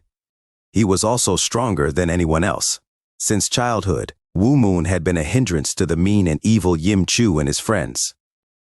Yim Chu had countless memories of Wu Moon beating him up when he bullied other powerless children. However, Wu Moon stopped showing up after a while, and they later learned that he had become a fool, much to everyone's shock. Since then, they had taken to harassing him in turn, due to their history with him. Just as Yim Chu was briefly reminiscing about the past, Wu Moon threw him away and was about to walk toward the inn when he suddenly remembered something very important. Oh, that's right. Wu Moon walked toward Yim Chu again. What? What? Frightened, Yim Chu stood still, unable to speak more than 2 words. Wu Moon turned Yim Chu's pocket inside out. It felt quite heavy, seemingly from the not insignificant amount of money inside. He doubted Yim Chu's salary from the Libi Guild was this high. Judging from Yim Chu's behavior earlier today, it had to be the money that he had extorted from Dae Wong, as well as some other people. My money! Yim Chu shouted in shock as Wu Moon took the money out of his pocket. Wu Moon looked down at Yim Chu coldly. Your money? This isn't your money. You borrowed money from my dad earlier, didn't you? This is the principal and interest. My house's interest is a little high, that's all. Wu Moon simply took his money and left, and Yim Chu couldn't stop him since he was scared. A moment later, Wu Moon looked back at him. Go back quietly and tend to your wounds, and fix that shitty personality of yours while you're at it. As soon as he returned home, Wu Moon finished the rest of his work and left the inn right away. Dae Wong kept asking him if he had fought with Yim Chu, but Wu Moon simply denied it. Before leaving, he secretly put half of the money taken from Yim Chu in the family safe. After leaving the inn, he headed to Mr. Chu's blacksmith shop and picked up a hammer with high expectations that he'd do well today. However, the results still weren't satisfactory. Of course, he was doing much better than yesterday, but it was still worse than Chu Minsang's output, and that disappointed him. Nevertheless, he didn't play around. He hammered until it was already dark, though he didn't make any particular progress. I can't make the hoe and the sickle well no matter how hard I try, Wu Moon thought as he walked home. Before Mr. Chu and Min Sang come to the blacksmith shop tomorrow, should I try and make a sword by myself? I really want to make one. The idea was set by the time he returned to the inn and got to bed. Yeah, let's do that. The next morning, Wu Moon skipped his usual training and finished his work at the inn as quickly as possible, then darted toward the blacksmith shop. Fortunately, no one was there when he arrived. Wu Moon quickly put the pieces of metal in the forge and started to heat them up. At the thought that he would finally make a sword, his heart pounded. In his mind, he kept thinking of the Divine Frost Sword's outstanding quality. He wanted to make a sword like that. Clank, clank. Wu Moon started hammering. He was initially at a loss about how to make it, but his hands started moving on their own the moment he hit the iron. As he recalled the image of the beautiful divine frost sword, his hammer moved accordingly to forge a similar sword. The sound of hammering echoed with a certain rhythm. Whenever the metal cooled down and hardened, he would heat it up again and continue. After a while, the blade was finally complete. The problem was making the sword's hilt and the guard, which divided the blade and the hilt. Wu Moon started hammering again without any hesitation. His brain was working faster than ever. He stared at the blade before hammering, imagining what the hilt would be like and how it'd connect to the blade. In the case of the hoe and the sickle, he had to make a blade and a handle, then he had to fit the blade into the handle. In the same way, he thought of the hilt as an extension of the blade. Upon finally completing the blade and hilt, Wu Moon put them together. Whoa, did I actually make it? Wu Moon finally opened his mouth after working for hours with gritted teeth. It's pretty good. Mr. Chu's voice came from behind him all of a sudden. However, Wu Moon wasn't surprised. He had already felt Mr. Chu's presence. The man had approached quietly while he was still working on the blade. Although he said it was only pretty good and pretended to be calm, Mr. Chu was honestly deeply surprised. Min Sang, who was next to him, felt the same. It was frankly unbelievable that Wu Moon had already made a sword, even though he had only started his blacksmith apprenticeship 3 days ago. Another surprising fact was that the hoes and sickles he made were of average quality at best, but his sword, which he had forged without anyone teaching him how, was better than average. It was definitely harder to make a sword than a sickle or a hoe, making Wu Moon's case quite unusual. There is no need to make sickles and hoes any longer. From now on, you can make as many swords as you want. But Dad, Mr. Chu didn't change his mind despite Min Sang's surprise protest. He brushed his son off, saying he was noisy. Wu Moon looked at the sword he made. Compared to the Divine Frost Sword, it was quite a bit inferior, but he felt good about it nevertheless. It felt great wielding a sword made by his own hands.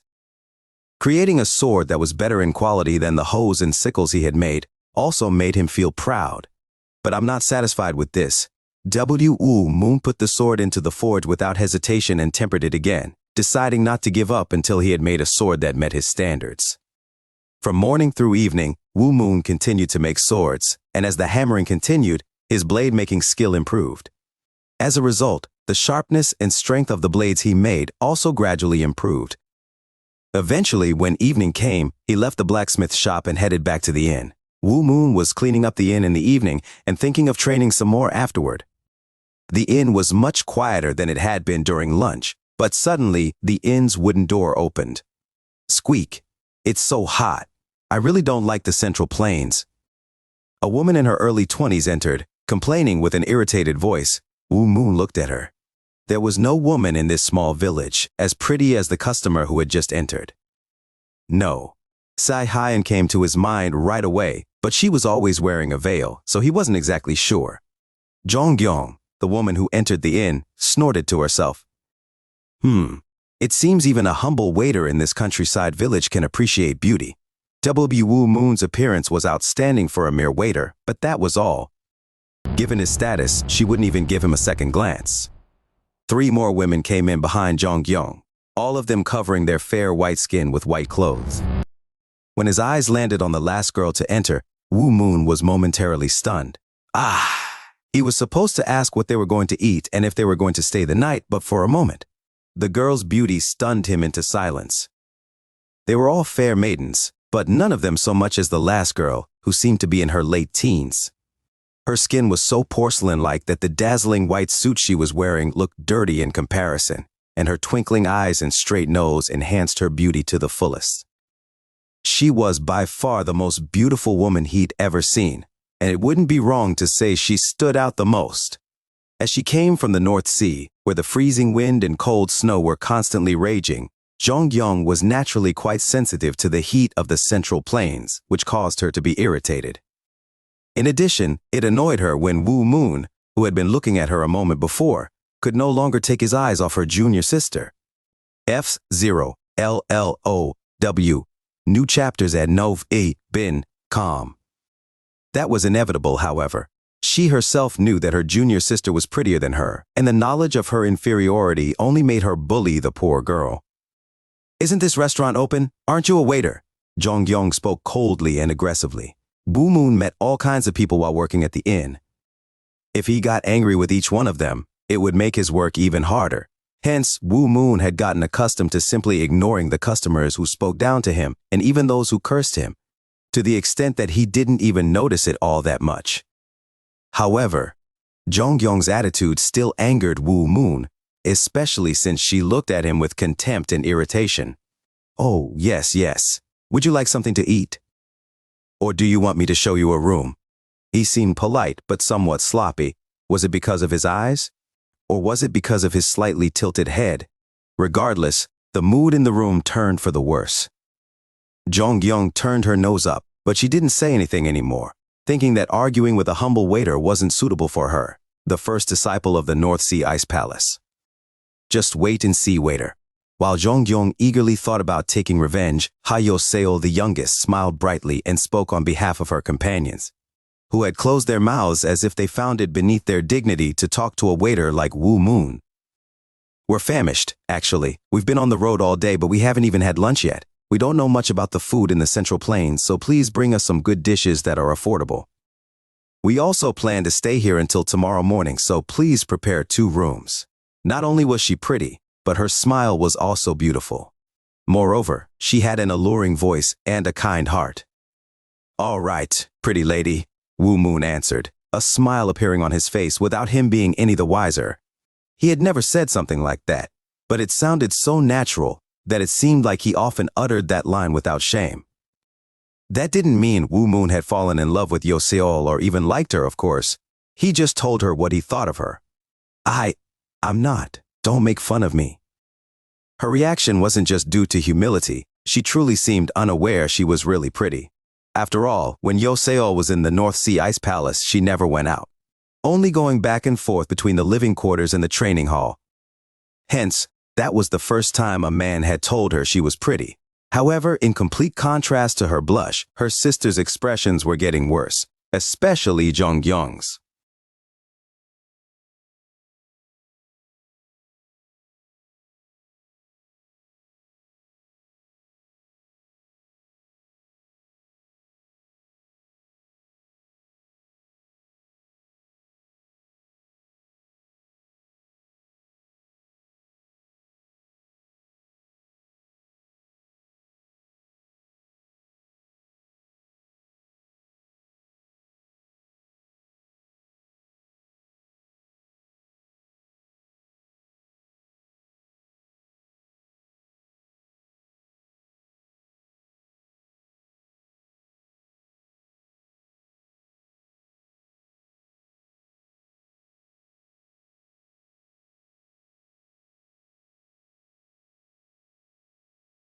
Ho ho ho, you're only good at saying things like that because you're a waiter. Yeah, you'd get along well with my little sister Yo-seol. She likes simple things by nature, so even a waiter would be enough for her. Ha-yo-seol's blush only deepened, unable to respond to Jong-gyong's painfully sarcastic remarks. Woo Moon nearly retorted, but in the end, he held himself back. Then take a seat here. The food will be served shortly. After Jong-gyong threw money at Woo Moon, the 4 girls went to the table he had pointed at and sat down. Wait a minute, Yo-seol, sit here. What? Oh, all right. Woo Moon frowned as he saw the scene on his way to the kitchen. They had sat Yo-seol on the oldest and shabbiest of the 4 chairs. As if that wasn't enough, her sisters left quite the distance between each other, not allowing Yo-seol much room at all. However, the girl was seemingly born with a bright personality, and her face didn't show any discontentment. They're evil. Just then, Woo Moon remembered Yo-seol's words, "We don't know much about the food in the Central Plains." Wait, if they're not from the Central Plains, then where did they come from? Woo Moon was curious, but asking about it could come across as rude.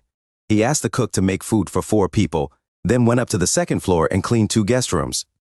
He wanted to leave the inn and practice swordsmanship, but he had to wait until they had finished their meal. Only then could he guide them to their rooms, after all. These women from beyond the Central Plains, the disciples of the North Sea Ice Palace, chatted non-stop as they ate, their main topics being men and martial arts masters.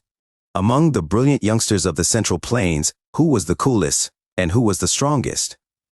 Of course, Seol was left out of the conversation from beginning to end. Even if she did say something, her older sisters would scold her without hesitation. At times, he would hear them say the word waiter, accompanied by remarks about him being rude. Woo Moon judged Doa, Sihyun, and Seol weren't like those stereotypical snobbish girls. Even after they had finished eating and he had cleaned the dishes from the table, these girls' chatter just wouldn't end.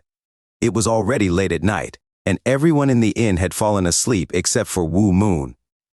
Bored and fatigued, Seol had already dozed off, but none of her older sisters were considerate enough to tell her to go to her room and sleep. Woo Moon was also becoming more and more irritated as well. He couldn't leave his post as long as there were guests, which ultimately caused him to waste precious training time. What the hell? Why do they have so many topics to gossip about? It's been over 2 hours already. These women are inconsiderate toward other people. It took 2 more hours before their chatter ended and they got up from their seats. Seol was so sleepy by then that she didn't even notice they had gotten up. She's so rude. How dare she sleep while her older sisters are talking? Don't wake her up, Jong-gyung spoke coldly, and the other women agreed. Guide us to our room, they told Woo Moon. Extremely upset by now, Woo Moon didn't answer.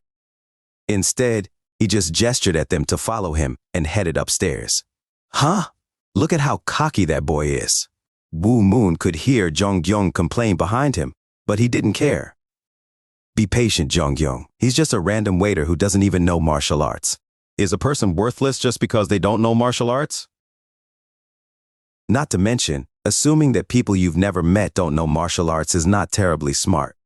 Woo Moon led them to the 2 smallest and most uncomfortable rooms in the inn instead of the ones he had cleaned earlier. You can stay here. Jong-gyung looked around the room, then stared at Woo Moon fiercely. Isn't this place too small? And it only has 1 bed. How do you expect us to stay here? Well, there's nothing I can do about it. All the other rooms are occupied, replied Woo Moon abruptly.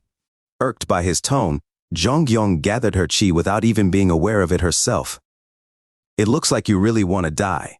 All right, give it a try. I won't just stay still, though, Woo Moon thought. But Jong-gyung's 2 sisters stopped her. Jong-gyung, you can't make a fuss here. All of the Miram's attention is focused on this area. If our master learns that we attacked a waiter that doesn't even know martial arts, he won't let that slide. That was true. The master of the North Sea Ice Palace sect was very sensitive to their reputation in the Miram.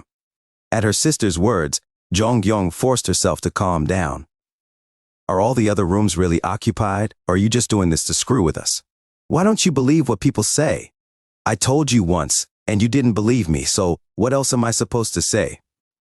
All right, then I'll check them myself. If you're lying, be prepared to have your arms and legs be broken. They thought even their master would understand this much. What are you going to do? Barge into the other rooms this late at night? You think I don't dare to do that? Let's go to the room next door. As Jong-gyung walked over to the adjacent room, Woo Moon pretended to try and stop her. Wait, don't do that. The guests will be angry. Would you like someone else to open the door to your room while you're sleeping? However, Jong-gyung was already pretty angry, and she barged in without hesitation. Huck, what the hell? Close the door. The room was dark, but they could clearly see a middle-aged man and a woman on the bed, lying on their backs with no clothes on.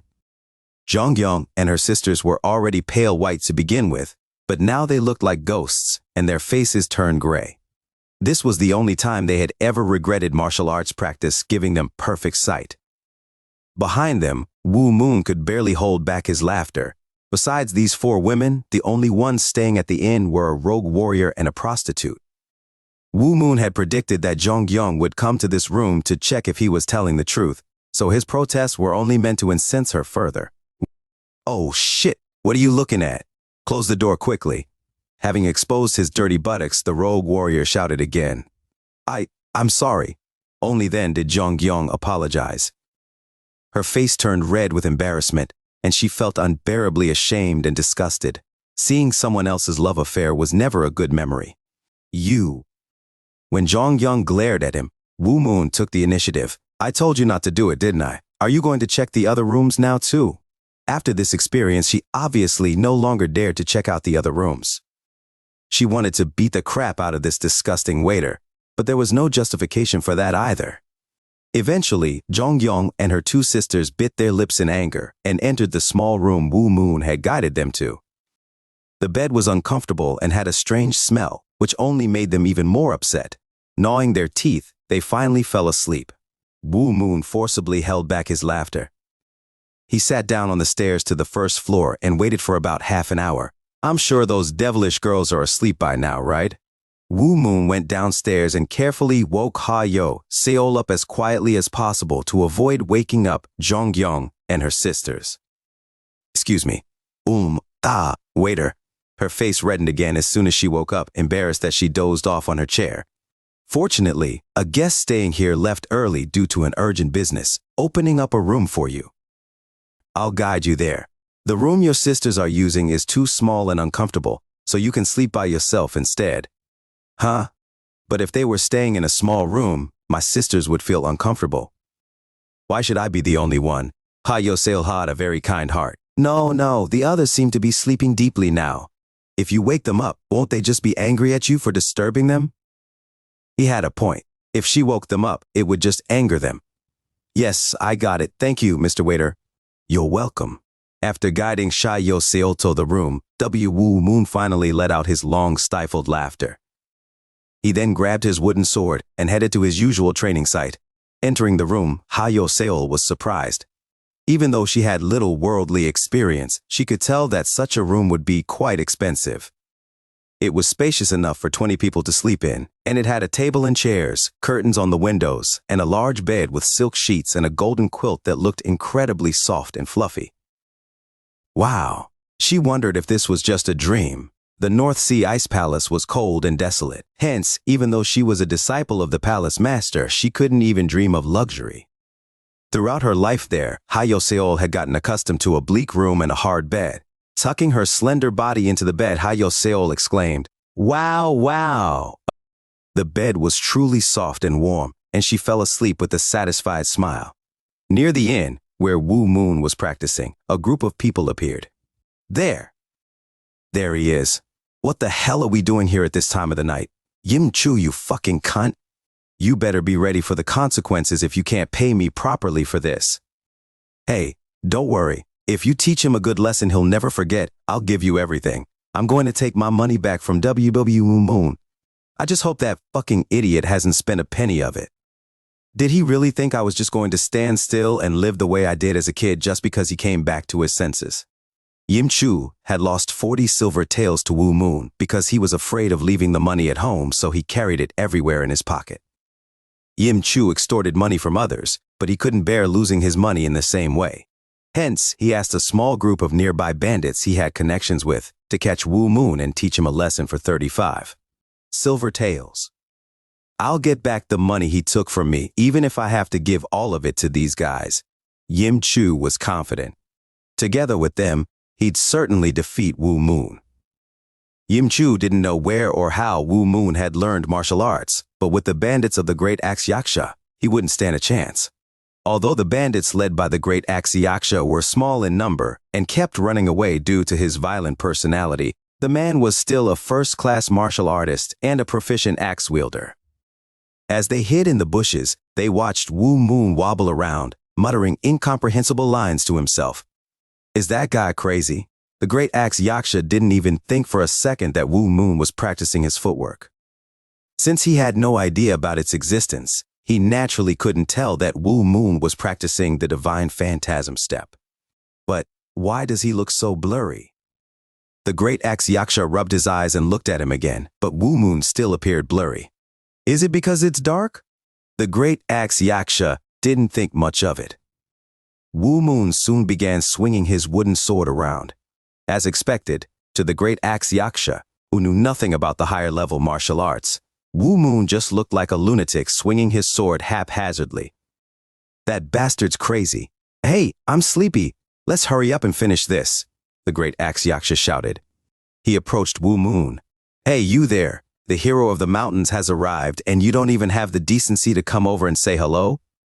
Even as the Great Axe Yaksha walked with the great axe on his shoulder, Wu Moon showed no interest in him. He just kept moving around and swinging his sword. "You fucking bastard! Are you deaf?" Wu Moon still didn't respond even as the great Axe Yaksha approached him. As he came close, he noticed that Wu Moon wasn't even looking at him, but rather through him, and his gaze seemed lost as if he was in a daze. "What am I even looking at? He's got to be insane. A good beating should serve as medicine for this crazy bastard." When he swung his fist at Wu Moon, however, the great Axe Yaksha had a shock. Wu Moon's sword instantly accelerated, and the wind generated by the swing actually cut across the great Axe Yaksha's forehead, causing blood to flow out. Huh? What the hell? He didn't even know how Wu Moon's wooden sword had wounded him. Unable to grasp the situation properly, he jumped at Wu Moon once more. "How dare you make me see my blood?" The moment the great Axe Yaksha got closer, the wooden sword flew like a beam of light and struck his chest. Once more, the great Axe Yaksha couldn't even see Wu Moon's wooden sword move. As he received yet another injury, his hair stood on end and his body stiffened in fear. However, his ignorant subordinates swiftly surrounded Wu Moon and rushed at the same time. "Bastard! How dare you attack our leader? Ripe!" At the same time, Wu Moon's sword drew 5 arcs across the air. Blood splattered everywhere, accompanied by the sound of something being ripped apart. "Huh! Oh!" Surprised, the bandits retreated. All of them had been cut. Wu Moon had arrived at the training site an hour before and immediately started to practice the divine phantasm step. As a result, it had become much easier to move than before. It wasn't perfect, but he could now perform the full technique from beginning to end at the very least. Wu Moon, excited, thought of a new challenge. "I should practice my sword techniques and footwork at the same time. Working on both swordsmanship and footwork at the same time was far more efficient than doing them individually." With this optimistic mindset, Wu Moon started training. He found it a little difficult at first. He couldn't strike in the direction he intended because he kept moving around. However, he already had a good grasp of the required balance, as he had practiced his footwork while carrying buckets of water.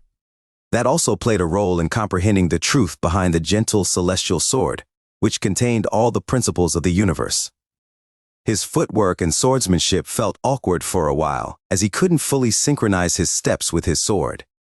As he kept practicing, however, he adjusted the movements of the gentle celestial sword to those of the divine phantasm step, and the two slowly intertwined.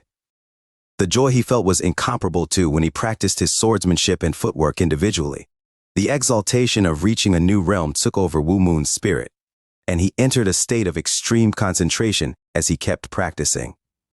However, after a while, he felt an intruder on his training ground. "Who dares?" With fury, his sword flew toward the intruder. That wasn't the end of it, however. More intruders appeared. After repelling their attacks, Wu Moon left his regrets behind and finished his training. Wu Moon exhaled, finally coming to his senses. He stared coldly at great Axe Yaksha, who was standing in front of him with a puzzled expression. "What are you?" Wu Moon spat. The great Axe Yaksha's expression suddenly changed, now smiling brightly. "Oh gosh, little brother, you're so cool and handsome. You also seem like a chivalrous person, so I just played a bit of a prank because I wanted to get close to you. So don't worry about us, just keep doing what you're doing. Ha ha." Great Axe Yaksha bowed deeply and put his palms together as he spoke, as if begging Wu Moon for forgiveness. As soon as he finished speaking, he rushed back and shouted at his subordinates, "Hey, run, got it. We'll follow you, leader." Wu Moon watched great Axe Yaksha and his men flee, then let out a low sigh. He then pointed at the bush Yimchu was hiding in with his wooden sword. "Hey, Yimchu, do you also love me?" The bush rustled, but Yimchu didn't move, instead pretending to be dead. "Come out, I know everything." Wu Moon went to the bush and aimed his wooden sword exactly where Yimchu was hiding. "Well, if there's really no one here, then I can just practice some cuts and chop this bush up." Hearing his words, Yimchu hurriedly stood up and stuck his head out of the bush. I'm sorry, Wu Moon." "It's my fault." Yimchu looked very nervous, perhaps because Wu Moon had knocked some sense into the great Axe Yaksha and his subordinates all too easily. "Do you want to die?" asked Wu Moon with his brows furrowed. the tip of his wooden sword dug straight into Yim Chu's belly. Oh, nope. It was currently late at night, and Wu Moon wanted to resume his training quickly. In other words, he had no intention of wasting his precious time on Yim Chu. This is your final warning. If you bother me one more time, you're dead. Got it? Yes, scram. Yim Chu walked away looking as if he had just escaped death. Seeing Yim Chu retreat, Wu Moon thought he made a mistake. Just like when they were younger, Yim Chu needed to be severely beaten before he'd come to his senses. Indeed, when Yim Chu bullied other children, Wu Moon had to beat him to a pulp before Yim Chu would listen to his words. Hey, wait a minute. As instructed, Yim Chu stopped in his steps, trembling. What? What is it? Come here. Yim Chu walked back slowly, then Wu Moon punched him in the face. Smack. Wu Moon smiled coldly at Yim Chu, who screamed exaggeratedly as he fell. That's just the beginning, so clench your jaws. If not, you're going to lose your teeth. As if his childhood personality had revived to some extent, Wu Moon hit Yim Chu with both fists and feet. You're the kind of person who doesn't get it until you beat it into their thick head. Given the way you treated my father, I now realize I've been way too lenient with you. After being beaten up for quite some time, Yim Chu was almost on the verge of fainting. Just then, Wu Moon shook him, then grabbed his wooden sword. Hey, wake up, Wu Moon ordered, but Yim Chu didn't answer, only letting out a low moan. Did I hit you so much you've already lost your mind? Get up right now, or I'll crack your head open with this stick right here. Struggling, Yim Chu stood up despite the intense pain coursing through his body. I won't be as forgiving next time, so you better be careful. Scram. Yim Chu staggered away. Phew, shall I start again? Wu Moon calmed down and resumed his training. Wu Moon woke up fresh and immediately fetched 2 buckets of water, despite only getting an hour of sleep. The inn needed more water than usual due to the guests staying overnight. As he tended to his chores, he practiced footwork as usual. I'm doing much better than last time. Is it because I gained some kind of enlightenment yesterday while practicing my swordsmanship and footwork at the same time? Working on his movement techniques while carrying water buckets suspended on a yoke had actually become easier. On his first few attempts, the water from the buckets kept splashing and spilling, but by his 10th trip, he no longer spilled even a single drop of water. Great. He felt good. By the time he had returned and cleaned the inn, the group of women that stayed the night had woken up. Waiter! A noise that irritated Wu Moon worse than the screech of a pig being killed resounded from the 2nd floor. What's wrong with you? Wu Moon asked, without opening the door of the small room the North Sea Palace's disciples were staying in. Water. I'm thirsty. Bring me some water. Wu Moon sighed. Look at the bed side. Found it. But I want something more than just water. Bring me a cup of tea. Holding back the desire to curse, Wu Moon went downstairs and brought them tea. They had their tea while chatting for a while, then also headed downstairs. Meanwhile, Yoseo drank tea alone on the 1st floor. Where did you sleep, Yoseo? I didn't see you, asked Jong-gyong, who was supposed to share a room with Yoseo. Before Yoseo could speak, Wu Moon hurriedly replied, one of the smaller rooms became available. So, I gave it to her to avoid disturbing your sleep. You don't have to pay for it, it's on the house. Hearing Wu Moon's answer, Jong-gyong, her sister, snorted and went out of the inn. Wu Moon winked at Yoseo, signaling to her not to let them know. If she told the truth, that she had stayed alone in a very nice room, it would only cause her trouble. Yoseo subtly smiled and bowed her head in gratitude. Once they were out of sight, Wu Moon stretched his arms a little and headed to the blacksmith shop. After greeting Mr. Chu, Wu Moon made preparations in his heart while repeatedly blowing the bellows. I have to make a sword I can use today. Just thinking about it made him excited. It wasn't that Mr. Chu didn't teach him anything. One of the things the blacksmith had taught Wu Moon was that once the temperature of the forge was high enough, he had to soften the cast iron and pig iron quickly in order to make sure that the final product was as durable as possible. Wu Moon heated up the forge as best as he could. Mr. Chu and Chu Min Sang watched the forge, startled by how intense the heat was. After heating up the cast iron and pig iron, Wu Moon took the metal billet out of the forge and started hammering. The durability of a metal tool was determined by the way the metal was drawn out by hammering and the timing of the forging process. Clank, clank! The clear sound of metal striking metal echoed from the shop. Thinking of the divine frost sword, he hammered the metal according to its shape. However, after some time had passed, the divine frost sword disappeared from his mind, replaced by the image of a sword that followed his own desires. When he was done making the blade, he hurriedly submerged it in water. Tiss, steam rose, and Wu Moon rolled out his sword with a pounding heart. Why does it look so weak? He didn't feel the same way he did when he saw the divine frost sword. It didn't seem durable, strong, or even capable of cutting anything. Perhaps it was because he had started hammering too early, but the blade seemed soft and completely unable to hold an edge. At that moment, Mr. Chu spoke from behind him. You're not going to stop with just a single refinement, are you? Yes, what you've done now is the first refinement. If you heat it up again and hammer it, that's the second refinement. The more you repeat it, the stronger it gets. However, if you forge something past its capacity, it will break, so be careful. That's all the advice I can give you. Even though Mr. Chu didn't like making swords, Wu Moon was very passionate when it came to his work at the blacksmith shop, and Mr. Chu thought it was great watching Wu Moon discover his talents. So he decided to help him a little. Mr. Chu went to his own workbench and started sharpening a sickle after that, ending his conversation with Wu Moon. Wu Moon bowed his head to Mr. Chu in gratitude, then looked down at his low-quality sword. Okay, let's try again. He worked the bellows to raise the temperature inside the forge once more and put the sword he had made into it. After a while, he began hammering it again. Clank! Even after the third, fourth, and fifth refinement, Wu Moon continued to work without any signs of exhaustion. As a result, his hammering skill also kept improving. He could now create a fairly sharp blade. Great, I just need to keep going at this rate. He was more and more excited, and the blade he was working on got progressively tougher. Crack! At some point it broke in the middle. How many times had he reforged it? It was probably a little over 20. He remembered Mr. Chu's words earlier. The sword would break if he worked it too many times. Let's start again. Everything had been going well, but then the metal had cracked, rendering all his efforts useless. However, Wu Moon didn't even think twice about throwing the broken pieces back into the forge. Hour after hour passed by as he hammered away, completely disregarding the time. The blade broke a few more times, but he never gave up. Interestingly, as Wu Moon's ability to melt and hammer iron became better, the number of times he could refine his weapon also increased.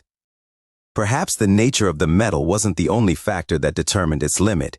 Even at noon, when Mr. Chu and Chu Min Sang went to eat lunch, Wu Moon focused on forging. He never even thought of stopping at all. Seeing that his son wasn't coming back at all, Dae Wong went to look for Wu Moon at the blacksmith shop. What is he doing now? However, Mr. Chu quickly grabbed Dae Wong's hand and insistently begged him not to disturb Wu Moon. Of course, the more Mr. Chu insisted that he should let Wu Moon to his own devices, the more dissatisfied Dae Wong felt. He just recovered from being a fool, yet he's already out doing weird things. He's an adult. He shouldn't stay in the inn. He has to go out and find another job to gain experience in society. Dae Wong ended up heading home, since he couldn't just wait around without even knowing when his son's blacksmithing session would end. Clank, clank, clank. Wu Moon continued hammering as he entered a state of enlightenment. At some point, he could no longer hear anything that happened outside. There was nothing around him. It was only himself and his sword. Can you make me? Can you catch me? The sword in Wu Moon's mind spoke to him. I can do it. Just wait a little longer. He had no idea how many swords he had hammered and broken, but he wasn't tired at all. Rather, his entire body was full of vitality. Like a never-ending wave, the energy of the celestial sect's forbidden divine art continued to grow stronger. It was hard to believe, but the more he worked, the more it surged throughout his body. As he concentrated on making a sword based on the image in his mind, the gentle celestial sword reacted to it, followed by the forbidden divine art. His cultivation continued to rise, and the same went for his chi and his sword skills. Just like that, he pushed through until the sword was finally within his reach. The resistance he felt during the last bout of forging was quite fierce. Even the hottest flames could no longer heat it up properly, and the hammer also didn't do much to alter its shape. This feeling, this is it. The sword he was making reached out to him, its heart appearing to have finally fallen for Wu Moon's endless ardor. The moment he held the blade, he felt everything it needed, when and where to hammer, when to submerge it in water, and when to heat it back up. He had reached the last step. Clank! When that clear sound reverberated, he stopped hammering. Wu Moon dunked the sword in the water and took it out. It's done. He no longer had any regrets. At least, at that moment, he didn't have any. He truly liked the sword he had made. However, it soon came to mind that he had to make a hilt and a scabbard too. How long will it take to make the fittings? Wu Moon was somewhat disappointed. Here, take this. It's a gift. Mr. Chu interrupted him. Wu Moon turned to look at him and saw a completed hilt and a scabbard in his hands. I didn't make a weapon, did I? These are just a hilt and a scabbard after all. Since you were so passionate, I decided to take the hilts of the weapons you brought here and reforge them. As for the scabbard, I made it myself after watching you forge your sword. Making hilts and scabbards was by no means an easy task. Mr. Chu had to utilize his skills to the fullest, thinking he had to create something suitable for the sword that Wu Moon had made. He came close to breaking his oath not to make weapons, and that made him feel uncomfortable, but he still went through with it. He wanted to reward Wu Moon's pure enthusiasm. Thank you. Wu Moon bowed and received the hilt and the scabbard. When he received them, he found out that they perfectly fit the blade he had made. While Wu Moon put together the blade and the hilt, Chu Minsang was startled and shook his head. No way this is real. Is that really the creation of a person who's only worked in a blacksmith shop for a week? How can he forge such a high-quality sword when he couldn't even make a scythe or a hoe, which are way easier to make? Hearing those words, Wu Moon realized that, compared to Min Sang, his skills as a blacksmith were indeed lacking. His imagination was dull and inactive when he tried to make tools after all.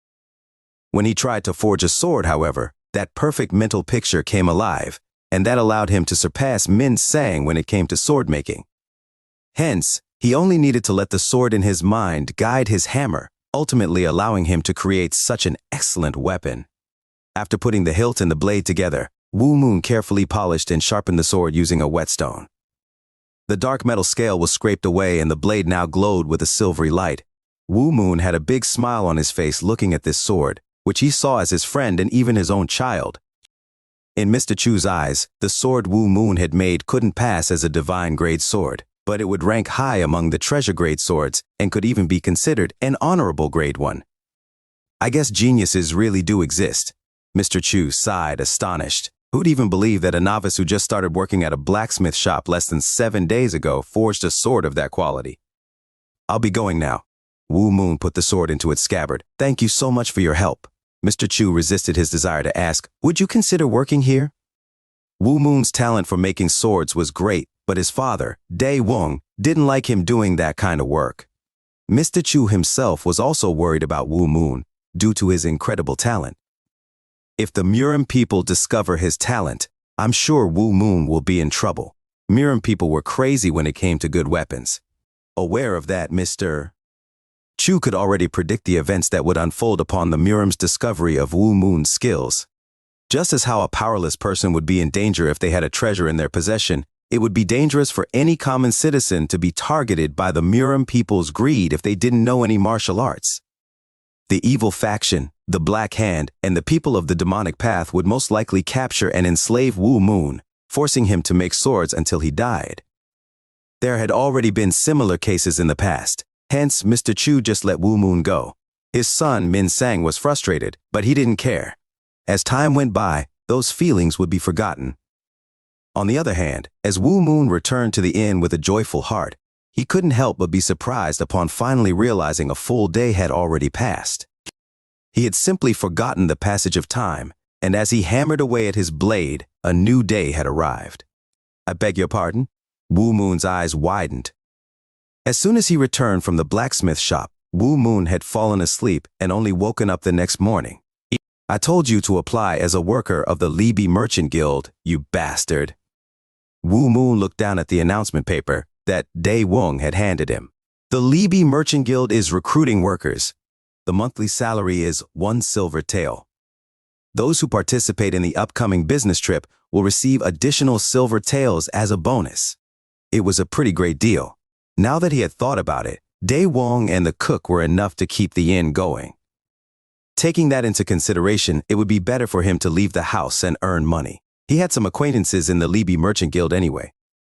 All right then. Dae Wong was ready to argue with WWW Moon if he disagreed. Much to his relief, however, their discussion was going more smoothly than he had expected. Don't feel disappointed. I just think it'd be better for you to go to the Libi Merchant Guild and gain experience instead of staying at home and helping out in the inn. Do you understand, son? Of course. Don't worry, father. I'll make sure to contribute to the family. I'm an adult now, after all. Dae Wong's eyes turned red. He hugged Wu Moon tightly. Wu Moon, you've really grown up. As a father, Dae Wong felt so overjoyed, and he was moved to tears. He had never thought he'd be proud of his pathetic firstborn son. The next day, Wu Moon knocked on the door of the Libi Merchant Guild.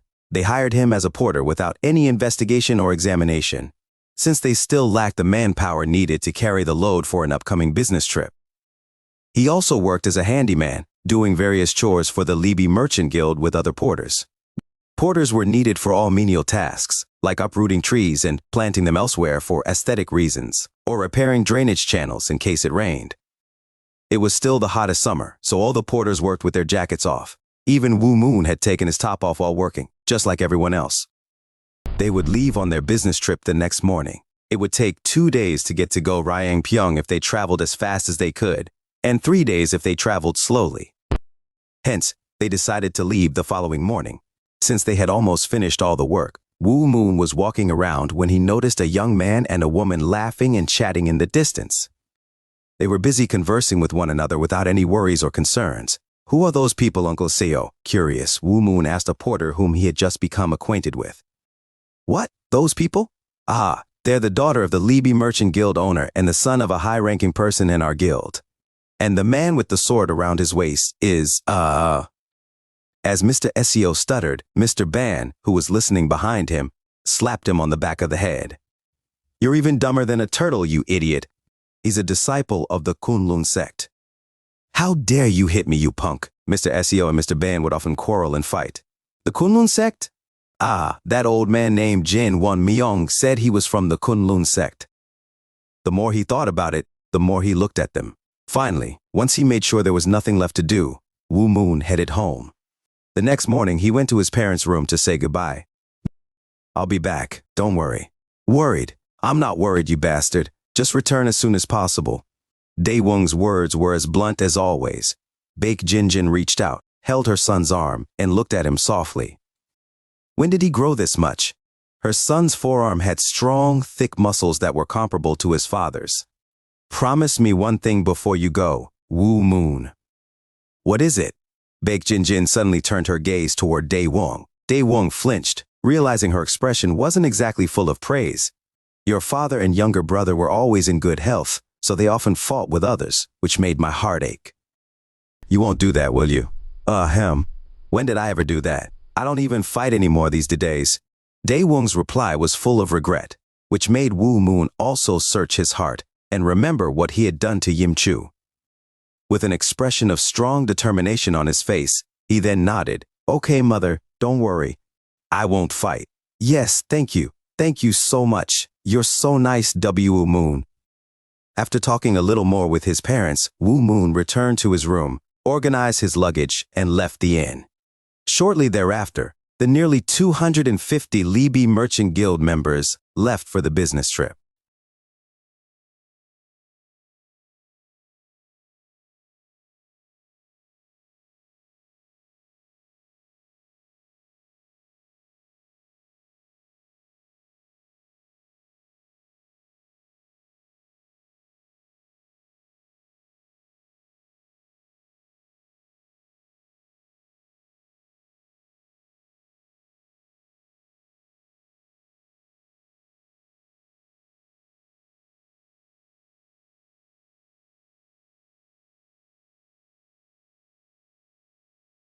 Shortly thereafter, the nearly 250 li.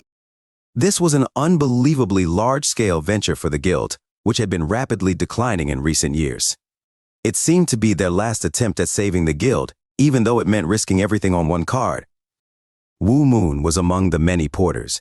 As they traveled, Yon Si Hyun, the temporary guild master, Yu Mun Guang, the disciple of the Kunlun sect, and other young men gathered as they went down the road, laughing heartily. Carrying luggage during the trip wasn't difficult for Wu Moon. While others were sweating and out of breath, he was only feeling better with every step. Feeling bad for them, he volunteered to carry the luggage of the weak and elderly porters. As the height of the luggage on his back increased, his popularity grew along with it. The tedious journey continued, but Wu Moon felt good, proud that he was making money and helping the household. When the guild stopped as the sun slowly began to set, the porters unpacked and made camp for the night. "Hey, Wu Moon, I'm a little thirsty. Please bring some water over with this bucket." "Yes, Yunkel." Wu Moon smiled and took the water bucket the senior porter gave. Soon after, 3 or 4 more people handed him their water buckets as well, asking him the same favor. Wu Moon headed to the well, located a bit far from where the tent was being built. There was a large tree next to it, and the young people in the Libi Merchant Guild's upper ranks, including Sion, had occupied its cool shade. They were laughing and chatting with the Kunlun sect disciple. Yu Mun Guang was extremely proud that he was an outer disciple of the Kunlun sect. It was his most reliable and sharpest weapon, since the people around him would praise and support him whenever he told them about it. The Libi Merchant Guild, which he had coincidentally stopped by on his way to Go Ryang Pyong after receiving a call from the Kunlun sect, reacted the same way. As soon as he told them that he was a disciple of the Kunlun sect, the Libi Merchant Guild gave him luxurious accommodation, meals, and a large sum of money. In exchange, all Yu Mun Guang had to do for the Libi Merchant Guild was accompany them until they had reached and returned from Go Ryang Pyong. That essentially meant he had to protect them, but he wasn't afraid at all. There's no bastard in this world fearless enough to mess with a caravan protected by a Kunlun sect disciple. I'll have to live like a dead man when I meet the uptight Taoists of the Kunlun sect anyway, so I have to get a lot off my chest here. As if on cue, the eyes of all the women in the caravan bathed him in praiseful gazes, which was only natural since he was a disciple of the Kunlun sect. In a remote village like this, the power of a disciple of the 9 sects and 1 Gangwon was indisputable. But who does that bitch think she is that she's so arrogant? Yu Mun Guang secretly had his eyes on Si Hyun. He'd been paying close attention to her, greedily taking in her body shape and sometimes a part of her face, which was only revealed at times when the wind blew and lifted her veil. She was breathtakingly beautiful. No one could have expected such a treasure as hiding in this countryside village. Aha, I must. As he looked at Si Hyun, his mind filling up with insidious thoughts, Wu Moon also approached them, heading toward the well. When he got to the well, he dropped the yoke, pulled up the water bucket inside the well, and started pouring cool water into his buckets. His muscles, fully perfected by his metamorphosis, were in an ideal proportion, making him look like the statue of a young god. At that moment, Yu Mun Guang felt something strange. He realized that the women no longer had their eyes on him, their attention having suddenly shifted someplace else. What is it? Following the women's gazes, he found a filthy, wretched porter fetching water. 1. This is a reference to classic wuxia written by Jin Yong, Gulong, and so on. The 9 sects include the Mount Hua and Kunlun sects, which already appeared here, while the 1 gang is the Beggar's Gang. The women were looking at the guy's naked upper body. Damn, how dare that lowly porter take his shirt off here? He probably did that because he's uneducated. Song Wu Moon's appearance was thanks to his parents. His father, Song Dae Woong, was truly masculine, even ferocious at times. As for his mother, Baek Jin Jin, saying that she was one of the prettiest women in the village did not do her justice at all. When she was young, she was as beautiful as Si Hyun. Her beauty could be ranked among the top in the country. Wu Gang, Wu Moon's younger brother, resembled his father more. His jawline was square, and his face was manly, while Wu Moon had inherited both of their parents' facial features equally. In other words, his jawline was rather slender, giving off a feminine feel, while his thick eyebrows and stout mouth gave off a masculine feel. Although he wasn't bulky and thick, his muscles were well-defined and toned, proportionally adorning both his torso and his legs. And thanks to the metamorphosis his bones had undergone through, he gained a physique that was ideal in terms of both martial arts and aesthetics. His face was neither too masculine nor too feminine, and he sported a beautiful, muscular figure. Thanks to these physical assets working together in perfect chemistry, Wu Moon exuded a powerful charm. As a result, the women stared at Wu Moon, unable to turn their gazes away from him, and Yumun Guang, who was thus deprived of their attention, burst into anger. Even Si Hyun, who was cold, arrogant, and never even bothered to look at him properly, was looking at the porter. Mun Guang cursed in his mind. "You bitch! I guess you're no different from the rest of the whores after all." It was never a bad thing to be attracted to the charm of the opposite sex. However, Mun Guang, whose pride had been cracked, kept swearing in his heart. Unlike other girls, Si-hyun didn't just look at the beauty of Wu Moon's face and muscles. Rather, she looked at Wu Moon with curiosity, since she knew him as the waiter at the inn she had visited a few days ago. After looking at him for a few moments, she couldn't help but exclaim to herself. With her keen eyes, she had finally realized that Wu Moon's physique was perfect for learning martial arts. Wu Moon eventually finished drawing water from the well and headed back to their tent. Having reached peak hostility toward Wu Moon, Mun Guang took a weapon hidden in his bosom with his right hand. "Oh, there's a bee here," he said, holding the nail-shaped weapon in his right hand, and he pretended to catch an imaginary bee with his left. At that moment, all the women's eyes turned away from Wu Moon and toward Mun Guang's left hand.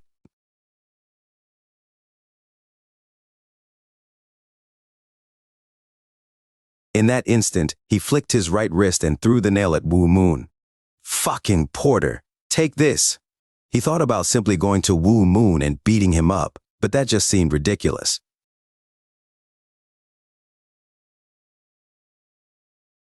Who wouldn't think that it was out of jealousy? In fact, Wu Moon had done nothing wrong. Hence, Mun Guang attacked him without anyone knowing. The dragon-piercing nail art was the Kunlun sect art that Mun Guang put the most emphasis on. Since he was quite the coward and he didn't have confidence in fighting people head-to-head, this hidden weapon technique was his favorite. The flying nail spun, describing a curve in the air as it flew toward Wu Moon. "You dare piss me off, fucking asshole? Ha ha ha. Eh?"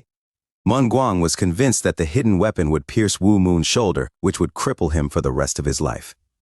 Instead, Wu Moon simply grabbed it as it neared him. "What?" Mun Guang was so embarrassed he unknowingly voiced out his thoughts. "What's the matter, young hero? Is something wrong?" "Oh no. Aha, it's nothing." Cold sweat flowed down his back as he tried to think of an excuse. Then Wu Moon suddenly looked at him.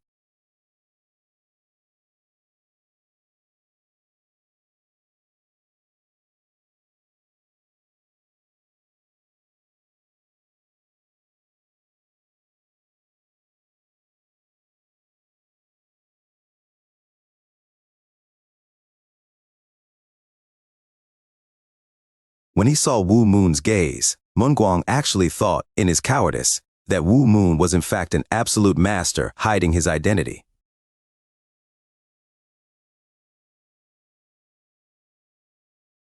At the thought of such a person staring at him, his stomach ached and his face turned pale instantly. From Wu Moon's perspective, he just suddenly felt a gust of wind and heard a whooshing sound coming from behind. His instinct warned him, so he threw the water buckets he was holding in his right hand into the air and moved his hand to his back. What's this? He had actually caught a large nail flying at him. However, when he looked at where the nail had come from, he didn't see anyone there. Hence, he glanced behind him instead, noticing the disciple of the Kunlun sect looking at him. The water buckets fell from the air at that moment, and he caught them all without even looking at them. Wu Moon had little experience with the hidden weapons used in the Gango 1 and couldn't find out who had thrown it at him. He just tilted his head in confusion and headed to where the porters were, oblivious to how much he had just frightened Mun Guang through that simple glance. That evening, Wu Moon wandered around the market in a village quite far from where the guild had set up camp for the night. He then returned, having bought a fluffy cotton pillow from a store. Indeed, Wu Moon had come all the way here because one of the guild's inexperienced young men complained that he had forgotten to bring his own pillow. If you just wanted to be comfortable, why didn't you just stay at home instead of joining the caravan? Grumbling in his heart, Wu Moon headed back to the guild's campsite.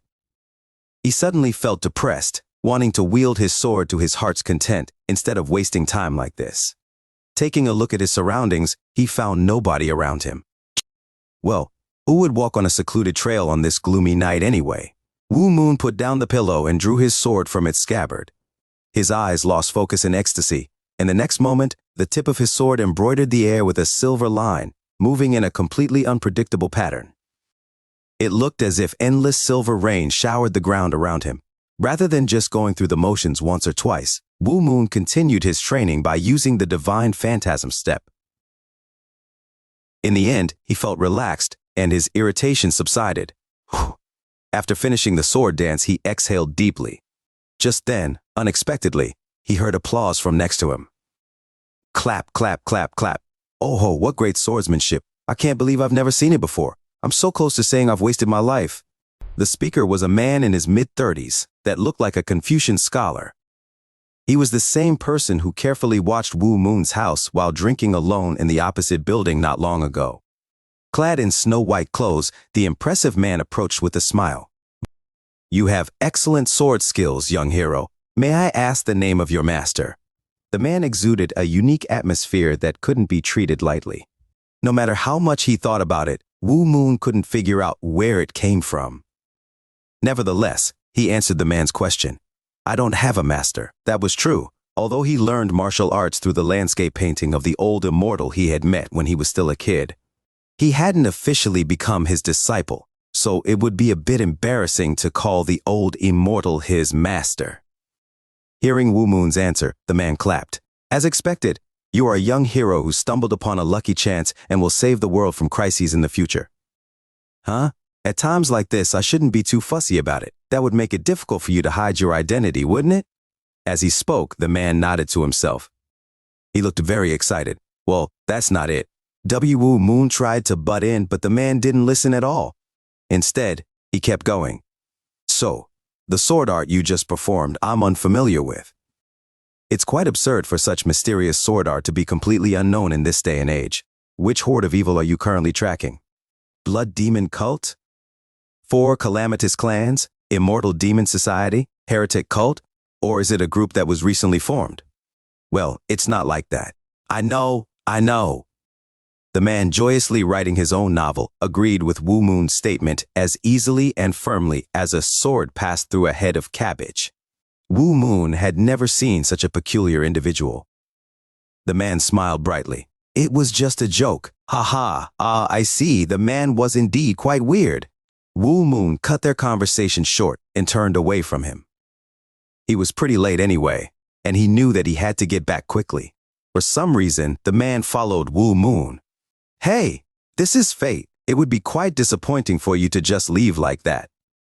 Where are you going? If we're heading in the same direction, let's travel together. I'm going to go Ryangpyeong now. Hey, Wu Moon, reluctant to associate with the strange man, increased his pace. Why is he following me? A crazy old man is following me. How did this happen? Ugh. Someone gently tapped Wu Moon's shoulder as he sighed. Ahaha. Why are you sighing so deeply, young hero? In the end, Wu Moon couldn't get away from the man. The scholar continued to pursue him tenaciously and even skillfully joined the business trip. He claimed to have great strength, making him a good fit as a porter.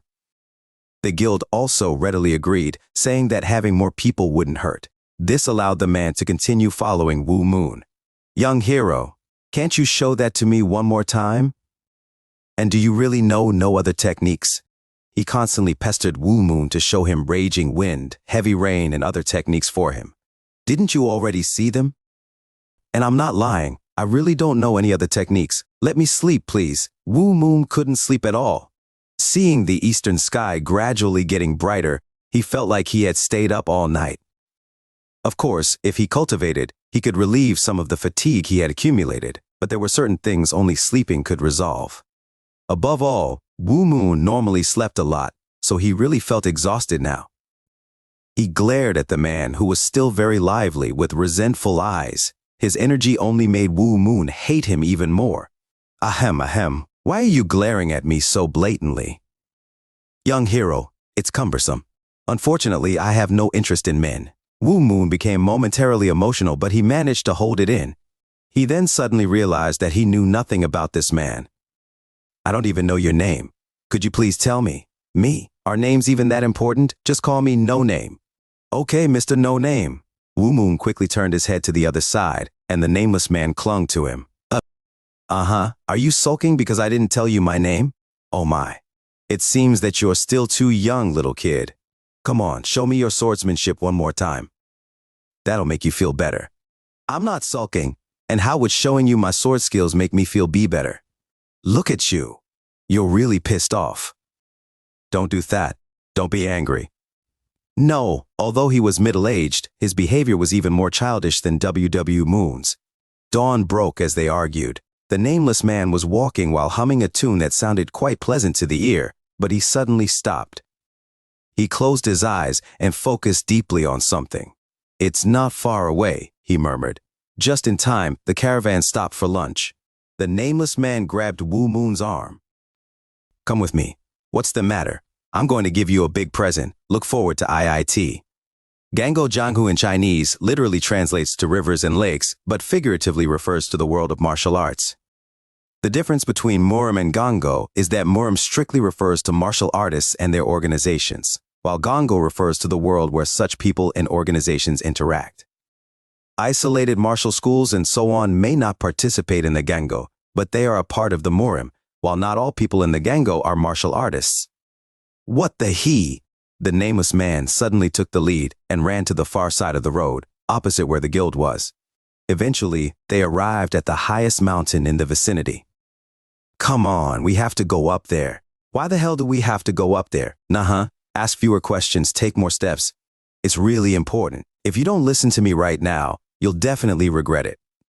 Wu Moon certainly felt like he was being tricked, but he nevertheless decided to follow the man up the mountain.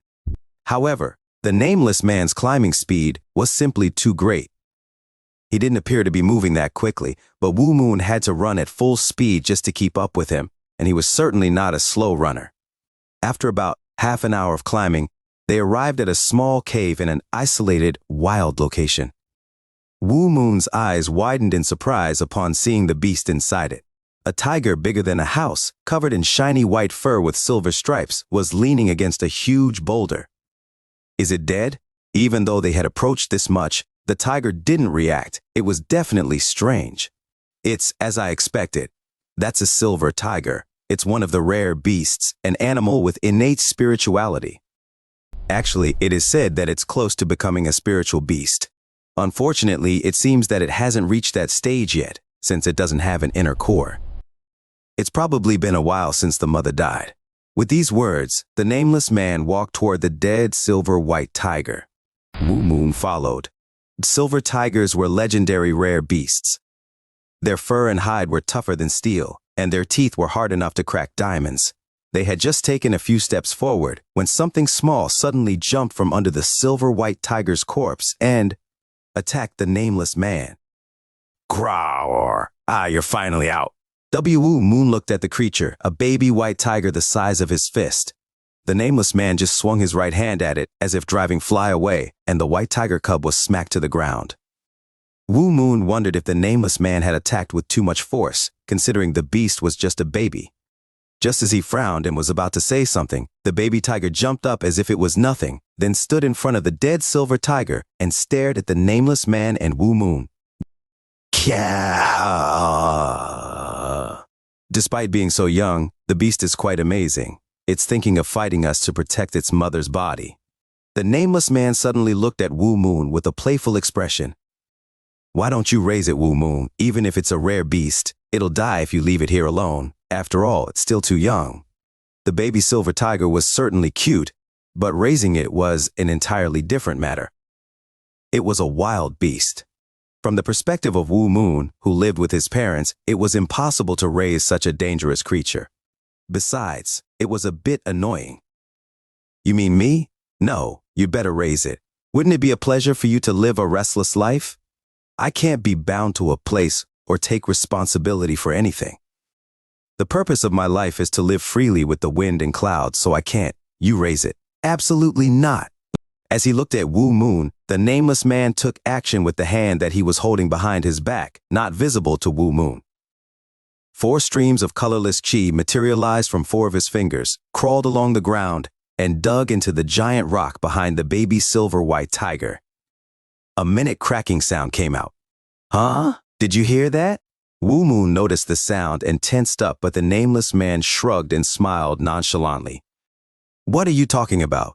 In the meantime, the 4 colorless qi streams that had dug into the rock turned and cut through it diagonally, causing a massive boulder to fall toward the silver-white tiger. Kya! Noticing the boulder falling toward it as well, the startled cub howled and hurriedly tried to run away, only to look back at its mother's body. Kya! It bit its mother's ear and pulled on it, but it wasn't strong enough. The boulder continued to plunge right above them. Due to the boulder's size, Wu Moon momentarily fell into conflict. He wasn't certain if he could hold it or not. However, seeing the cub struggling to save its mother, Big Jinjin's image came to his mind. At that moment, Wu Moon immediately ran forward. Just as the boulder was about to crush the silver tigers, the cub closed its eyes tightly in fear. A few moments later, however, it realized that nothing was happening. The cub opened its eyes again only to see a man holding up the boulder in front of it, saving it and its mother. Bang! Oh! The moment he supported the giant rock with both hands, a strong shock coursed through his hands, arms, spine, his legs, then feet. His feet dug into the ground. Like spider webs, cracks appeared and spread around the ground he stood on. Even he couldn't help but notice it. It was quite strange to see his own feet breaking through the ground. I don't have time for this. He had already sunk knee-deep into the ground. I can do it. Channeling the power of the forbidden divine art and making his qi through his body, he bent his waist and pushed the boulder away with a mighty shout. It flew through the air and crashed into the ground in the distance. Boom! The cub looked at Wu Moon and let out a low-pitched cry. Oh, that's amazing, young hero. Ahaha, you're an outstanding figure. You actually managed to toss that giant rock away. Female silver tigers die after giving birth to 3 cubs, which means that has to be her 3rd child. The 3rd cub is usually much stronger than other silver tigers. However, since the mother dies immediately after birth, its chances of surviving are very low. If you don't help it, it'll die soon. The nameless man kept blabbering, but Wu Moon couldn't even hear what he said because his anger caused his blood pressure to rise so much that he could hear his own pulse. When he had lifted the boulder, he had noticed how cleanly it had been cut. Oi, no name, you intentionally. Huh? Intentionally? I don't know what you're talking about. Ha ha ha! As Wu Moon pushed himself out of the ground, the nameless man's laughter echoed from farther and farther away. He actually used a footwork technique to get away. The nameless man then shouted from afar, "Don't hate me too much, this was all for you. The silver tiger is no ordinary beast. Besides, you haven't even realized how great your power actually is. I was just trying to make you aware of it." Rightfully thinking that Wu Moon had misunderstood his intentions, the man actually explained himself, which he normally did not deign to do. Too bad Wu Moon was so angry that he couldn't even hear the man's words. Ugh, one day I will make that person. A lot of time had passed since he left the guild's campsite. After looking at the baby silver tiger for a while, he headed back. The silver tiger blinked as it looked back and forth between Wu Moon's back and its mother's corpse. It had really, really big eyes that occupied half its face. The cub tapped its mother with his short front paws, but his mother didn't move. Cool. The cub licked its mother's cheek a couple of times as tears welled up in its eyes. Then, it decided to leave its mother, who no longer hugged and licked it, and followed Wu Moon. Wu Moon had already been walking for quite a while by the time he realized that the baby silver tiger was following him. When he stopped in his tracks, the cub also stopped walking. Wu Moon walked again, and the baby silver tiger glanced at him and followed. After a while, the nameless man returned to the female silver tiger. Don't worry, I entrusted your baby to someone I can trust. He looked at the female silver tiger, who had been with him since he was a child, with a complicated expression on his face. He then dug a hole and buried her.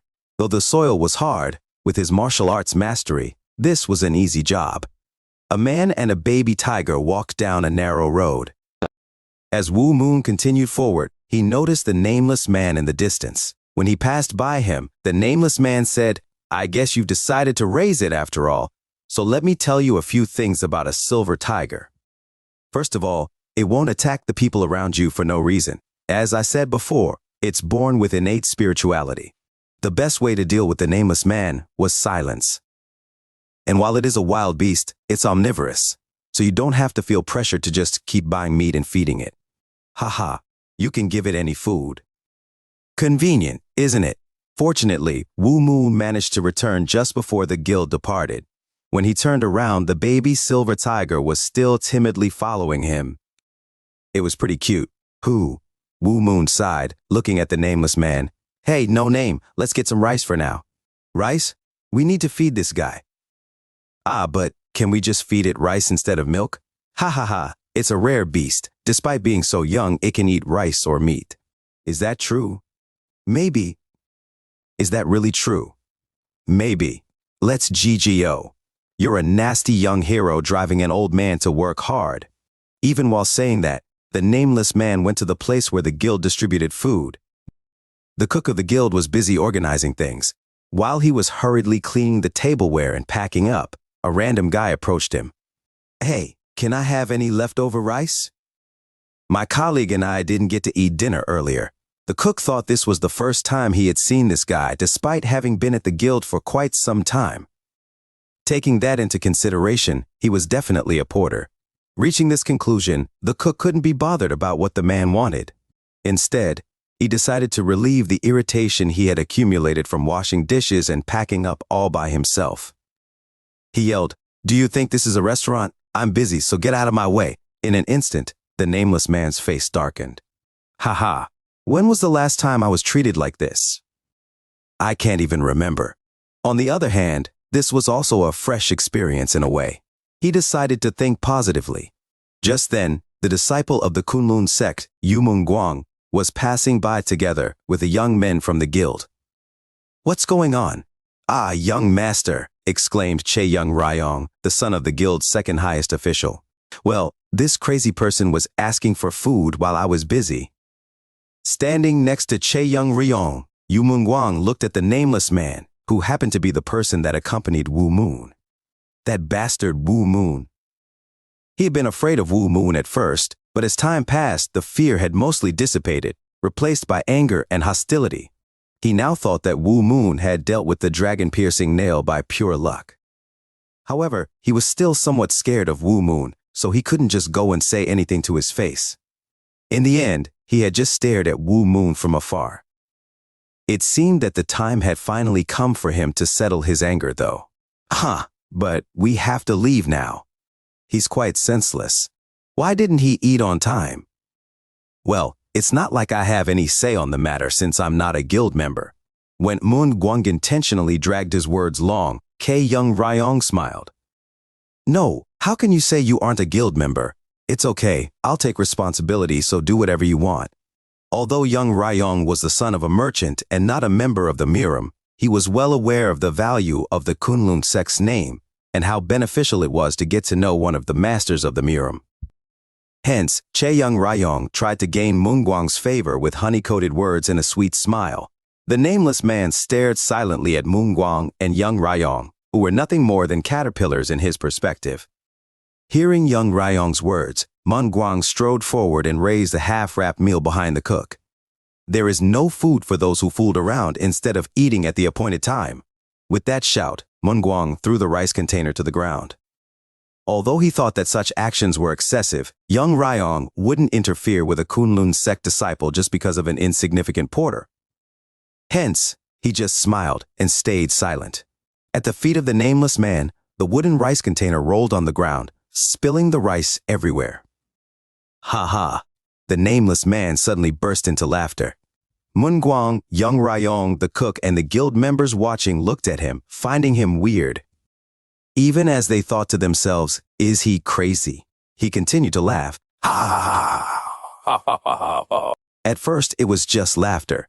However, it grew louder and louder until its sheer volume was enough to make their eardrums ring. Ah!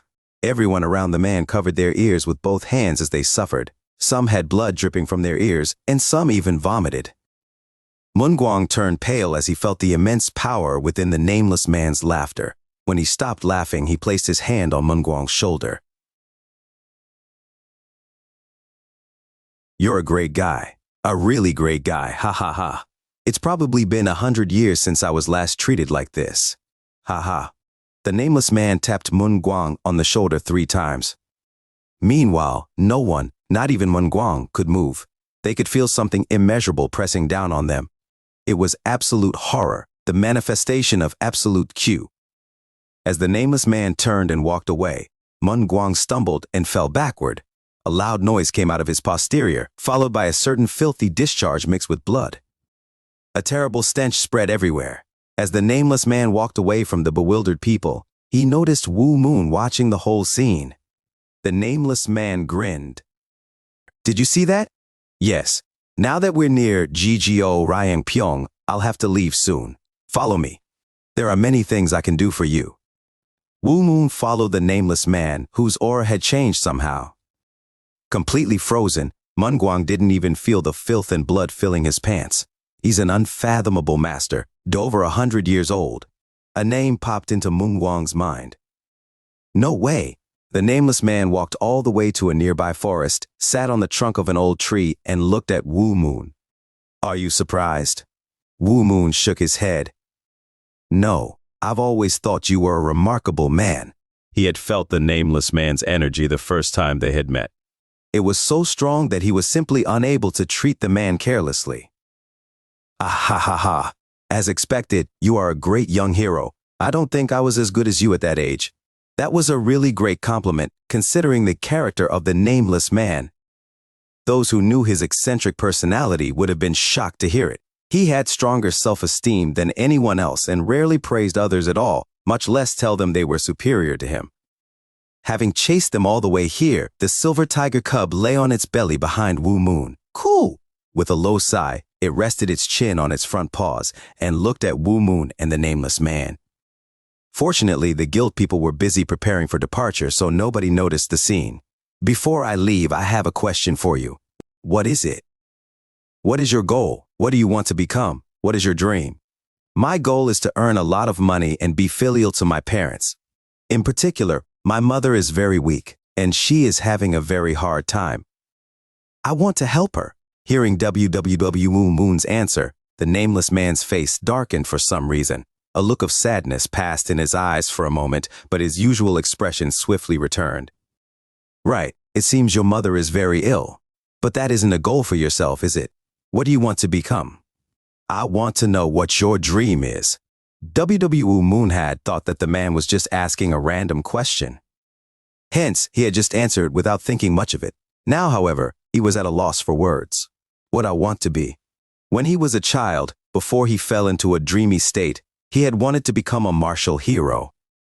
However, when he asked himself if he still wanted to be such a person, he no longer found that wish inside him. When I saw you, I felt you're just living, with no goals or purpose for the future. While Wu Moon was entranced by that landscape painting, a dream, he had no time to think about his goals or his future. That dream was taking up all of his time and energy. Immediately after he woke up from the dream, he had only one goal, and that was to fall into the dream again. But then, he realized it was no longer possible, and yet. I've never thought about what I want to be. I didn't set any goals. Maybe I still haven't gotten out of that dream. As if he had been turned into a stone statue, Wu Moon suddenly ceased moving. His gaze lost focus as he fell into such deep contemplation that he could no longer sense anything that happened outside of his mind. Tock, tock. The nameless man knocked on the tree trunk with his finger, then stood up. Do you want to be like me? Just then, Wu Moon woke up from his thoughts. He looked like he couldn't understand what the nameless man was talking about.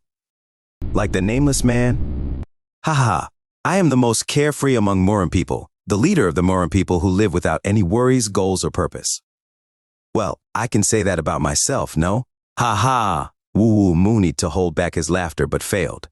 It was funny to hear the nameless man talk like that about himself. Yeah, that's it. Smile. Don't make such a heavy face. It's really nice to see you smiling. The nameless man then took a book from his pocket and tossed it to W. Moon. Take this. It's a little something you might need. It had martial arts fundamentals written on the cover. Why are you giving this to me? Didn't I just tell you? I live my life the way my heart tells me to. At first, I was curious about your martial arts, so I accompanied you. But then, I felt close to you. Ha ha ha. This booklet doesn't explain any divine martial arts or whatever, but it does explain the basic principles of martial arts in detail. Reading it will definitely help you. Put together by the nameless man himself, the martial arts fundamentals had detailed explanations about various basic martial arts concepts such as chi, lightness arts, sword techniques, saber techniques, and so on. In other words, it explained what internal energy was, what principles could be used to collect and control it, how lightness techniques worked in such a way that they allowed one's footwork to imitate weightlessness, and more. Those general things were presented in great detail, according to the nameless man's own comprehension.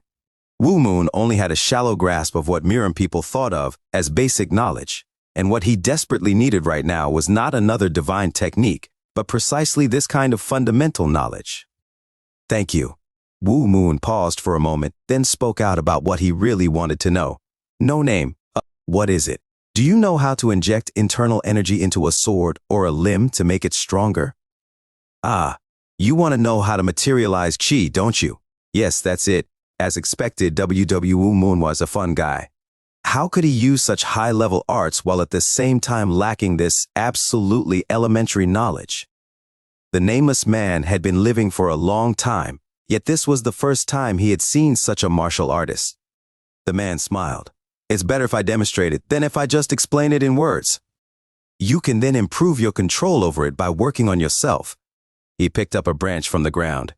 Anyway, I'm not a saint and I'm not that patient. I'll only show it to you once, so be sure to carve it into your brain. You better focus all your concentration. The nameless man slowly injected his chi into the branch in his hand. First, you have to infuse chi into the object. Once it exceeds a certain amount, the energy in it will overflow and appear on the surface. He slowly demonstrated the very phenomenon he was talking about. However, if this happens, you're essentially just pouring water into a bottomless pot, making it difficult to exert any kind of power with it. Hence, you have to make detailed adjustments so that your internal energy doesn't flow out and go to waste. The more control you gain through practice, the more chi you can put into the target and maintain it. If you do it over and over again, you will eventually be able to produce sword chi, then sword threads, and finally sword aura. Now, look. Having said that, the nameless man once more infused his chi into the branch. The tangible energy wrapped around the branch became clearer and split into what looked like tens of thousands of threads. These threads then uniformly overlapped in all directions and turned into a net, which once more condensed into a single layer of chi, the sword aura he was talking about. Ah, it was clearly the technique that Jin Wan Mayong had used a while back. Wu Moon's eyes turned slightly hazy. I want to be able to use it too. Remember this important detail. If you just let chi out, then there's nothing to worry about. However, when you imbue the sword with chi and want to compress it, you have to prevent it from breaking your sword. In other words, you have to shape your chi while also protecting your weapon. Moon suddenly remembered that his wooden sword exploded when he tried to use raging wind and heavy rain while fighting Jin Wan Mayong. Of course, if the medium, that is, the sword, is strong and can accept chi well, then there's no need to put much effort into protecting the sword. The nameless man turned and walked away. Okay, I'm going now. Wait, no name, please tell me your real name before you leave. My name is B. Baek Sang Woon. We'll see each other more often in the future. Oh, by the way, it's not permitted in the Murim to show your techniques to others. From now on, even if someone like me asks you, don't listen to him. Baek Sang Woon. Baek Sang Woon was the Palm Martial Emperor. The nameless man was one of the 9 provinces' 8 emperors of heavenly martial arts, or the 8 martial emperors for short. He was one of the 8 absolute masters ranked at the peak of the Murim, and one of the 2 individuals that made countless people head to go Ryong Pyong. Song Woo Moon. Where is Song Woo Moon? The team leader in charge of Woo Moon's group looked for him nervously. 1. This is an error in the RAWs. It specifically stated in Chapter 5 that what JWM used was not a sword technique, but the Amitabha Vajra divine art. Obviously, since he was away with Baek Sang-woon, Woo Moon couldn't answer. That damn bastard ran away in the middle of the trip. I have to do something about him. Just as the team leader was getting angry, a porter picked up Woo Moon's luggage and put it on his back. Song Woo Moon went to relieve himself and will be back in a bit. I'll be carrying his luggage until then. Woo Moon had hastily followed the nameless man, so he had naturally lacked the time to make such a request. However, he had always helped the other porters, so this man lied to the team leader, afraid that Woo Moon would suffer consequences for his absence. At that moment, other porters from all over the place raised their hands and came forward as well, dividing Woo Moon's luggage among themselves. Song Woo Moon asked for my help. Hey, me too. I'm going to carry his luggage. Give it to me. They all had received Woo Moon's help or watched him help others during the business trip. When they all stepped up, the team leader had nothing more to say. Is that so? Then let's get going. When the team leader reported to the guild that everything was ready, the guild started to head toward Go Ryang Pyong. After a while, Woo Moon returned to the guild and was moved to tears upon learning about the whole situation. People around him often ignored and despised him for being a fool when he still lived in a dream, but that wound appeared to be slowly healing now. Thank you very much. Haha, that's too much. It's nothing, Song Woo Moon. Of course, we're not strangers. Didn't you help us first? As he was handed over his luggage, Woo Moon bowed deeply. Go Ryang Pyong was just around the corner, but the sun had already gone down, so the guild found a spot to pitch tents and rest on the spacious plain. At that time, 2 warriors of the Libi Merchant Guild came to visit Woo Moon. The mistress is looking for you. While one of them was a completely new face, he was fairly acquainted with the other. It was Yim Chu, after all. The man Woo Moon had savagely beaten for acting like a gangster at Deungpyeong Inn a while ago. Woo Moon followed them, but Yim Chu couldn't even look at him.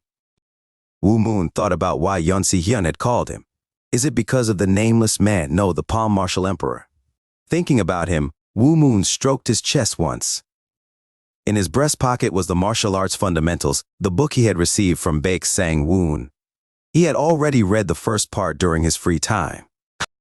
It talked about internal energy and acupuncture points. As he read through it, Woo Moon learned the acupuncture points' names, which everyone else knew.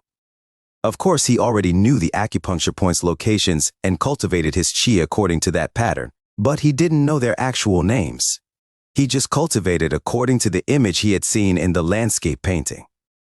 Woo Moon was momentarily lost in thought, and as he followed the warriors to Si-hyun, a vivid image of the sword chi the Palm Martial Emperor had shown him popped into his mind. He remembered the process of generating sword chi and converting it into sword threads and then into sword aura. All of it was played so vividly in Woo Moon's mind he felt as if he was watching the scene replay right before his eyes. Yeah, that's what it looks like, so maybe that's why I'm doing it this way. To release stronger chi.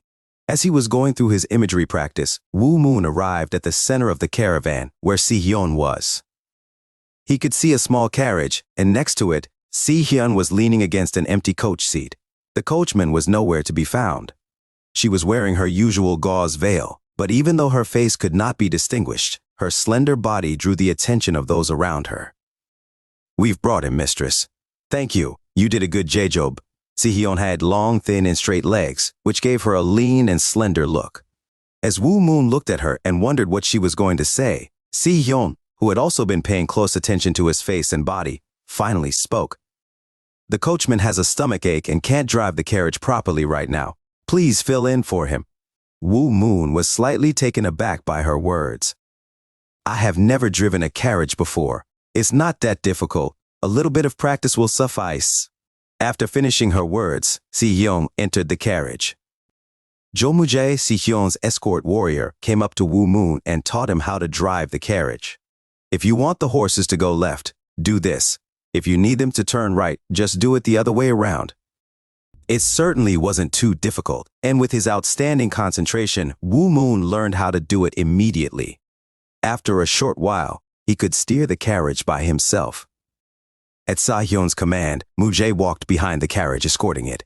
Is she planning on using me as a coachman to inquire about my relationship with the Palm Martial Emperor Bak Sang-woon? Wu Moon had been acting like an idiot for a long time, and there were many things that he was truly ignorant about. But he knew the greatness of these absolute masters, the 8 heavenly martial emperors and the 6 rising challengers. However, looking back, Wu Moon realized that they couldn't possibly figure out the nameless man's identity so quickly. Even though they knew that he was an excellent master, they were unlikely to realize that he was the Palm Martial Emperor. After all, how could they expect that such a mighty being would deign to interact with them? Even so, it was only natural for the Libi Merchant Guild to show interest in the nameless man.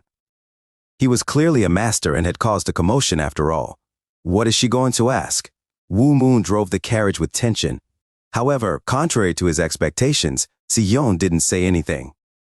The wagon continued to move. Si-hyun sat alone in the carriage, looking out the window. She was wearing a cotton veil, so Wu Moon couldn't see the expression on her face. At some point, Si-hyun suddenly spoke behind the cotton veil. "What's your name?" Wu Moon answered, thinking that the time had finally come. "My name is Song Wu Moon." Wu Moon guessed that Si-hyun's goal was one of 2 things. Either she considered the nameless man an enemy and needed his help to exact revenge, or, conversely, she wanted to become friends with the nameless man. So she had called him over to find out more about the man.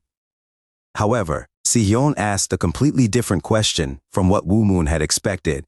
"Wu Moon, what does it mean?" "It means foolish question. I was named that way due to a scholar who stayed at the inn when I was born." "Why did the scholar name you that way?" Si-hyun asked with curiosity. If one keeps asking foolish questions and challenging what they are being told, they will eventually find the right path. Thus, they would acquire wisdom. Does that mean we need to ask a lot of foolish questions to get a wise answer? Not all foolish questions lead to that, though. What if you get a foolish answer instead? Wu Moon thought for a moment and answered, "You have a point. However, I'll just keep asking foolish questions until one leads me to a wise answer." His answer caused Si-hyun to be at a loss for words, but a few moments later, she started chuckling. If Wu Moon could see her face beyond the gauze veil, he would have been blinded by her beautiful smile. "I know you've been a fool for a long time," she replied, "but considering you no longer are, you've already gotten a wise answer at the end of the foolish questions." "Did I really get a wise answer?" "No, that's not it. I'm still in the process of getting it. Thank you for your praise." Their conversation continued. Having completely brushed off his anxiety about talking to her, Wu Moon asked her a question that had kept bothering him since the Palm Martial Emperor had left. "Do you have a dream, mistress?" "Dream?" Si-hyun pondered about it for a moment. In fact, she had also never thought of something and said, "This is my dream." Hence, she just answered with the things she had always wished for. To be able to make my own decisions and act on my own, to be in control of my life. That's what I want. Upon hearing that, Wu Moon fell into thoughts. Deciding your destiny by yourself. It's easy to put into words, but hard to accomplish in practice. Each person grows in a different environment, and there are also different people who influence their lives. Ignoring it all and deciding what they want is harder than they think. That could be what everyone in the world wants the most. At Wu Moon's response, Si-hyun smiled. "Well, it's really just an abstract dream. Realistically speaking, what I want right now is to wake my father up from his coma, solve the financial problems that are endangering the guild, and successfully achieve the purpose of this trip." Wu Moon knew that Si-hyun's father, the guild master of the Libi Merchant Guild, had suddenly become ill and fallen into a coma. We actually have that part in common. My mother is very weak, and my first goal and dream is to help her recover. "Ah, is that so? I'm sorry to hear that." It was the same with Wu Moon. He felt compassion for Si-hyun, thinking that she probably felt the same toward her father as he felt when looking at his mother. At that moment, the wagon suddenly rattled loudly, as if the wheel got caught in a stone beak. Startled, the baby silver tiger in Wu Moon's arms stuck its head out with a sharp howl. Surprised by the cub popping out of hiding, He hurriedly looked at Si-hyun. Oh my, it's so cute. Si-hyun clapped as she looked at the beast in adoration, her eyes gleaming under her veil. The tiny, big-eyed silver tiger was so cute that all she wanted was to hug it and pet it. As it looked around, its eyes met Si-hyun's. Ka? Si-hyun smiled and spread her arms out. Come here. Si-hyun seemed to really like the baby silver tiger, so Woo Moon scratched its head a little, pulled it out of his coat, then put it down in the carriage. The baby silver tiger cautiously walked towards Si-hyun, who grabbed and hugged it tightly when it stopped in front of her. Kya! The beast was a little surprised, but it stayed still and basked in the warm feeling it hadn't felt in a long time. Is it a white tiger? Where did you find this beast? Si-hyun asked, curious about the cub. White tigers were rare beasts after all. She wasn't even aware that it wasn't just an ordinary white tiger. It was a silver tiger. This was because its silver stripes, a characteristic unique to its kind, only appeared upon reaching adulthood. I came across it on my way through the forest a few days ago. It was all alone. It seems that it lost its mother. At that moment, the baby tiger's stomach rumbled. That was only natural, considering it hadn't eaten anything since its mother died. Oh my, this baby looks hungry. What does it like to eat? What can it eat, actually? Woo Moon didn't know either, since he hadn't fed it anything yet. Hence, though doubting it a bit, he told her exactly what Baek Sang-woon had told him. It can eat anything. Si-hyun nodded and called Mmuj, who was walking outside, asking him to bring her some leftover meat. As he watched Si-hyun play with the silver tiger, Woo Moon felt that something was strange. Why isn't she asking anything about the Palm Marshal Emperor? 1. Woo Moon's name can be written as, which literally means stupid question.